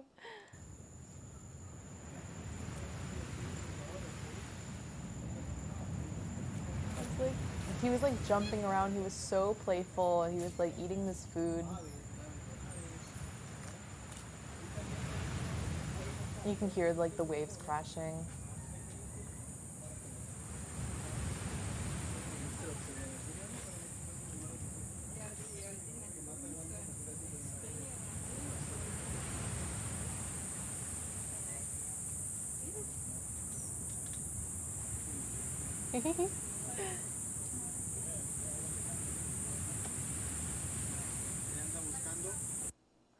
Yeah, I think they have one where, I think I might have one where he does a little,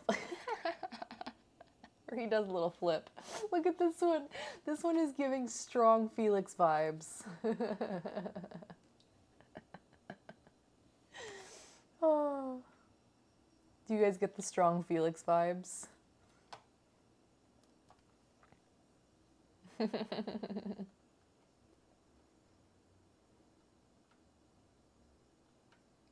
Oh, that's a kind of scary one. It's a cute one, but it's a scary one.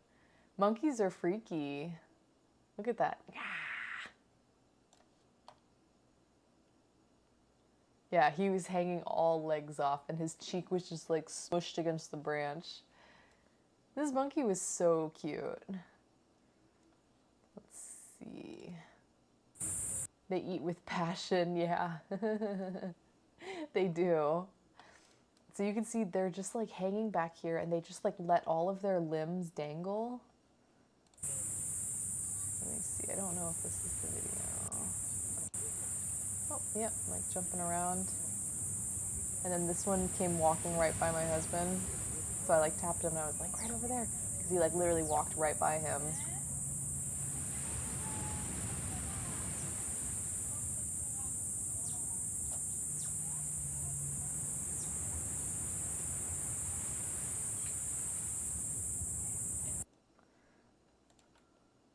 I think this is the one where he does the little flippy.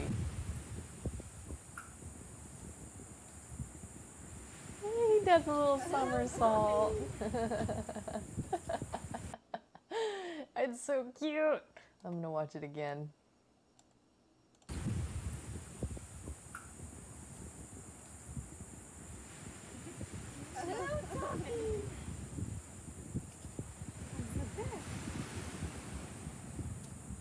That monkey was a character. He was really goofy. I think he was showing off. Okay, here we found our sloth content, guys. I told you guys there would be sloths. It's too bad everyone went to bed. Not everyone, but a lot of people went to sleep already. But that's what VODs are for. Guys, we saw a sloth like really close in the wild.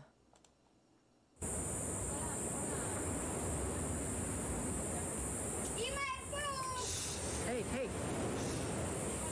Kid kept yelling and it was stressing the sloth out. Look at him!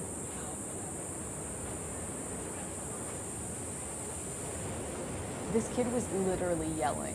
We were up in like this, we were kind of like in an observation tower that was like about 3 stories up, 2-3 stories up, and the sloth happened to be right next to it so we could get a good view, but this kid was in the tower yelling down to his mom, and we were like, go walk down there and talk to her yourself. Stop screaming because there is a sloth here who is just trying to hang out, you know? Have a good night, DL. Thanks for hanging out. So we were just like, can you please be quiet? Because this kid was just like yelling. And the sloth like was obviously like kind of agitated and was like, I would be too.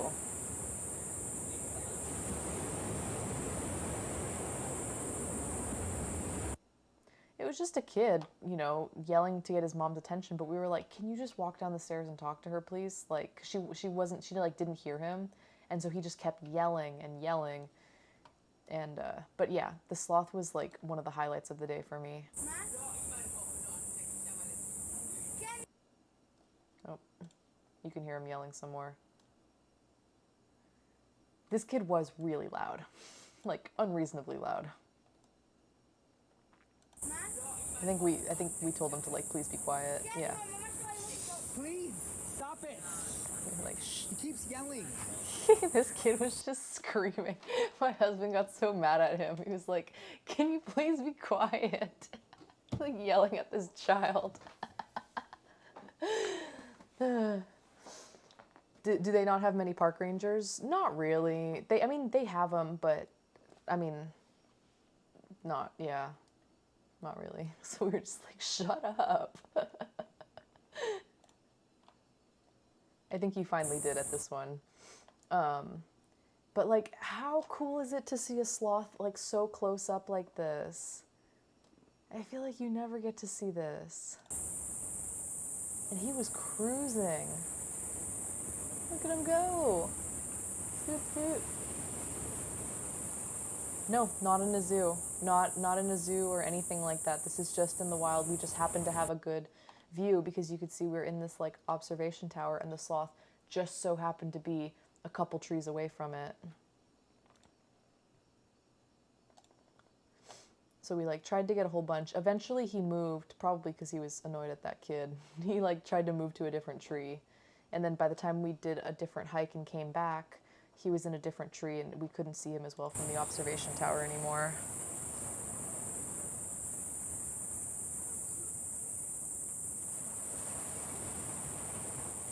Oh, oh, oh.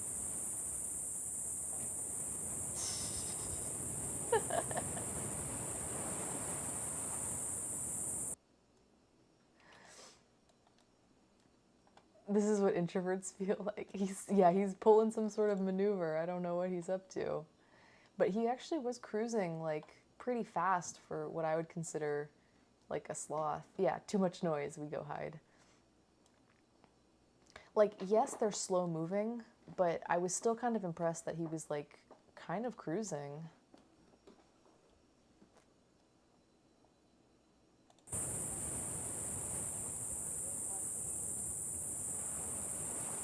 Yeah, really deliberate with like how they grab and like how they move. They don't really expend any unnecessary energy.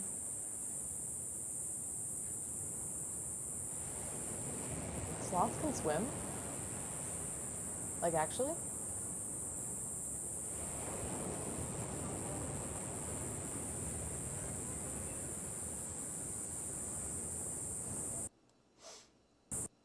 They're graceful swimmers. No way. Oh, yeah, I want to see that. They're graceful swimmers. Wow. I wouldn't have guessed. Oh, we saw another big boy. Look at him. He's having a beach day.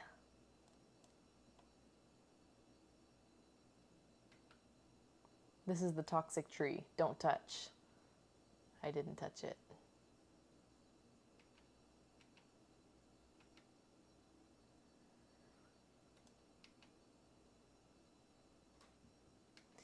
No, Tokar! Then we went down to that little tip where you could do the loop around the edge of the park on that like little sticky outy part. It was a nice little loop, very scenic. And you're like on these like really sheer cliffs. Oh, this one? Yeah.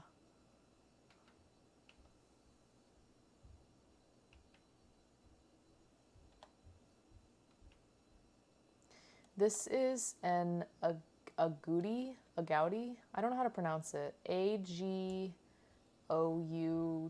I think. Agouti. It's kind of like a rodent. It looks like a capybara, but it's about the size of like a rabbit. There's a few more back. Oh, this one? Yeah, a lot of cliffs. So it's a rodent. They're kind of shy and quiet, but we saw a couple. We saw one in at Mount Arnold, and we saw one at this one. A proto cappy bunny. And then we found like another beach. This one was a lot more private. So over here, all the way over here around this rock is the beach we were at earlier, like just a couple slides ago. Not a couple, but like 20 slides ago. And this is like a separate corner, kind of more wood, more driftwood. The water was definitely a lot choppier. I told my husband, I was like, I don't think you should swim. It looks really rough. I said, you can wade, but I would not swim at this part. It looks too choppy. But he did go in. He said, take a picture of me on this log and get one when a wave comes and splashes me. And I was like, okay. So we sat here for like a few minutes because the waves weren't that big. So I was like waiting for a big one to come hit him. And it finally did. And he was like, ah. I thought it was a cute picture.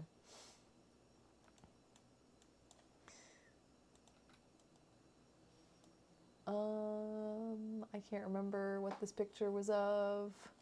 Oh, is that the sloth? Oh, it is the sloth. There he is. It's the same sloth, but he moved to a different tree in the time that we took our hike.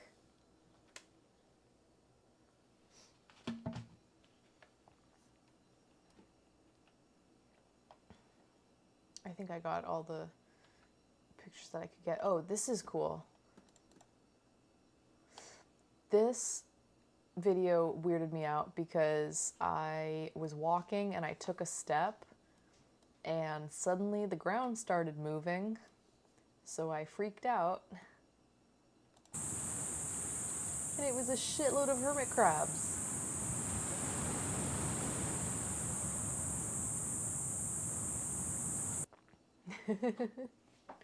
There were a lot of hermit crabs, and I had seen a bunch of them, but I hadn't seen a whole bunch moving at the same time like that, and so I like almost stumbled onto them and was like, oh my god, I'm so sorry.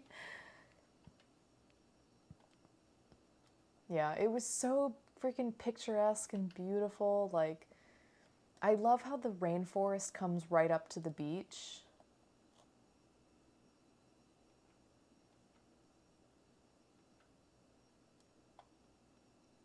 That one seems to be a panoramic that didn't load, which is okay. Yeah, and they have these cool little islands, and we're like, dude, you could easily swim to that. Like, it's not that far. You could definitely swim to that, no problem. And I bet there's like, you know, cool stuff on that. I bet there's like stuff living on there. Yeah, we were like, I bet there's monkeys on those. Maybe, I don't know. Maybe not.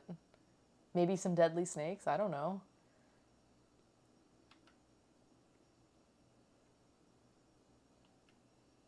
So yeah, this is Manuel Antonio National Park. It was awesome. If you guys ever go to Costa Rica and you ever are on that side of the country, it's well worth a visit. It was super cool. I loved it.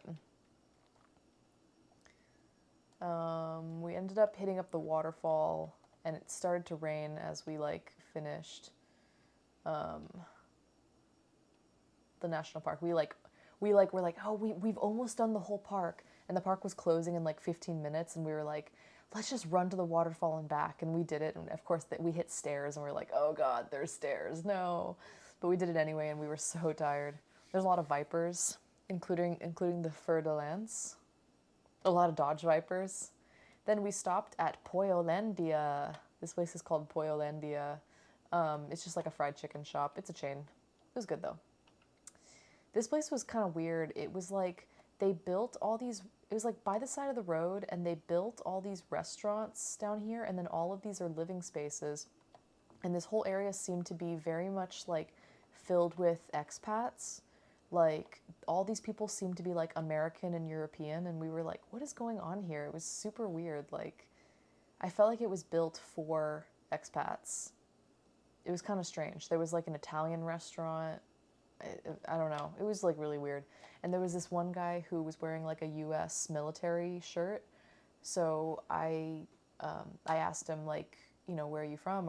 Do you live here? Or do you live in the U.S.? And he said, oh, I'm originally from the U.S., but I've lived in Costa Rica, I think he said for like several decades, like a really long time. Crazy. But he was wearing like an American flag mask and like army sweatpants and a t-shirt that said like remembering the lost blah blah blah of whatever war or whatever, and I was just like, you are all decked out for someone who's lived in Costa Rica for I don't know how many decades. That's really weird. Like, you're weird, sir. I didn't say that, but I don't know. I saw a double rainbow. Pollolandia. Okay, so we got sushi because we wanted to try something different, and we were like, let's see if the Costa Ricans know how to do sushi. Maybe he got his clothes at the Trump closeout sale. Yeah, maybe. So we tried the sushi to see if it was any good. It was okay. It wasn't great. It would have been fine if they just got the rice correct. The rice, though, did not have enough vinegar in it, which is such a crucial part of sushi, and it had, like, not enough vinegar, and so that kind of made the whole thing not so good. The rest of it would have been fine if the vinegar level had just been correct. But it's just like some pretty basic rolls. We were cracking up, though, because this one has plantains on top. You can't get away from the plantains. They're on your sushi and everything. It was pretty good, though. Like honestly, like sweet plantains on a sushi roll, actually not bad. Just if only the sushi rice was better. Here we got some foggy fog. A plantain dragon roll? Yeah, totally.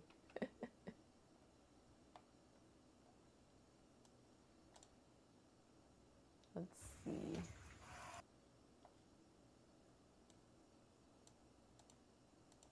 What is this? I don't know what this is. I got green tea short grain rice over the weekend. So it's rice that tastes like tea? It's foggy. It's foggy and misty.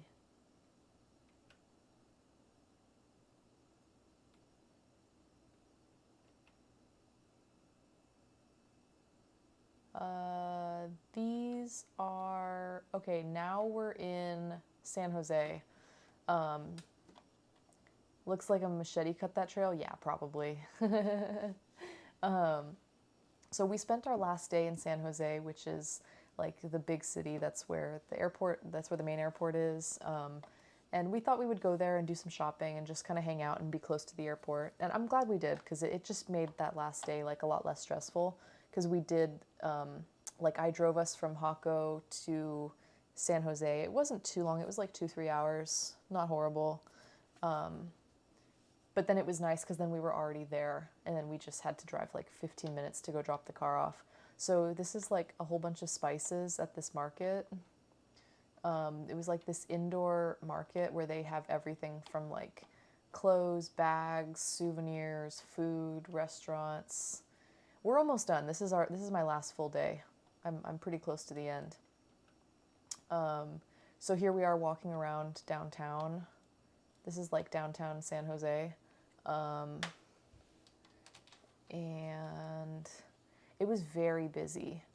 And I don't know if you guys can see, but I don't know if you guys can tell. Everyone is wearing a mask, even though we're outdoors. So, because some people were asking me, like, you know, what was it like traveling during COVID? And honestly, I feel like Costa Rica was super, super COVID safe, super like COVID conscious, like, they really take it serious there. They really do.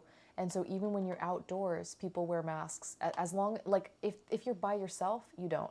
But if you're in a place where you're walking by other people outdoors, they do wear a mask. And also, you have to wear a mask in any time you're indoors. You have to wear a mask, except when you're sitting at a table eating.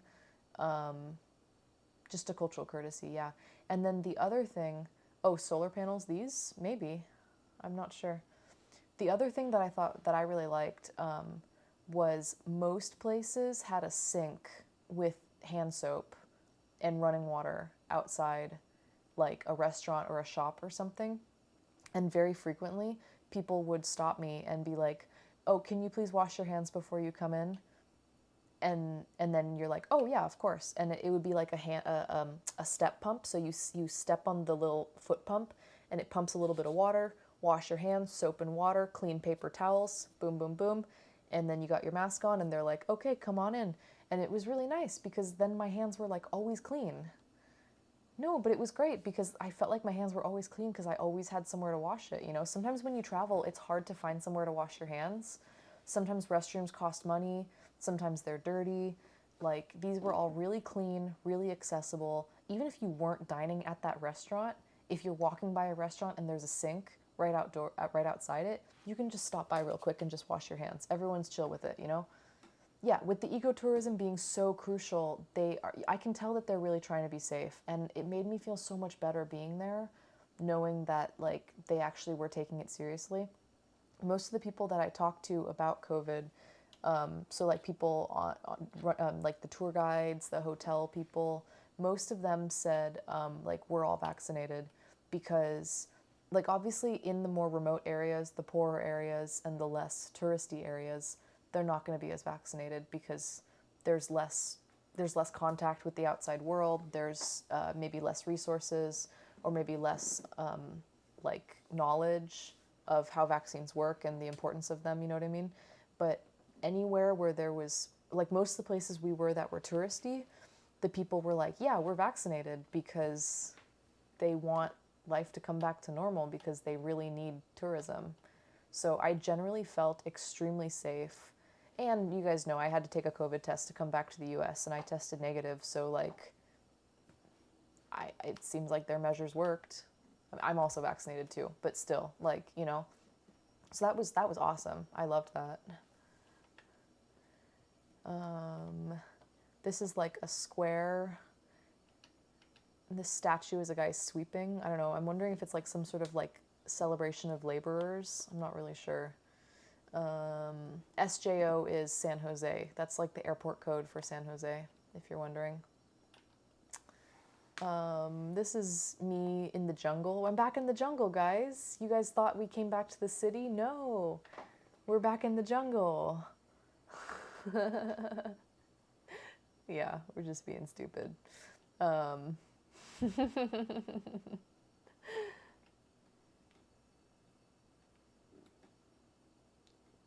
This is like a weird store. It was kind of like a thrift store, but not really. I feel like it was almost like a Ross or like a discount store, but they had so much weird shit. You just can't take me out of the jungle.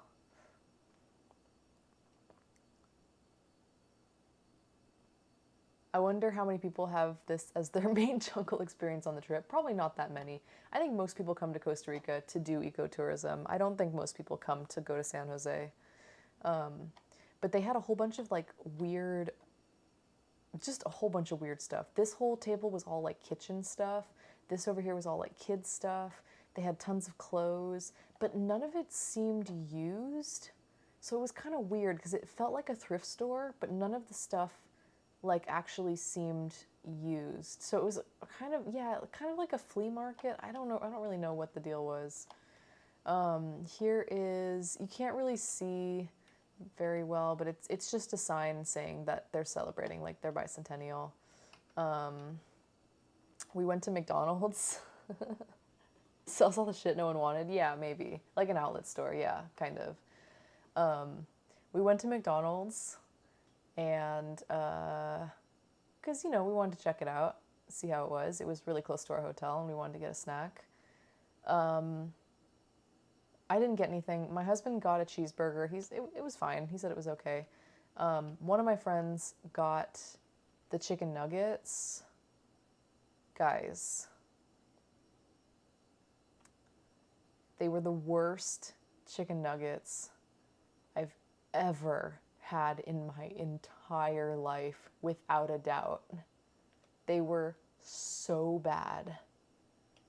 I don't even know how they could fuck them up so badly. It's like they accidentally fried them like 3 times. Like, they were so dry. The chicken had like shriveled. It was almost like it was a potato chip. It was so thin and dry and crunchy. And it was like it was crunchy. Oh my god, it was so gross. I don't know how. I literally don't know how it could be so bad. Maybe some surplus stuff that didn't sell in Mexico and the US. Yeah, some of the stuff was clearly like American. It was just kind of weird. I don't know. Did they have the American dips? Yeah, basically. Yeah, essentially. I don't know. I could not believe that they were that bad. Did the McFlurry machine work? I didn't ask. Sorry. We went to a restaurant that had this on the wall, and I don't know. I like Anthony Bourdain. I don't know if he actually said that. It sounds like something he would say. You would have gotten a Pollo McCrispy and a Kit Kat shake. I should have gotten something, but I wasn't really that hungry. And yeah, I don't know. Like, guys, I don't even know how to... I don't know if we took a picture of the chicken nuggets. I can't remember if anyone took a photo, but they were god awful. Okay, so we went to a Italian restaurant on our last night. Honestly, we were sick of rice and beans. We really wanted something different, and it was getting kind of late. And we found this place called Pasta Pronto, and it was like literally right around the corner from where we were staying. So we were like, fantastic. Let's just walk here, because it was like, I don't know, a 40-second walk. So the owner comes out, and he's like super American. He's like, "Hey guys, welcome. My name's Marco. I'm the owner of this place. It's great to have you here. Thank you so much." And we're like, this guy's American.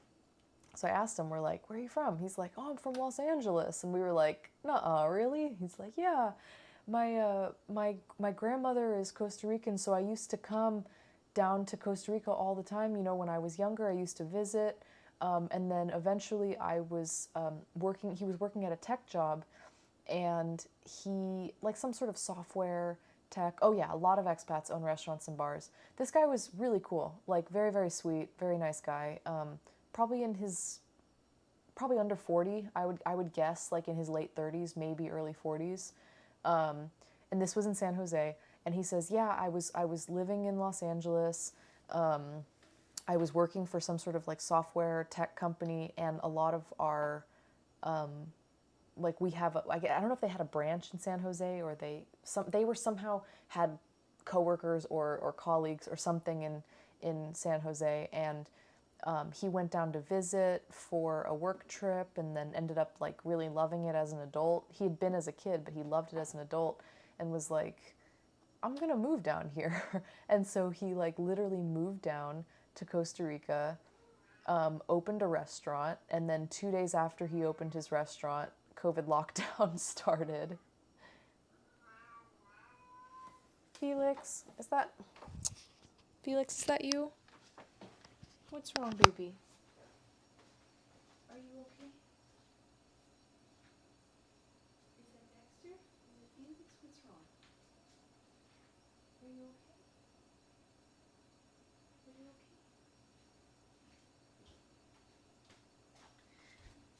Almost sounded like someone was doing the barf cry for a second. I would expect people from LA to be the most common U.S. city for long-term expats. I was more surprised about the Bakersfield lady. Yeah, totally. Yeah, I heard someone going, wow, wow. And it almost sounded like Dexter's, like, help me, mama, I gotta throw up sound.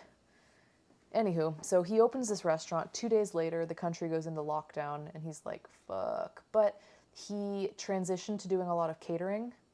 So they managed to stay afloat throughout the pandemic, and we went there, and the food was really good. And here's like a garlic roll. This is a caprese. He literally gave us these for free because we were just making small talk, and you know, he's a small, relatively new business, like trying to get off the ground, and so he was like giving us samples of stuff. He like gave us this roll. He gave us the caprese for free. He gave us this fancy drink. Well, no, actually, sorry, we paid for this one, but he gave my friend a free sangria. Most precious, meow. Is that an old one? That's an old clip, huh?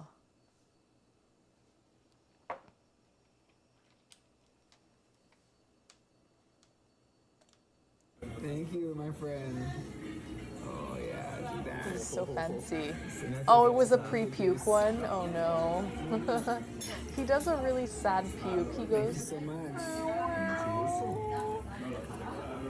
so this was like a delicious margarita. It was so freaking bomb. It had like fresh mango and I think passion fruit.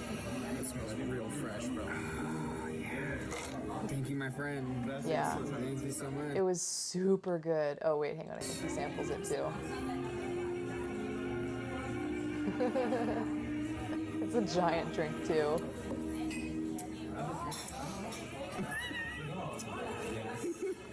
It's very good and very strong. Thank you. Yeah, it's like super fresh fruit. We weren't even gonna get drinks, but the guy was, you know, he was a good seller, and he was just like, yeah, all of our stuff. He was like, I get all of our stuff, like almost every day fresh at the farmer's market. Like we supply our cheese from here, we supply our meat from here, all of our fruit. Like we make fresh purees every day with like seasonal fruit. And he was like, today we've got mango and I don't know, some sort of berry, and I think it was passion fruit and something. So he was like, we can kind of infuse them into any drink you want. So if, let's say you want to do like a mango mojito or something, he was like, we've got a like a mixologist on staff.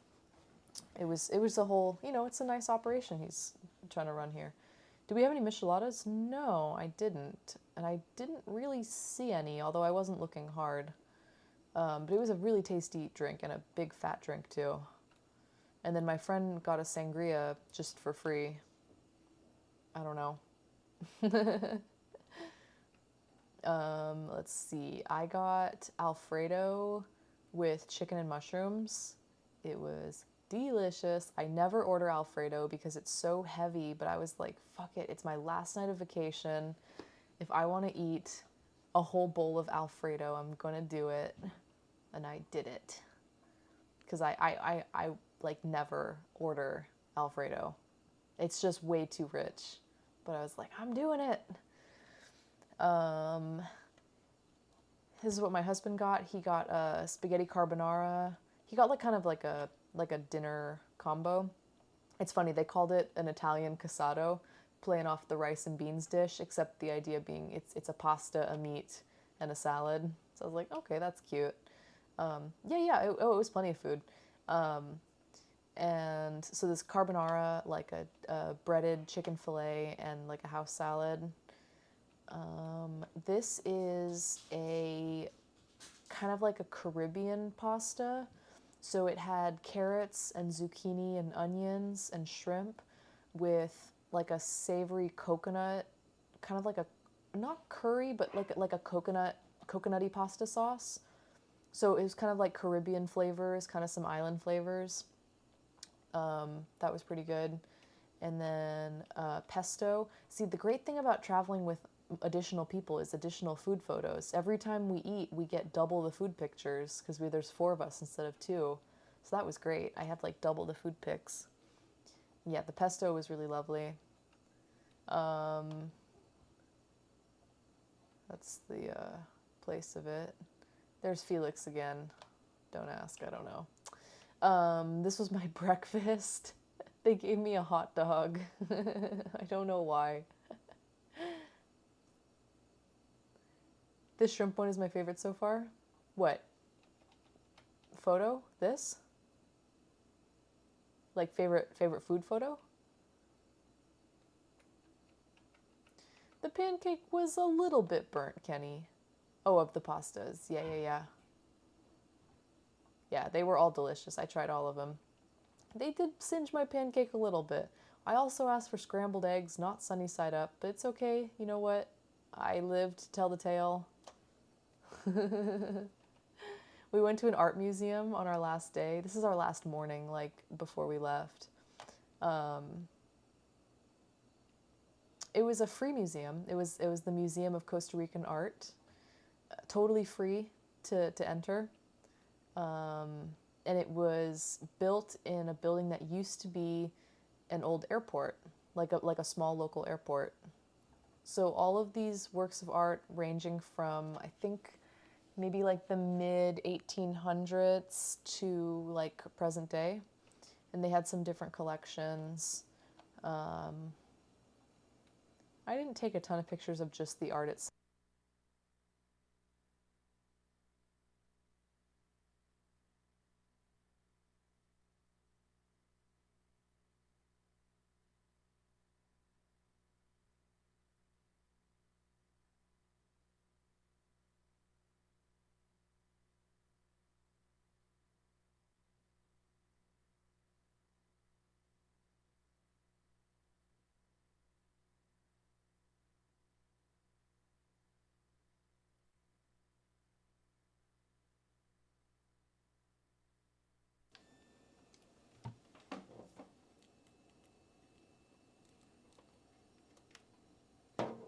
All right, can you hear me? Thanks, guys. Thanks for not letting me just chat for 3 minutes dead. Oh, wait, so you know this mural?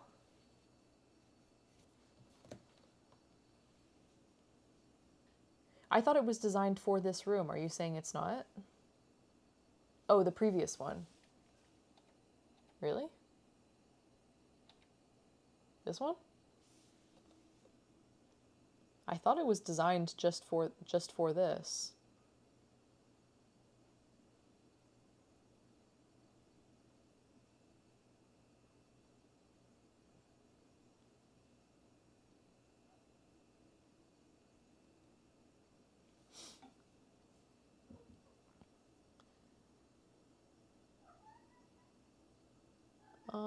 I'm pretty sure it was, because this is not a mural. This is like carved into the wall.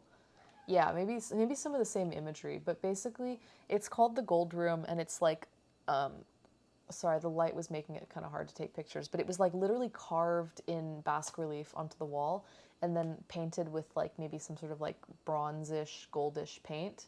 And so it was really cool. So it tells the whole history of Costa Rica. Some communist vibes, maybe. I was going to say more like colonial vibes, but you start when you enter. When you enter the door over here on your left, you walk through and you have like the pre-colonial era. So this is all, let me see, there we go. So this is all like tribal times. So you have tribes cultivating the land. Yeah, you've got like monkeys, and you have all the plants and stuff like that. And then over here you have the arrival of, I guess, the Spanish. Yeah, I think the Spanish. So you have like the arrival of the ships, the Spaniards, like the meeting of two cultures. Yeah, one man's colony is another man's commune, sure. And then it continues over here. I didn't get pictures of this corner, but over here you get to like some conflict. Over here you have like kind of colonial era where you can start to see more infrastructure being built.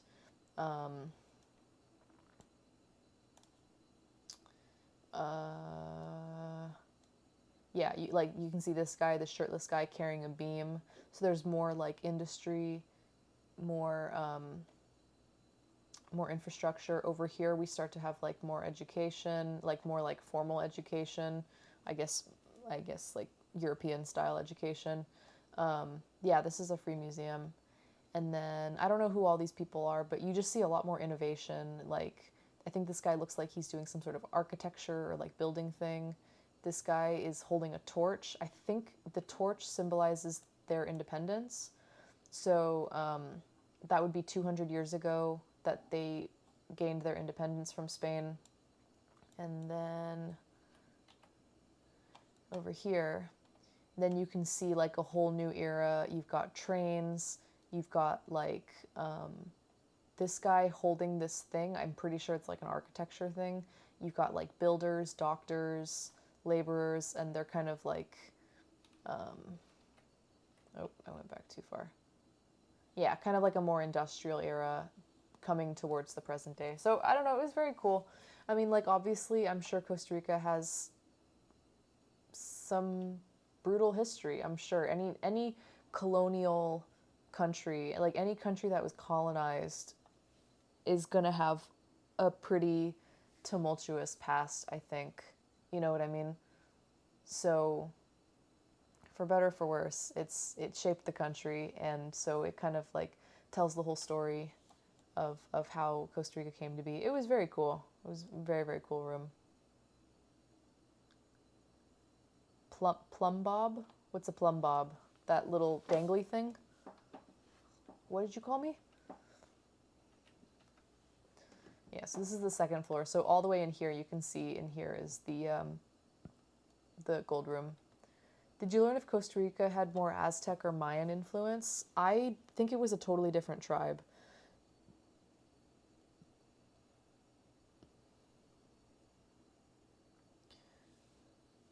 Guatemala is much more on the Mayan side.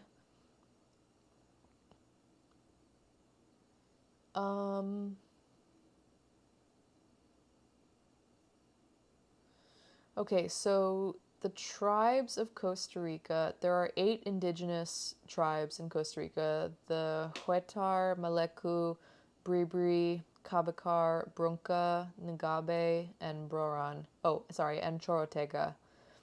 They constitute about 2.4% of the total population. As far as like Mayan, Aztec, Inca, let's see. Guatemala is like more Mayan. I'll be honest, I totally mix up Mayan, Aztec, and Incan all the time. I cannot keep them straight. Trying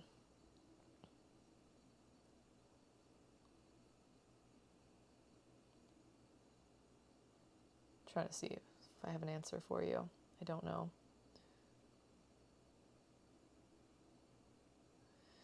So these tribes can be traced back to possibly the Mayans and the Aztecs. I don't know though. Yeah, blame Disney. Thanks, Bitter Dan. Bitter Dan did the research for us. Costa Rica never had a thriving indigenous culture such as the empires of the Mayan, Aztec, or Inca people. That's what I thought. The native people were culturally influenced by Mesoamerican tribes from Central America and cultures from northern South America, basically like what is now Colombia. Kind of a melting pot, but that's what I suspected because I feel like when you go somewhere that has a very strong like Mayan culture or Aztec history or whatever, they really lean into that as part of their tourism, as part of their like heritage, part of their cultural story. And I didn't really get a lot of that. And so that's why I was like, I don't think so, because I feel like if that would be the case, I would have heard about it. You know what I mean? This is a park outside the Free Art Museum. It's a nice little park. Sorry, loading. I can hear my dog snoring on the ground. The land narrows so much around that part of the continents. Yeah, so you have a lot of people. You probably have a lot of people passing through. So I'm sure it's like a huge mix. Sorry, loading. Come on. We're almost at the end. We almost did it. Hard to find flat ground for farming. Well, I mean, Costa Rica does have a lot of mountains and hills and stuff, but Costa Rica has some insanely good farming. I feel like they've managed to do pretty good for themselves in that department. So it was like a nice little public park here. Oh my God, is every single one gonna load like this? Holy Jesus. Yeah, that's what I was actually gonna say, is because of all the volcanic activity and like they have multiple volcanoes, but and so that makes the soil really rich and really good for growing shit. Yeah. Like on a scale of a massive pre-industrial civilization, but that's what I'm saying. I don't think so, because I feel like if there had been, I would have heard about it. Because they probably would have leaned into it and wanted to play that up for the tourists. But the fact that they don't tells me that that wasn't really a part of the history. So they had this cool little like lagoon with flowers. It was so peaceful. This is just like a big public park, really huge. Like to walk from it was like a size of a rectangle. We walked from one corner to the other and it took like maybe half an hour. So it was pretty big. It was like a pretty big park.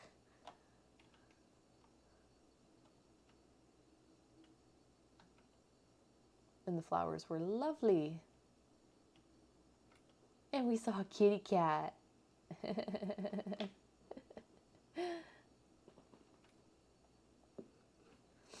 We were like, dude, I bet that cat like works hard. I bet there's a lot of mice to eat in that broken building. He's a very cute cat. Then we went to the Natural History Museum, which was not much of a museum. They had a lot of specimens, but basically no description. So it was kind of just like a giant, I know, isn't it so cute? It was kind of just like a huge collection of specimens without a lot of explanation at all. But it was like $3 or $4 to get in. So we were like, yeah, whatever, we'll go. Why not? You take that back. It's better than the tar pits.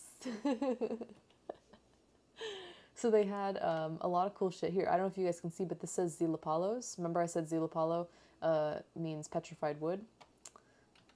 So, oh, here it is. Here's our Zilapalos. So these are petrified wood samples, ammonites. They had a really good collection of everything from like fossils, shells, insects, butterflies, taxidermied like mammals, reptiles, birds, even some dinosaur bones.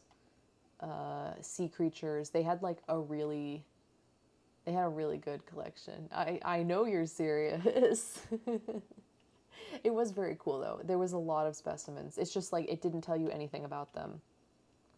So these are all the crustaceos, the crusty CEOs. So we have all sorts of like crabs. The lighting alone puts it on top. We have a whole bunch of like giant prawns, lobsters, and crabs. Sea bugs. Yummy. A bunch of like snakes and turtles. There's some weird shit. We definitely saw some weird shit. There was a jar with a human fetus in it. I didn't take a picture. I thought it would be upsetting for people.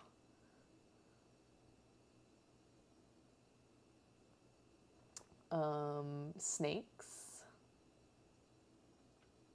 More snakes. Lots of bugs. Everything got bigger back then because of the oxygen levels were higher. Is that really why? So we got a crap load of beetles here. Here's the Hercules beetle right here. This is the one that I held. Sorry for the glare. So they had this really cool room. All of these in the middle, so all of these shelves in the middle were all shells. And then all of these on the outside were all butterflies, moths, and insects. That's one of the theories. That's really cool. I didn't know that. I've never heard that theory before. Shouldn't they be able to test that, like, somehow? Shouldn't there be some way of proving that? I guess correlation does not equal causation. Do they know that oxygen levels were in fact higher? They just don't know for a fact that it's like causation? Is that the thing? Easier to supply it to the bloodstream. I guess what I'm asking is like, is the oxygen level being high like true, and they're just not sure if one led to the other? So we saw a ton of butterflies. They had many, many gorgeous samples that were really like neatly arranged. They know all the atmospheric composition. Oh, okay. So it's just a correlation. They don't know if it's causation. That's like one of my all-time favorite phrases. Do you guys know this phrase? Correlation does not equal causation. It's something that we talk about a lot in like sociology, like political science, any sort of like data-driven kind of like qualitative or quantitative type research thing. I guess it works in a lot of sciencey things too, not just like social science. Okay, anyway, the point is, correlation does not equal causation. So just because two things correlate, so if you graph them and just because they might look like they have a similar curve, does not mean that one causes the other, right? It led back to how hard a heart would have to pump in order to support larger animal structures. That makes sense. So animals could be bigger because they could get more oxygen more easily. I had a girlfriend who wouldn't believe me that causation was a real word. I feel like that's a really easy argument to clear up. Can't you just Google it? I Google things all the time. When my husband and I fight about things that are stupid, like whether something is true or not, I literally just whip out my phone and fact check it. And whoever's wrong just like is like, okay, I'm wrong. It was. She was dumb. I like correlation isn't causation, but I think a lot of people use it to dismiss basically anything. No. I don't use it to dismiss things. I take it to mean that like there are a lot more complex factors at play that we can't even begin to understand. Like, you know what I mean? Because I feel like people tend to think that there's causation way more than there is. Like, I'm trying to think of a good example. Like, I can't think of a good example. Here, let me find one.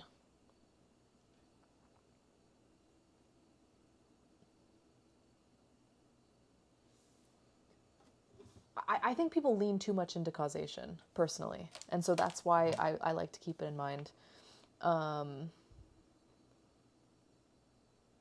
People argue climate change, correlation, causation. Yeah. I'm trying to find like just a fun kind of throwaway. I'm trying to find a good one. There's some like really silly ones that you wouldn't think, but in a way they sort of make sense.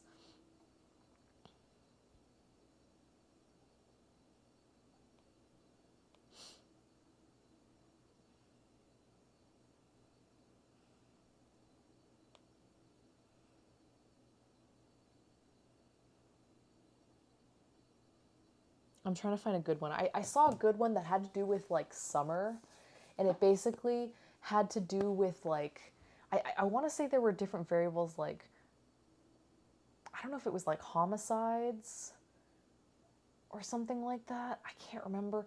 I don't know. No, I know. It was, oh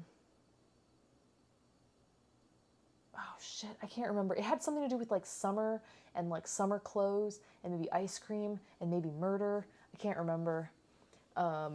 It's one of the most important things in peer research because you have to do your best to factor out the confirmation bias. Exactly. I'll find a good example one of these days.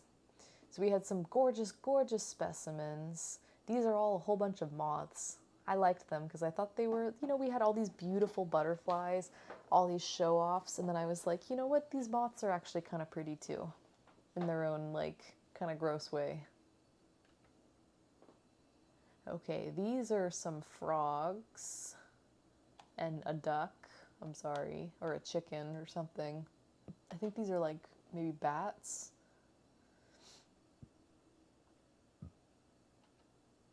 I don't know. Lots of weird samples of stuff. And then some weird taxidermied birds. More weird taxidermied birds. I know, it's weird.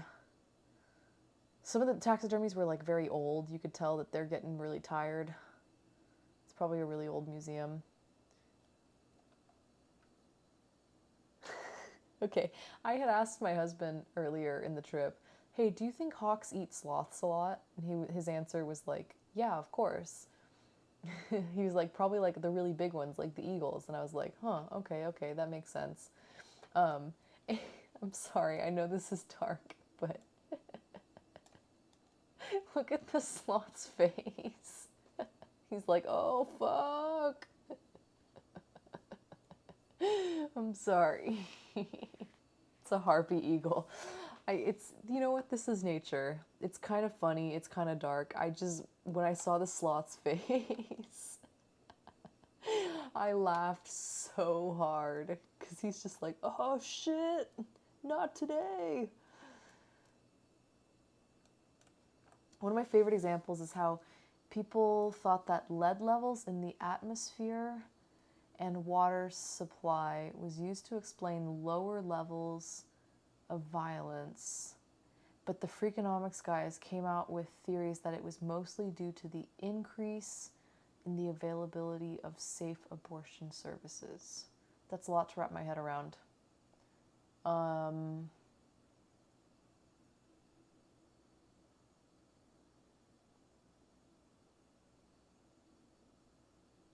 Okay, so lead levels in the atmosphere and water tied to lower, so basically higher lead, they were saying, oh, the higher lead leads to lower levels of violence.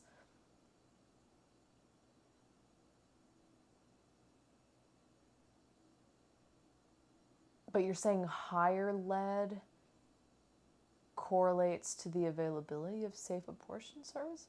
Or lower lead? Hang on. Lower levels of lead. Okay, got it. So low levels of lead equals lower levels of violence. Therefore, lead causes violence, right? Wrong. Okay, so what you're saying is that areas where you are less likely to have lead tainting your water supply are also going to be areas where you will possibly have safer abortion services, and therefore safer abortion services equals less violence? Because why? Do the chickens have large talons? Probably. I wouldn't mess with the chickens. They thought lead caused the violence, but the alternative answer was kids being raised in families that wanted children. And could support them.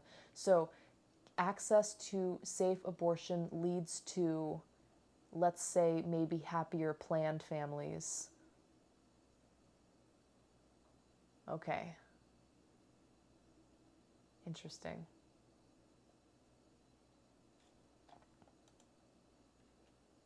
Anyway, here's a bunch more sloths.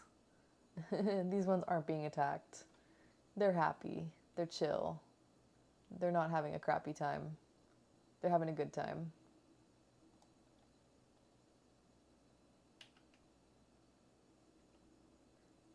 This is supposedly a two-headed calf. I don't believe it, though. There's like a stitch right here.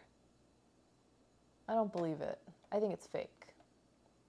Now, I know that I'm pretty sure two-headed animals do exist. Do I know how to tell a two-toed sloth from a three-toed sloth? You count their toes on their front leg. I don't know. Is there another way? I think there is. Okay, I'm pretty sure that two-headed animals, smart.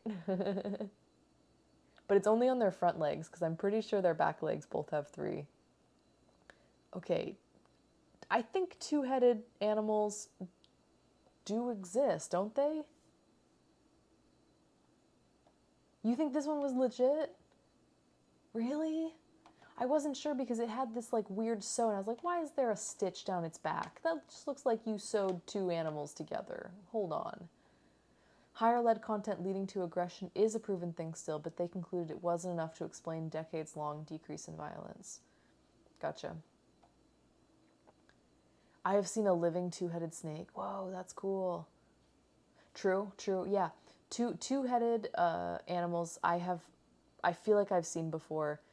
I'm just like, I don't know.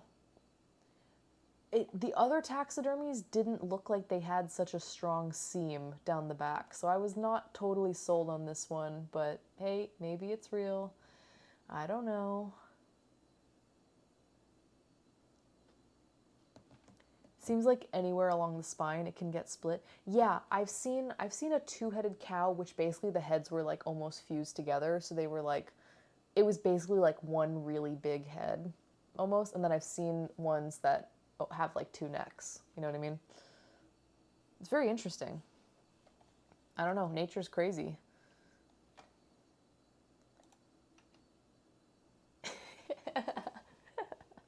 I liked this one too. This like bad taxidermied cat attacking this bird. And the bird's just like, ah, shit.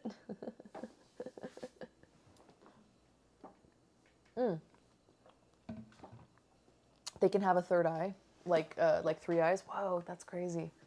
Yeah, nature's wild. Okay, I don't know about these. Do you think these are real?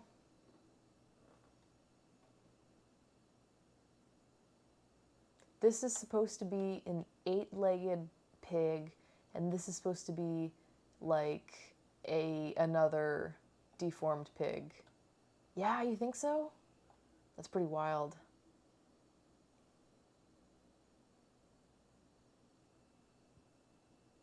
I don't think I've ever seen anything like this, where they have like a conjoined head and like a separate body. Pretty weird. Nature's pretty crazy. There was just a new pic of a chick with 4 feet and no wings. Oh, baby. Poor thing. I don't know. These legs look a little strange. Obviously, these are piglets, so whatever problem they had, they obviously didn't make it to adulthood, if it's real. Pretty crazy, though.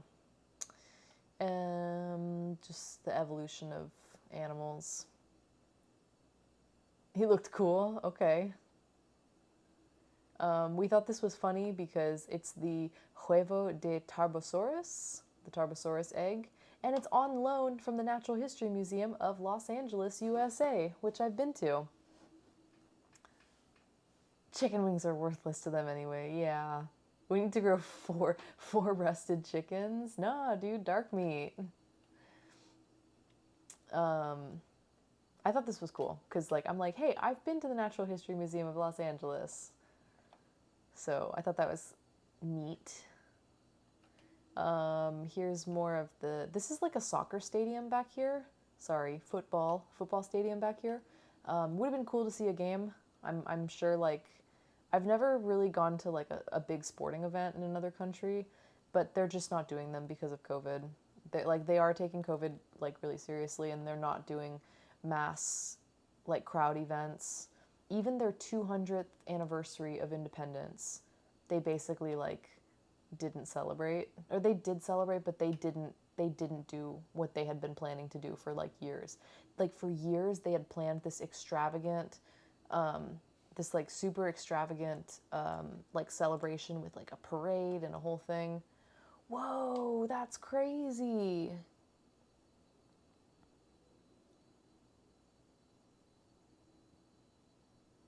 Whoa.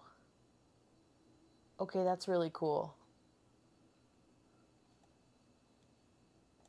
That's really cool. Yeah, look at him perching there. When he perches, he looks like a gorilla.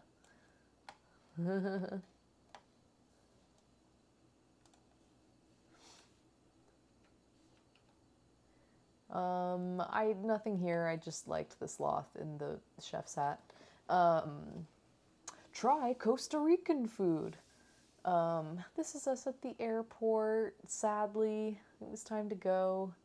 I took a picture of this really weird sink because it really weirded me out. You had to like you had to reach your hands really far over this counter to like this center divide, and then the water spout just like came out from the center, like underneath the mirror, and then same with the soap. But you had to like really lean over there, and then it just kind of like splattered really like ugly in this flat area, and then like went down into this groove, and it was like the ugliest sink. I don't know. It was a really ugly sink. I didn't like it. And then it was time to go. It was raining like crazy. It was pouring rain at the airport. Our flight was like super delayed because of bad weather. Yeah, it sucked. Anyway, I had my husband take a video while we were leaving. Let's see what he got. I haven't seen it yet. Yep. So sad. You can hear they're doing the safety announcements. Yeah. Oh, we got another one.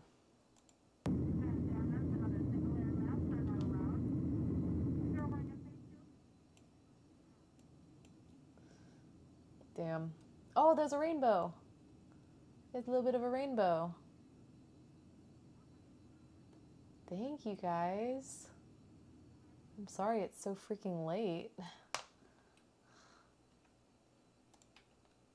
Oh, there's a rainbow. I didn't even notice the rainbow. And there's a turkey. There's a turkey. Yeah. Damn. Were the flights comfy? No. Not at all. They were like economy class. But it wasn't a very long flight. It was about 6 hours there and like a little bit less coming back. So not too bad. We really did it up right, you think so? Like, so that's how we like to travel, basically. This kind of sums it up. We like to do our own research. We don't like to stay in resorts. We like to stay in like decent, comfortable hotels, but not fancy. Most of them didn't have like many or any amenities. Like no pool, no bar, you know, whatever. A couple of them hadn't served breakfast, which is like a nice thing, but not necessary. And yeah, you know, we don't need to have anything fancy like room service or anything like that. More fancy nights, but just to sleep. I mean, I don't know. As long as it's clean, as long as there's no bugs in my bed, and the sheets are washed, and there's no mold, I'm pretty happy. I don't really need a whole bunch. I don't even need like, I don't even unpack. I just open my suitcase and leave it on the ground. rough it. Honestly, I can. I don't really mind. It was, you know, it was good though, because we were traveling with friends, and I think neither of them, both of them have been out of the country before. And both of them actually have been to like Central South America. One friend had been to Colombia before, one friend had been to Nicaragua before. So, like they were not total strangers to the area. You do like a fancy place every 4 days. That's nice. Yeah, as long as it's clean, I'm pretty happy. Hello, Felix. Hello, Felix. You want to say hello? Oh, there's my big boy. There's my big boy. Huh, did you miss me? Did you miss me?